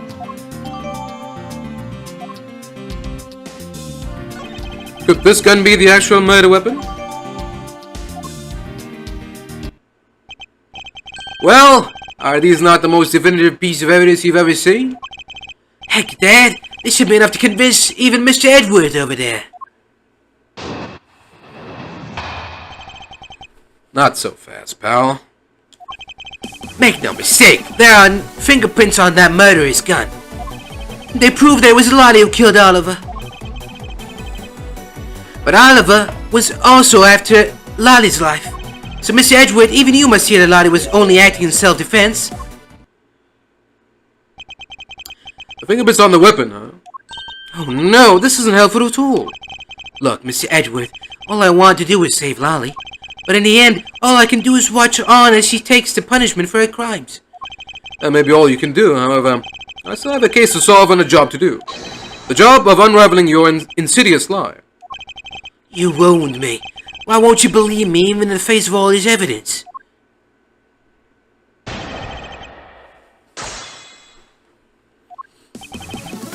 Make no mistake, there are fingerprints on that murderer's gun. Hold it! Those fingerprints, are you sure they belong to Miss Forbes? There's no mistake about it. Through my connections, I had the best forensics techniques money can buy before. I found that to be a bit peculiar. What? Are you trying to pick an argument with me? What should I do? Should I raise an objection? Frankly, I don't believe that Miss Forbes' prints should be on that gun to begin with.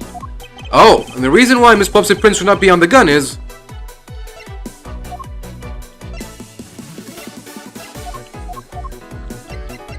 Take that! It's simply not possible for Miss Forbes to have left any prints on the murder weapon. Because while she was at the stadium, Miss Forbes was wearing a costume. Huh? But there's been no mistake. We found fingerprints. Well, Miss Forbes, do you remember touching the gun at all at any time? Yes. As a matter of fact, I did hold it for a bit back in the hideout. I handed it off to Mr. Deacon when he and Lance left for that haunted house. To retrieve the ransom money, I suppose. And there you have it. That is when Miss Forbes' prints found their way onto the gun. You understand now, Mr. Romano? The fingerprints do nothing to prove that Miss Forbes is the murderer. But you still don't have anything to prove that she isn't the killer, right? You seem very adamant about insisting that your girlfriend is a cold-blooded killer. Oh, Liz. What? No way! I'm incredibly worried about her. But that doesn't change the fact that you don't have any evidence, right? That's where you're wrong. I have the evidence. What? How? The story that Miss Forbes killed the victim at the stage in the stadium, the whole affair is simply not true, because that was not the real crime scene, but a setup. This proves that the real murder was not committed at the stadium at all. The glass. Take that! This piece of evidence proves that the real crime scene is not in fact the stadium. Mr. Prosecutor, I'd have to rate that piece of logic a 0 out of 10. Zero? It's at least a 6.8 out of 10. This rate lot is gonna wind up getting arrested. Must remain calm and think clearly. If the murder did not happen at the stadium, then the scenario where the victim was up on the stage and Miss Forbes was down below, there must be something that invalidates it. This proves that the real murder was not committed at the stadium at all. Okay, maybe not the glass. Let's examine the revolver. They found Miss Forbes' fingerprints on this gun. Let me hold it for a sec. I shouldn't if you don't know how to handle it. Besides, Miss Forbes' prints are on it. Look, I'm wearing gloves. It'll be okay. I just want to take a look, that's all. It's not like I'm going to run off with it. The only things I don't return are treasures. Stealing either one would land you in jail, you know?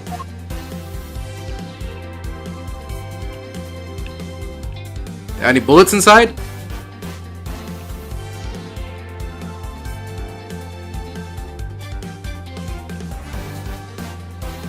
Okay. This proves that real murder was not committed at the scene at all.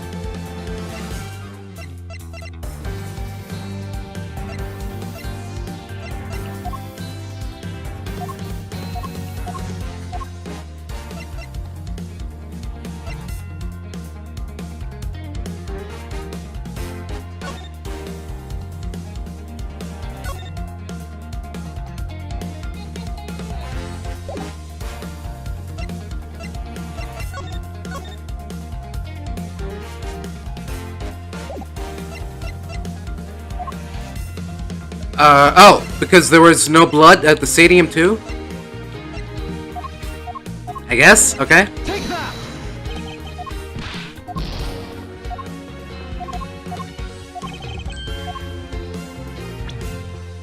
Okay. The murder did not happen in the stadium, then the scenario where the victim was up on the stage and Miss Pops was down below must be something that invalidates it.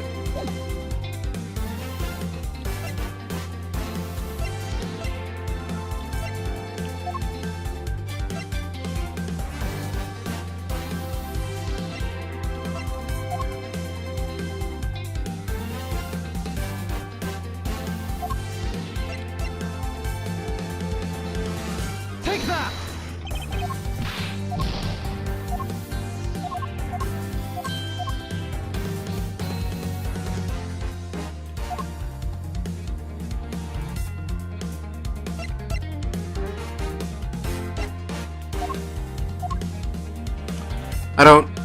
I don't follow. Okay. I'll have to use the guide, I guess.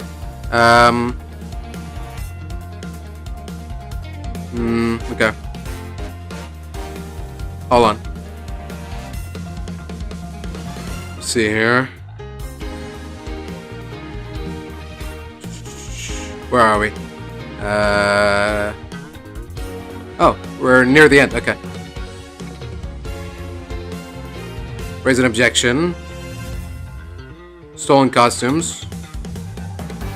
Okay. Okay. Oh, okay. Okay. That's my bad. That's my bad. Completely missed out on that. Okay. Yes. Okay.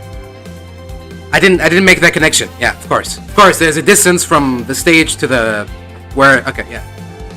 Makes sense. Okay. Take that! Sorry. Completely blanked out there. Alright. Let's take another good look at the costume the victim was wearing. Then, I believe you will see why I insist he was not shot at the stadium.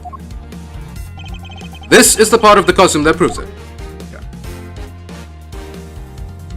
Take that! The burn around this bullet hole was made when the victim was shot at point-blank range. Ah, so then you mean the murder Miss Oldback saw at the stadium really was... Yes, she saw two people, but they were separated by a distance. The victim was indeed shot from below the stage. There shouldn't be a gunpowder burn. Look at you, Mr. Smarty Pants Prosecutor. Since you seem to know all the answers, why not tell us where the real crime scene is, then? Lance set me up to look like Mr. Deacon back at the hideout. If that's the case, then the murder must have happened prior to that. The location where Lance and the victim were at just before I was imprisoned was...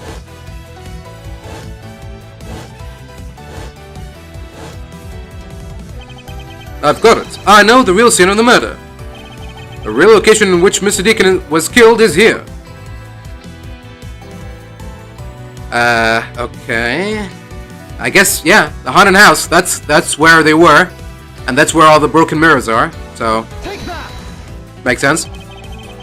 I think it's not unreasonable to assume the murder took place in the haunted house.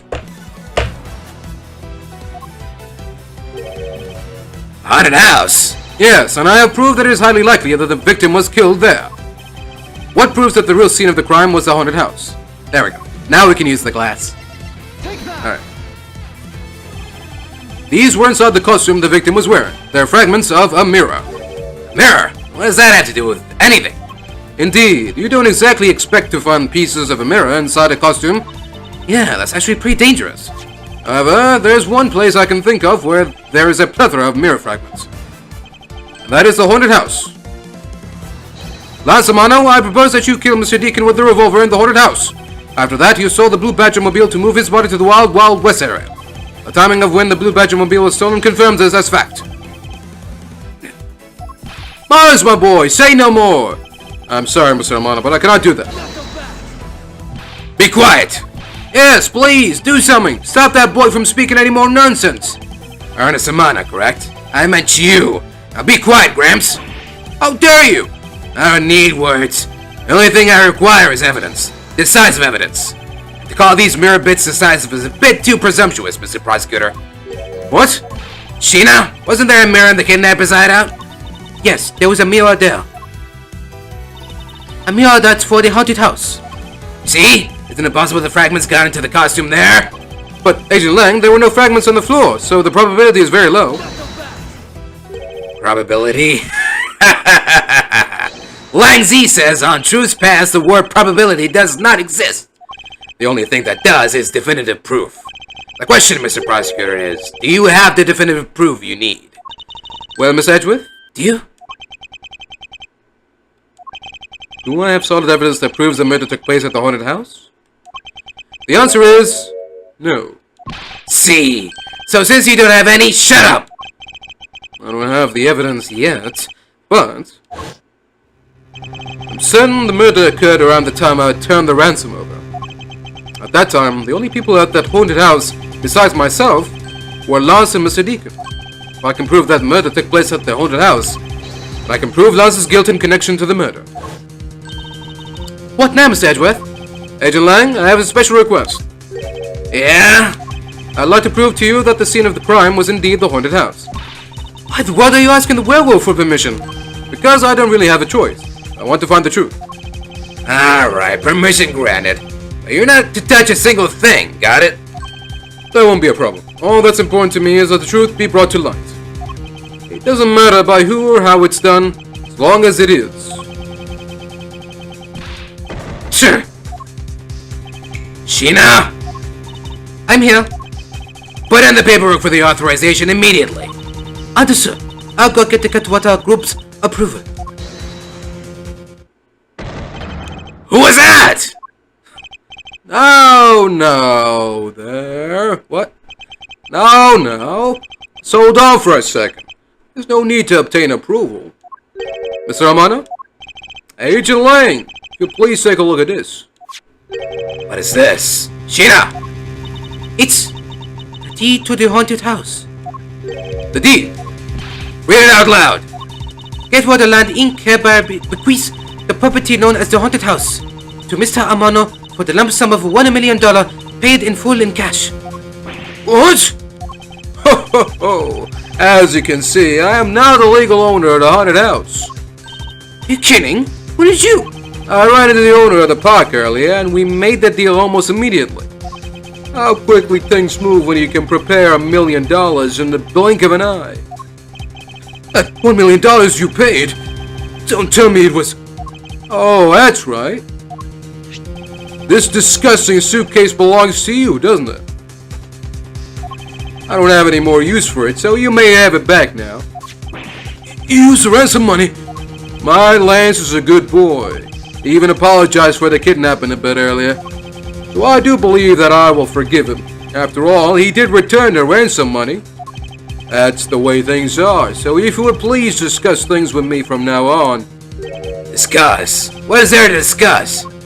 Why, permission to enter the haunted house, of course. While we were busy listening to Lance's story, Mr. Amano was out there preempting us. Permission to search the haunted house is denied. End the discussion. Agent Lang, I want you to arrest that girl. And Miles, you should hurry on home, man. You should hurry on home now, my boy, before I really lose my temper. Mr. Amano definitely has the deck stacked in his favor, yeah? What should I do? If I leave it like this, the truth will be lost forever. Do I have a choice? Oh, to be continued.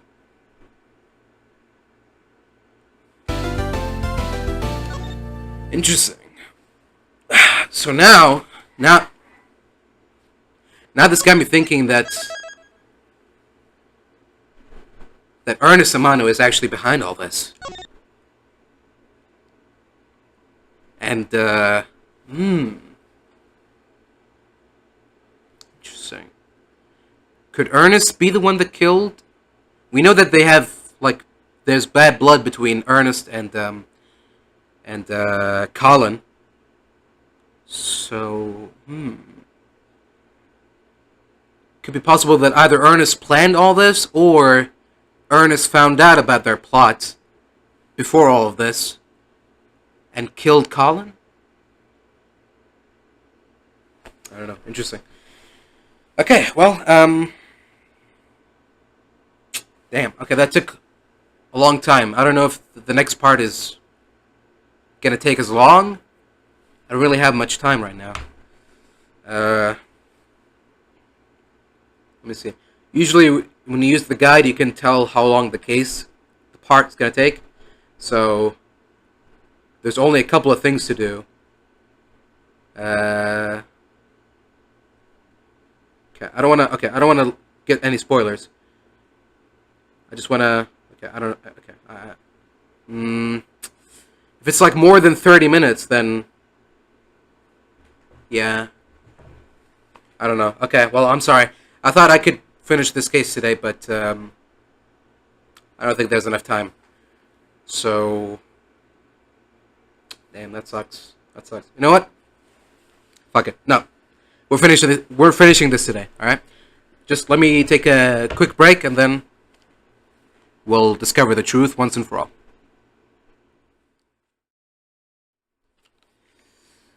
All right. Here we are. Welcome back. It's time to finish this.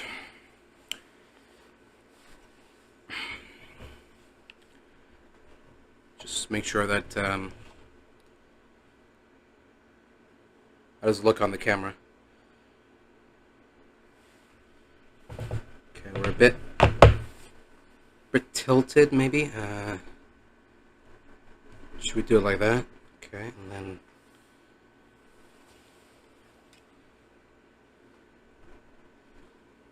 maybe like that. That fix it?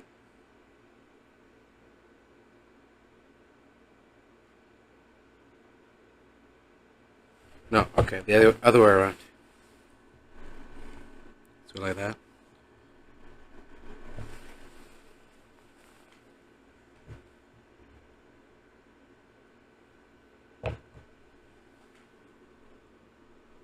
Yeah. Okay. Whatever. Good enough. Here we go. Let's continue. March 13th, 4:27 p.m. Gatewater Land Main Gate. If I can get permission to investigate the crime scene, then the truth will be lost. Hold it! Hold it! Hold it! Okay. Miss Edgeworth, what are you doing spacing out? You've forgotten. There's only one thing you should do at a time like this. And what is that? When the people are in a bind, the hero of justice appears to save the day. Look, you just leave it to me. Prime K. Faraday, the second of the great Yatagars. I thought you were a thief, not a hero. Yatagarasu is a noble, and is always a thief of justice. But, of course, if we have enough information, I can recreate the inside of the haunted house with this. Plus, if we then factor in everyone's testimony, you can recreate exactly what happened when I dropped off the ransom money. You may be able to figure out some new information through this. Worth a try. Oh. Agent Lang? Nah, so you want to use a little toy? Be my guest. Okay, hang on. You're all about to witness the true power of a real modern-day Robin. That to come true? Is there a copy of the Haunted House's blueprint among the police's reference documents? Yes, sir. We got it just in case we needed it for the kidnapping case. Oh, right. I'll input the Haunted House data, then.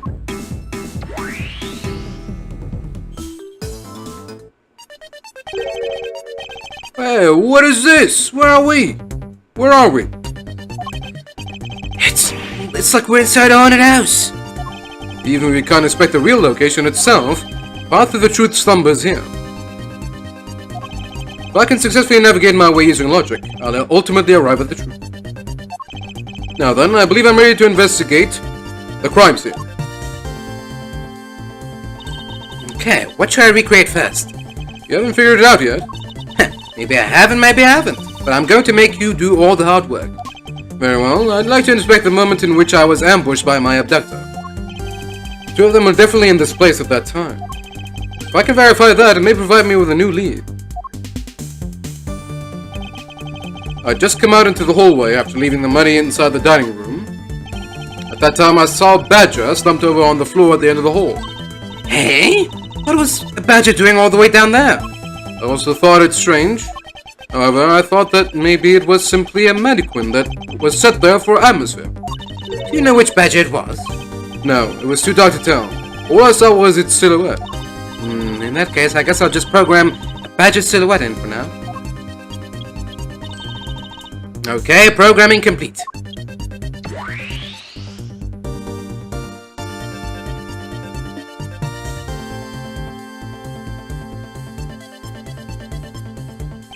Then I started walking towards the exit.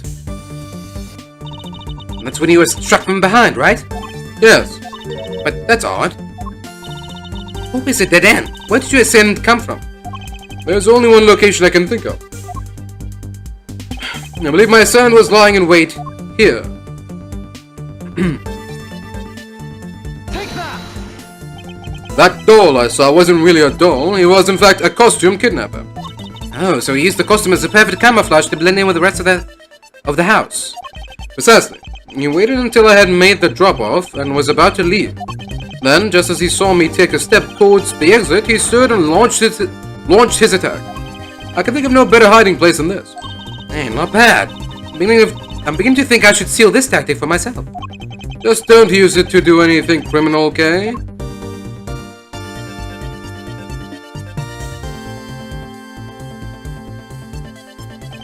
Well, Lance? What are you asking me for? As one of the kidnappers, I figured I should give you the chance to confess first. I was one of the kidnappers, but I don't know anything. I did come up to the haunted house, but I never set foot inside. I left Oliver in charge of picking up the ransom money. Didn't set foot inside. Is he telling the truth or is this another lie? Alright, then you're claiming that it was Mr. Deacon who assaulted me? Yeah, I'm sure it was him. Okay, inputting the new info now. Mr. Deacon was a Bad Badger, right? Since the Bad Badger has a gun attached to its right hand, I'll have to change it so the weapon is in its left hand.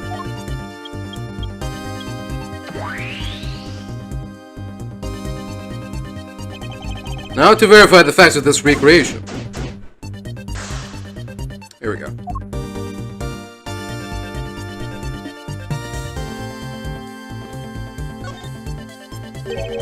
Didn't recreate the weapon. Well, I can't exactly recreate something I know nothing about. So tell me, what were you hit with? The attack came from behind, so I have no idea. But I doubt it was someone's bare hands. Okay, then where were you hit?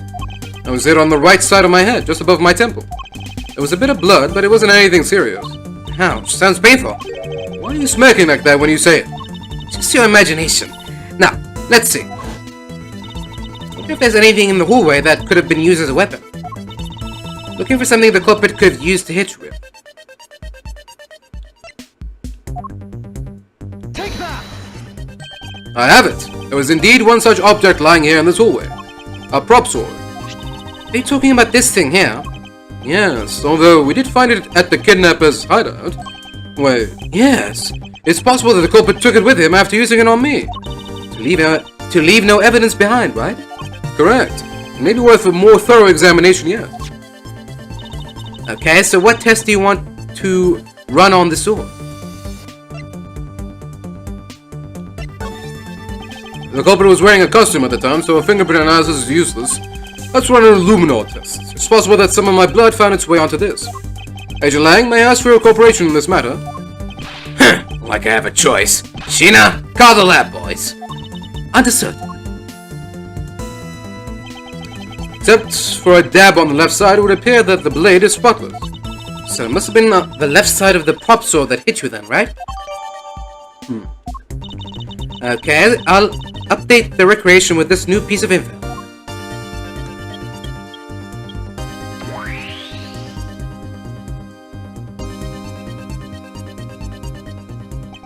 All rest on time inspected every suspicious looking nook and cranny.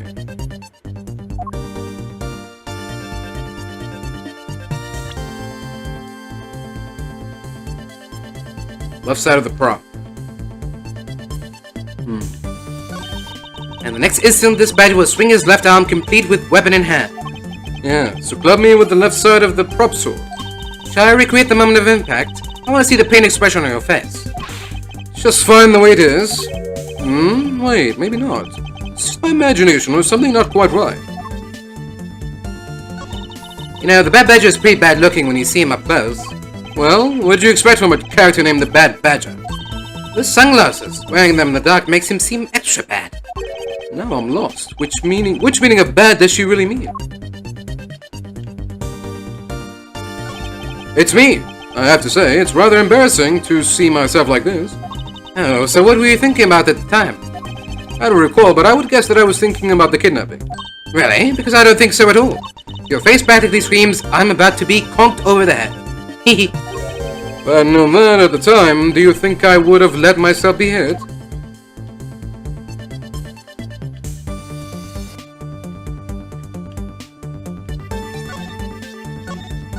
Okay. So... the spot somehow connected to any of the evidence I hold.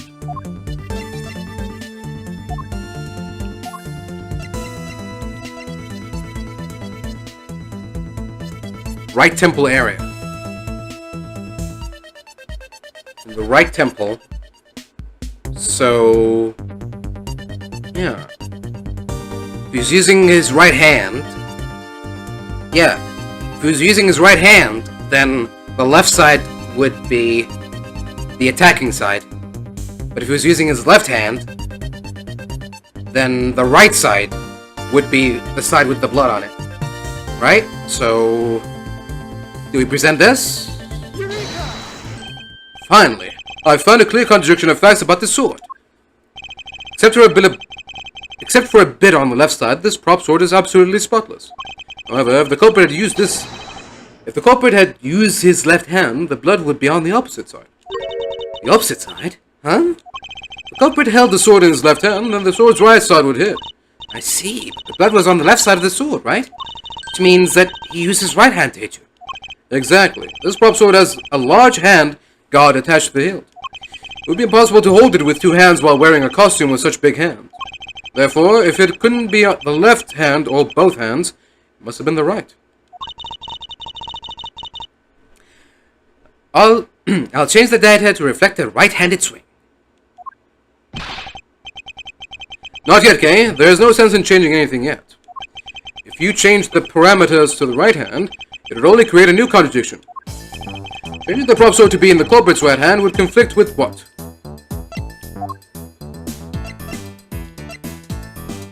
Take that!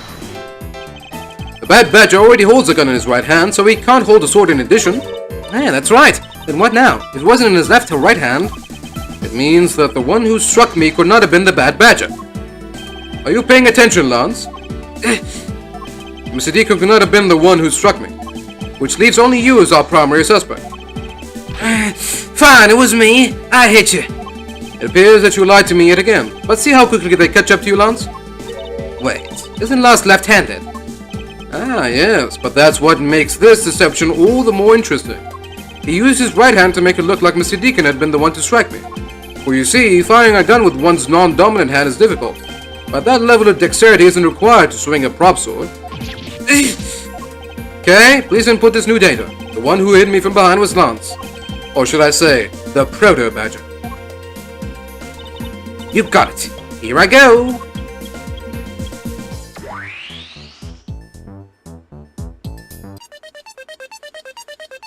Alright. Now we have a faithful recreation of the situation around the attack on me. Alright, all we have to do is examine this new recreation and... What exactly is so funny, Agent Lang? That amusing little gadget, it sure packs a punch, right, Sheena? Yes, it was all I could do to hold my laughter in. Hey, don't make fun of little thief, you mean old werewolf. He and Mr. Edgeworth bring out the best in each other. You've had your little fun, but now it's my turn. I've sat quietly by, listening. But the crude conclusions you two keep spewing don't whet this wolf's appetite.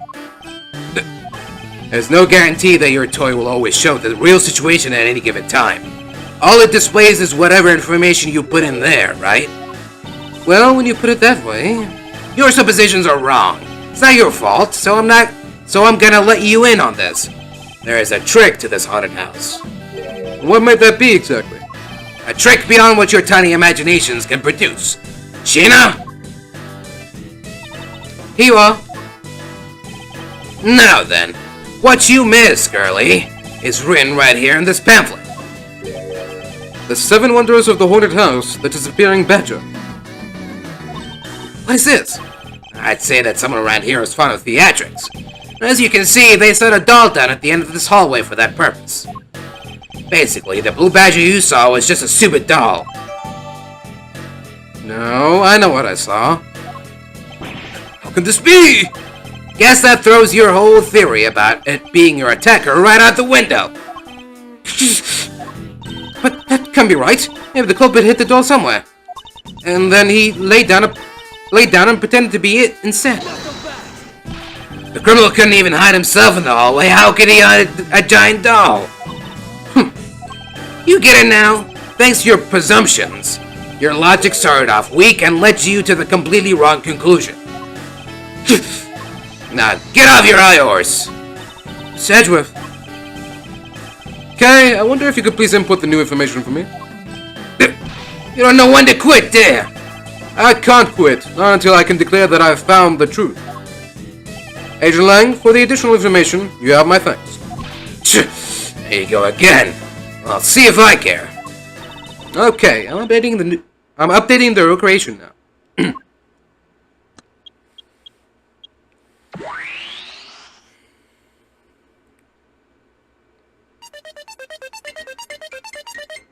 Oh. Alright.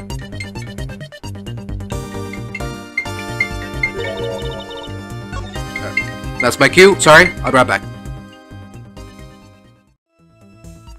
Alright, welcome back. So, yeah.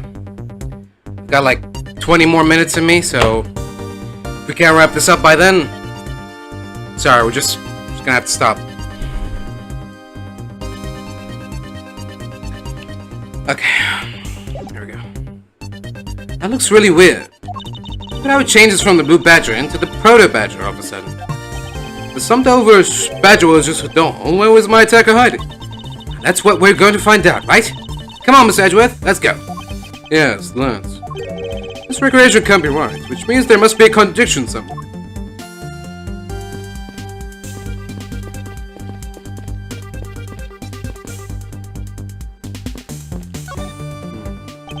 I won't rest until I've inspected every suspicious-looking nook and cranny.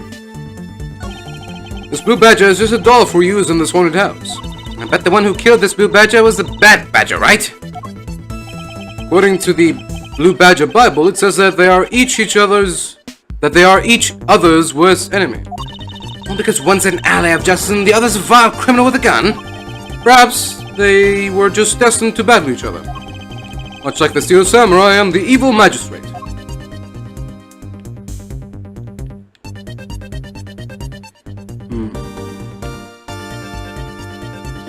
Okay, so it's a blue badger, then proto badger. Yeah, and then proto badger. This is where the proto badger shows up in our recreation. Yes. Now the question is, where did he come from? Yeah, but there's no place to hide in our current model. Must be an inconsistency somewhere. Pieces of a set of armor are in pile here. Why do you think they almost always have sets of armor inside haunted houses? I suppose this sort of interior design is meant to bring out a sense of the abnormality.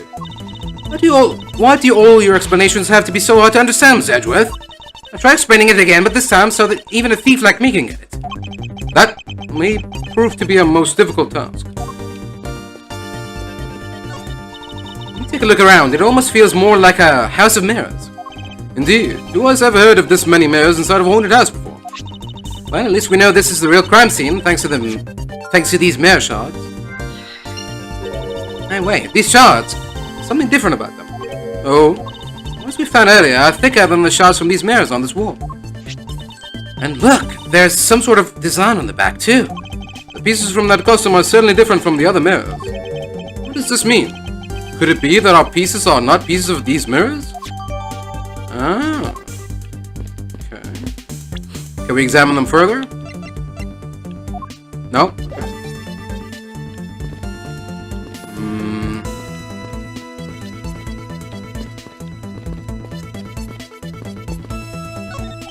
It's a replica of myself. You were totally oblivious to what was behind you, huh?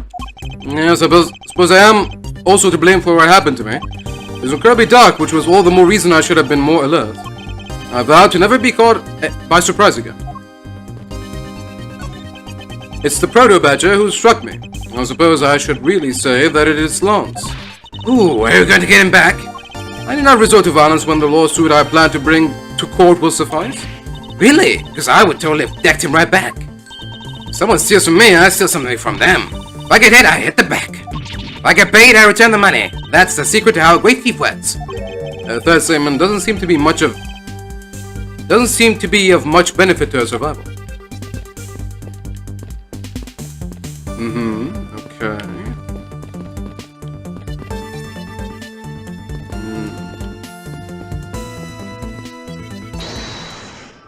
We got something, okay. Mirror shards. Okay. I can't believe what I'm seeing, sir.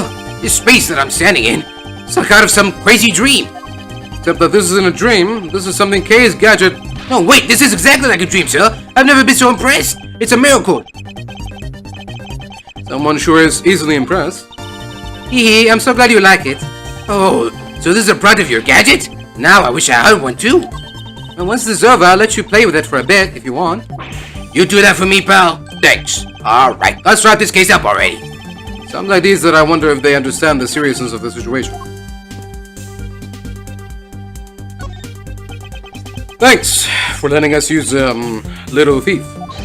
Wang Zi says reject not those who seek the truth. So keep in mind that I'm not doing it for you. I'm doing this for the truth. Don't worry, I understand. We may have different methods, but our wish is the same. So, have you noticed anything worthwhile? I have no obligation to talk to you. Well, I'm fine with just Little Thief in solving this case. That toy, it's very well made. Haha, that's because it's the heart of the noble thief Yatagarasu. Okay, that might not be something you want to advertise for everyone. So, Sheena, what exactly is the source of this extra-dimensional-like space? I believe this is nothing more than a projection from that girl's toy. So, it's all an illusion, right? Yes.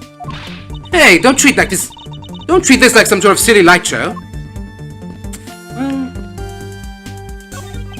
you can lie all you want, but it will all be for naught, Lance. As soon as I expose the truth, you will be placed under arrest. How can you do this? After all that my dad has done for you? What your father has done for me is unrelated to the charges you face now. Unbelievable. You know, you sound kind of like a bully right now, Miss Edgeworth. I'm not serious about this. He will never understand the true gravity of his crimes. I will not allow him to remain a child forever. Now you sound like a dad. Okay, wasting time here. Let's see.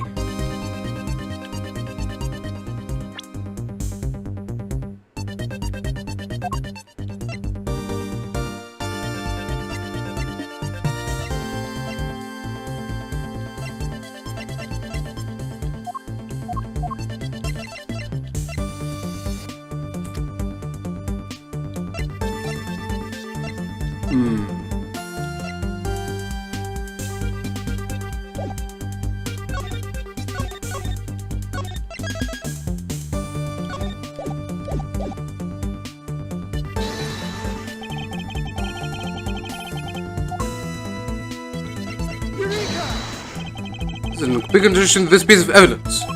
Well, maybe it's not an incomplete contradiction.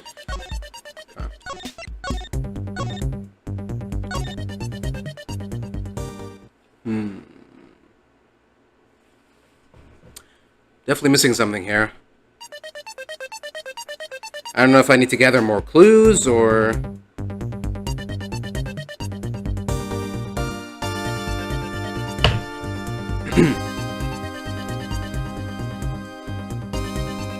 yeah, I'm not sure.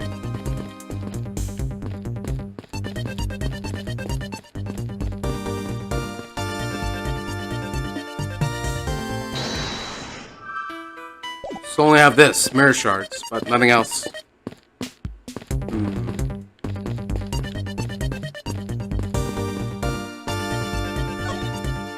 Alright. Just keep trying. Just use all the evidence we got until we get something out of it.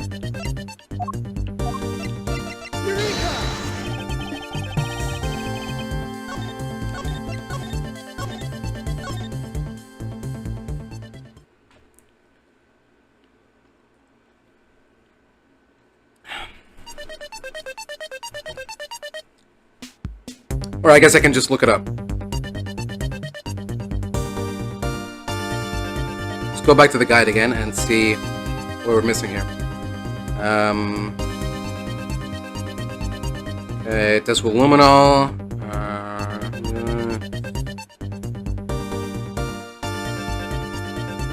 Okay. Examine, okay, this, the belt, then, belt seems to be, what? What? Who's gonna notice that? Is this somehow connected to any of the evidence I hold? Come on. Wow. I can't believe it. Hold on a second, there's something wrong with this blue badger. Huh? Like what? The way the belt is on him is opposite of how it should be. Did you make a mistake? I can't be. I inputted the image data exactly as it is in the pamphlet. So then, why is the blue badger dressed up in reverse?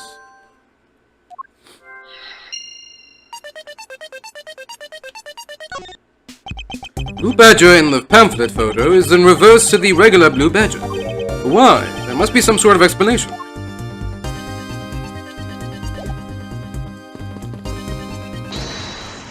Okay, now we do this.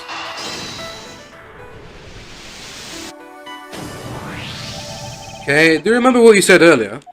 What I said earlier about what? About how this building might as well have been a house of mirrors. A house of mirrors? Oh! That would explain the reversed or mirror image. Yes, this blue badger might be nothing more than the reflected image of a real one. And what's the blue badger you saw was just a reflection? And was the blue badger you saw just a reflection? When I looked down this hole, I thought it was perfectly straight. However, if there was a mirror... Oh, then it would actually be... Then it would actually form an L shape, right? Precisely. I was deceived. The hallway was almost pitch black. And there was a beam in the way that obstructed my view of the other hallway. Wait, but why build a space like that? That's pretty pointless to me. Okay, this house is just another attraction at an amusement park. They created a mirror wall for a very specific purpose, one I can point out to you. This was the reason they built a mirror wall.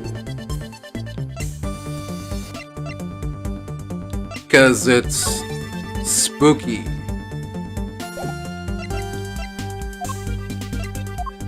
Because it can disappear. Take that! As it is written in the pamphlet, the main draw of this attraction is the mystery of the disappearing badger. You mean they built the mirror for that trick alone? But you say you saw the badger, so it was definitely still there. That was true, at the time, however. Doing this allows someone to make the blue badger disappear in a flash.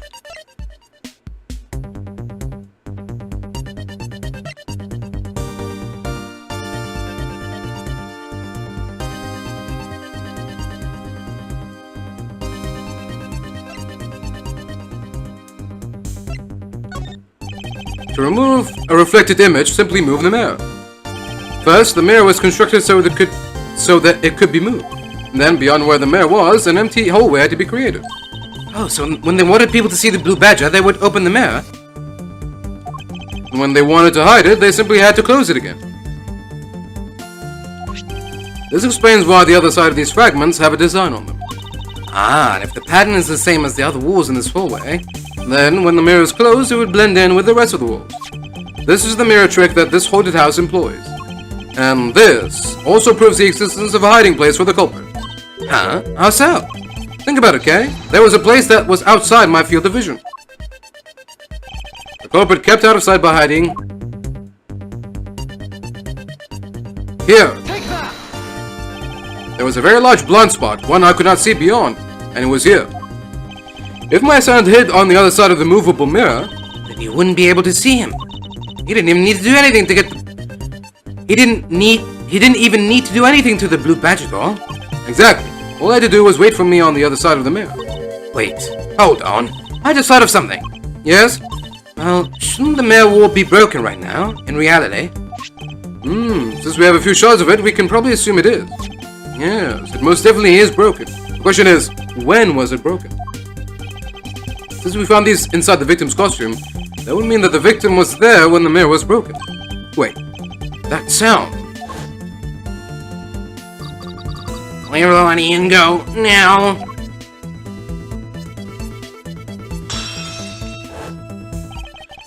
That sound I heard was most definitely the sound of a mirror breaking. Okay, I'd like you to input some new information. Don't scare me like that. Sorry, but I need you to recreate something for me. Sure, whatever you need. So what do you need anyway? If you could first recreate this hallway just before I entered the dining room. You got it.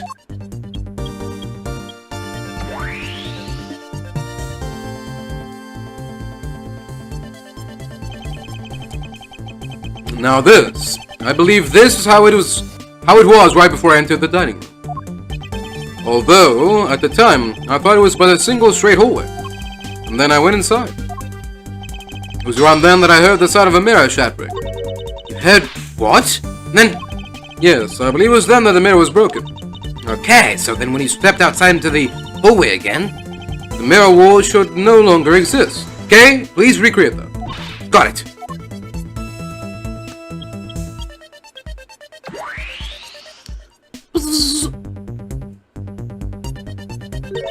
Wait, but with the mirror gone, the culprit lost his hiding spot.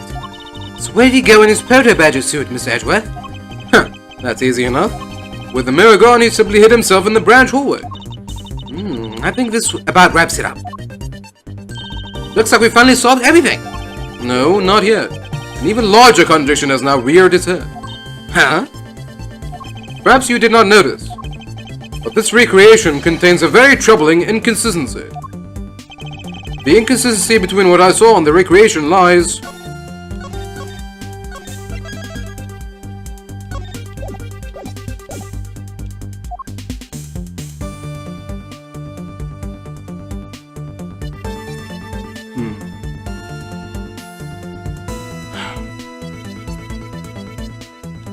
Consistency between what I saw in the recreation.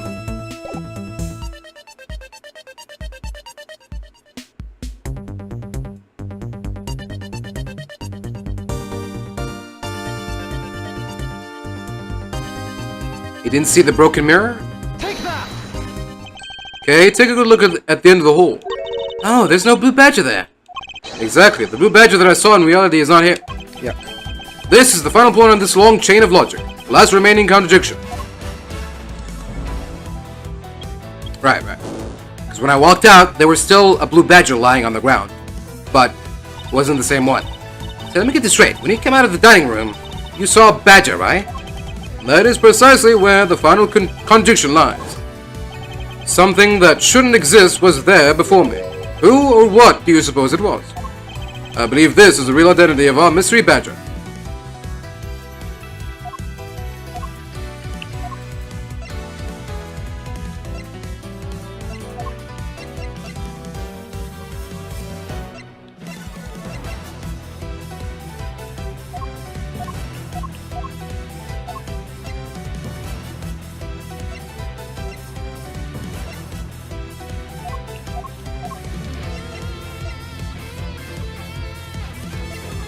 Take that! This is what I really saw at the scene of the crime. You mistook that for a badger? You disappoint me. We've worked so hard to get here. Don't get all weird on me now.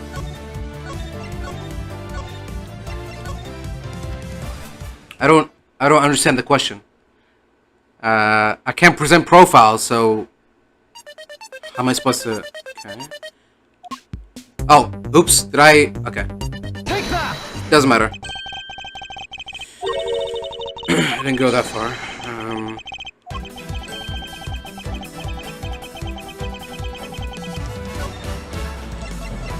Isn't there something they can let you skip a lot quicker? There we go. Thanks, skip on.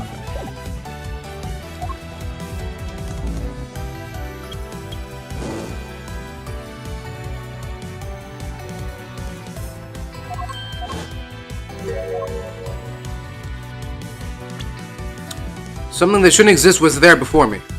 Who or what do you think this was?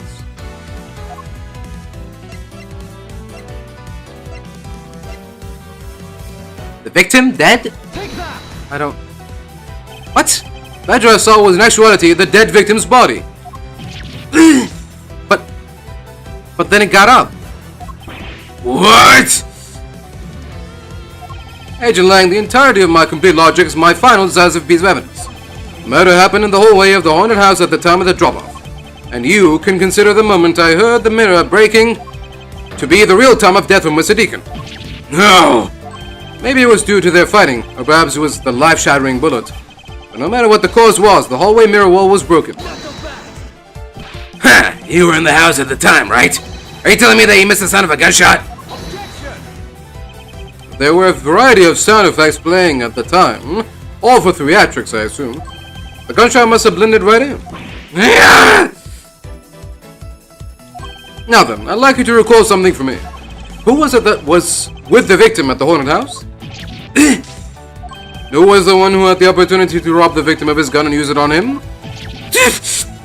It was you, Lance Amano.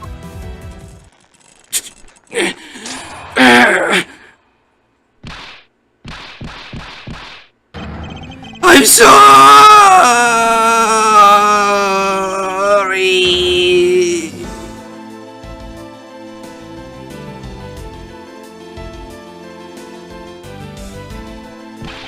It's not like I had a choice. Oliver turned on me all of a sudden.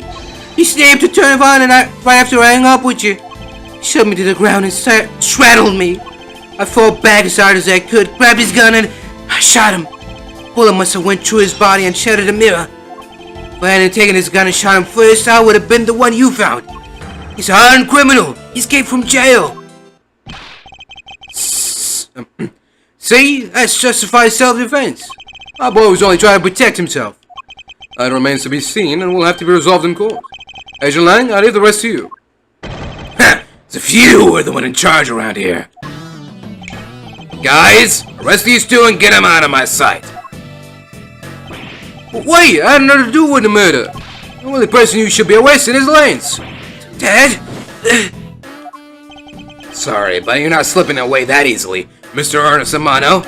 You tampered with the evidence so you could cover for your son. What a great dad you are, willing to risk it all. Truly touching.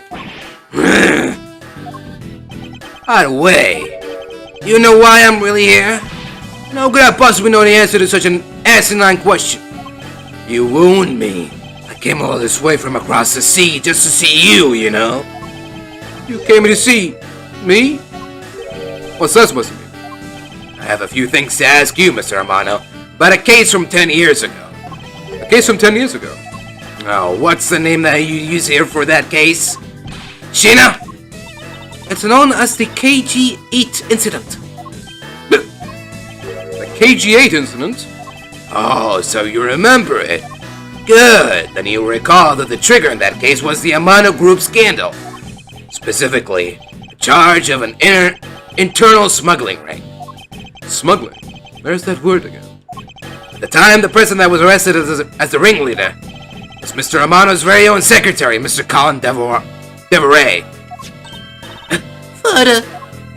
Even though you pushed the crime onto your then secretary, Mr. Deveray, I always suspected that you were involved with the smuggling ring, Mr. Amano.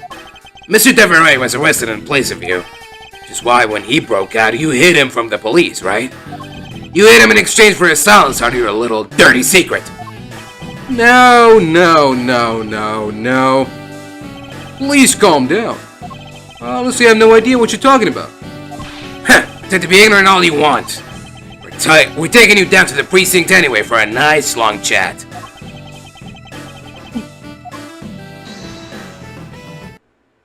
Oh. What? What the? Who the heck was that?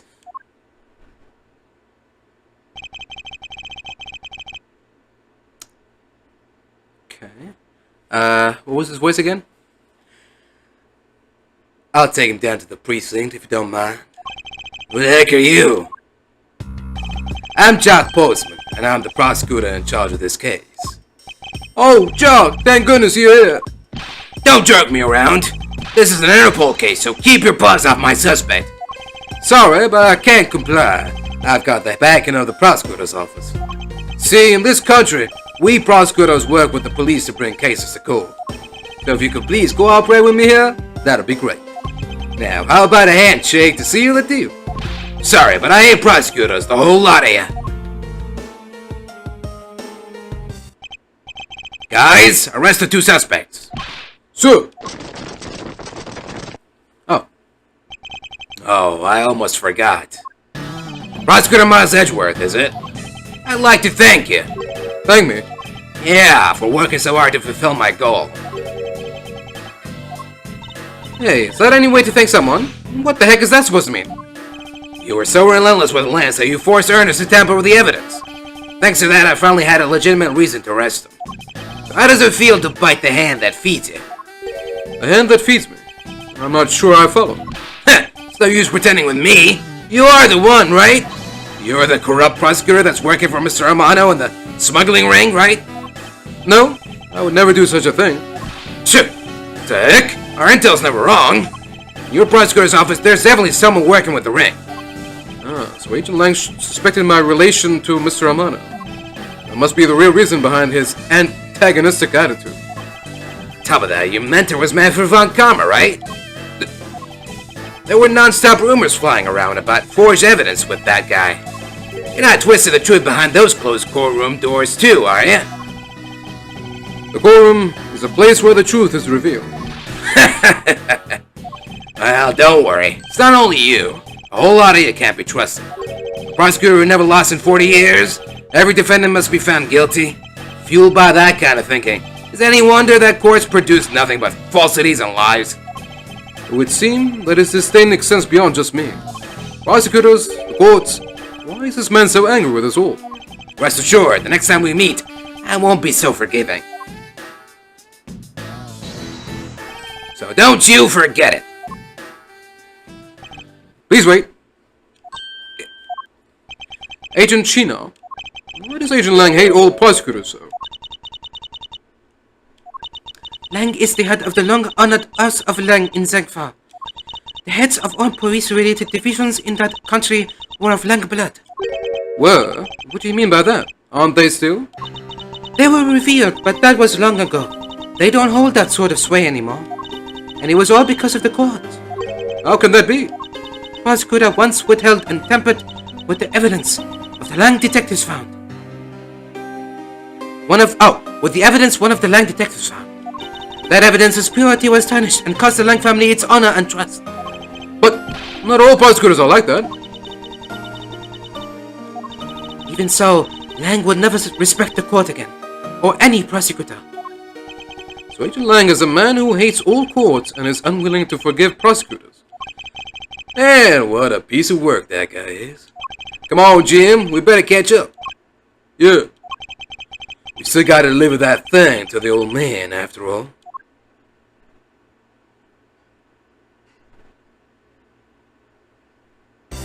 Detective Gumshoe, I believe it's time we wrapped up and headed out ourselves. Yeah, are you going home, Mr. Edgeworth? No, I've done nothing but be entangled in one mess after another since my return. If it's alright with you, can you drop me off at my office? No problem, sir. Excuse me. Yes, what is it? Thank you very much. Oh, it's okay. No need to thank me, pal. Just doing my job as a detective. I guess I was fooled pretty badly by Lance. Oh, cruel fate! What's a woman to do when she's been married by the one she loves? I think I never realized my father was right there. Never said anything to him. I knew it. I'm a failure. Ah, there she goes again, talking to herself. Miss Bobs, I wonder if you know why your father participated in the kidnapping. Oh, I have no idea. Your father died while he was trying to stop Lance, which means that from the beginning, he had no interest in the staged self-abduction. Wait, Why did he... I believe it was because of your presence, Miss Pops. Me? Lance realized that the two of you were related, which is why he used you as a hostage to coerce Mr. Deveray into cooperating. Father... As a felon, he could not tell you of his real relation to you. However, as the amount of family butler, at the very least, he was able to watch over you. It was all he could do, but that was the shape of his overflowing love for you. Go on, speak your mind. that is... thank you very much. You're welcome. Although, there is no need to thank me. No, Lawrence, stop. I mean, this man's so much older than you.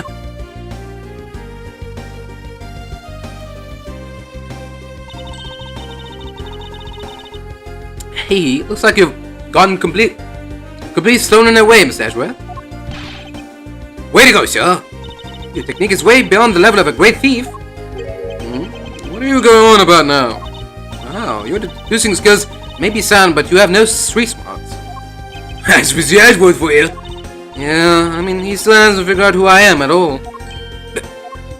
You haven't remembered in all this time. I guess I'm just going to have to say it. This isn't the first time we've met, you know. What do you mean, pal? Mr. Edgeworth? How do you know this girl? Looks like you totally forgot me, too. Gummy. Gummy?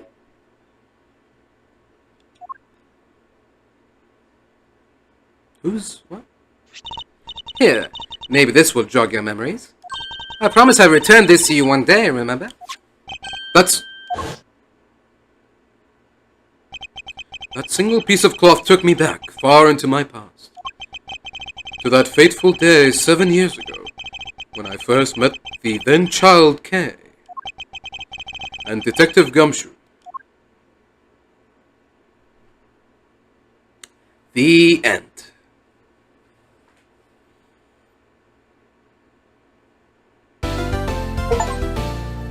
There we go, and completed. Alright. Not a moment too soon. Alright, well, it's time to wrap this up. Thank you all for watching, and till the next time.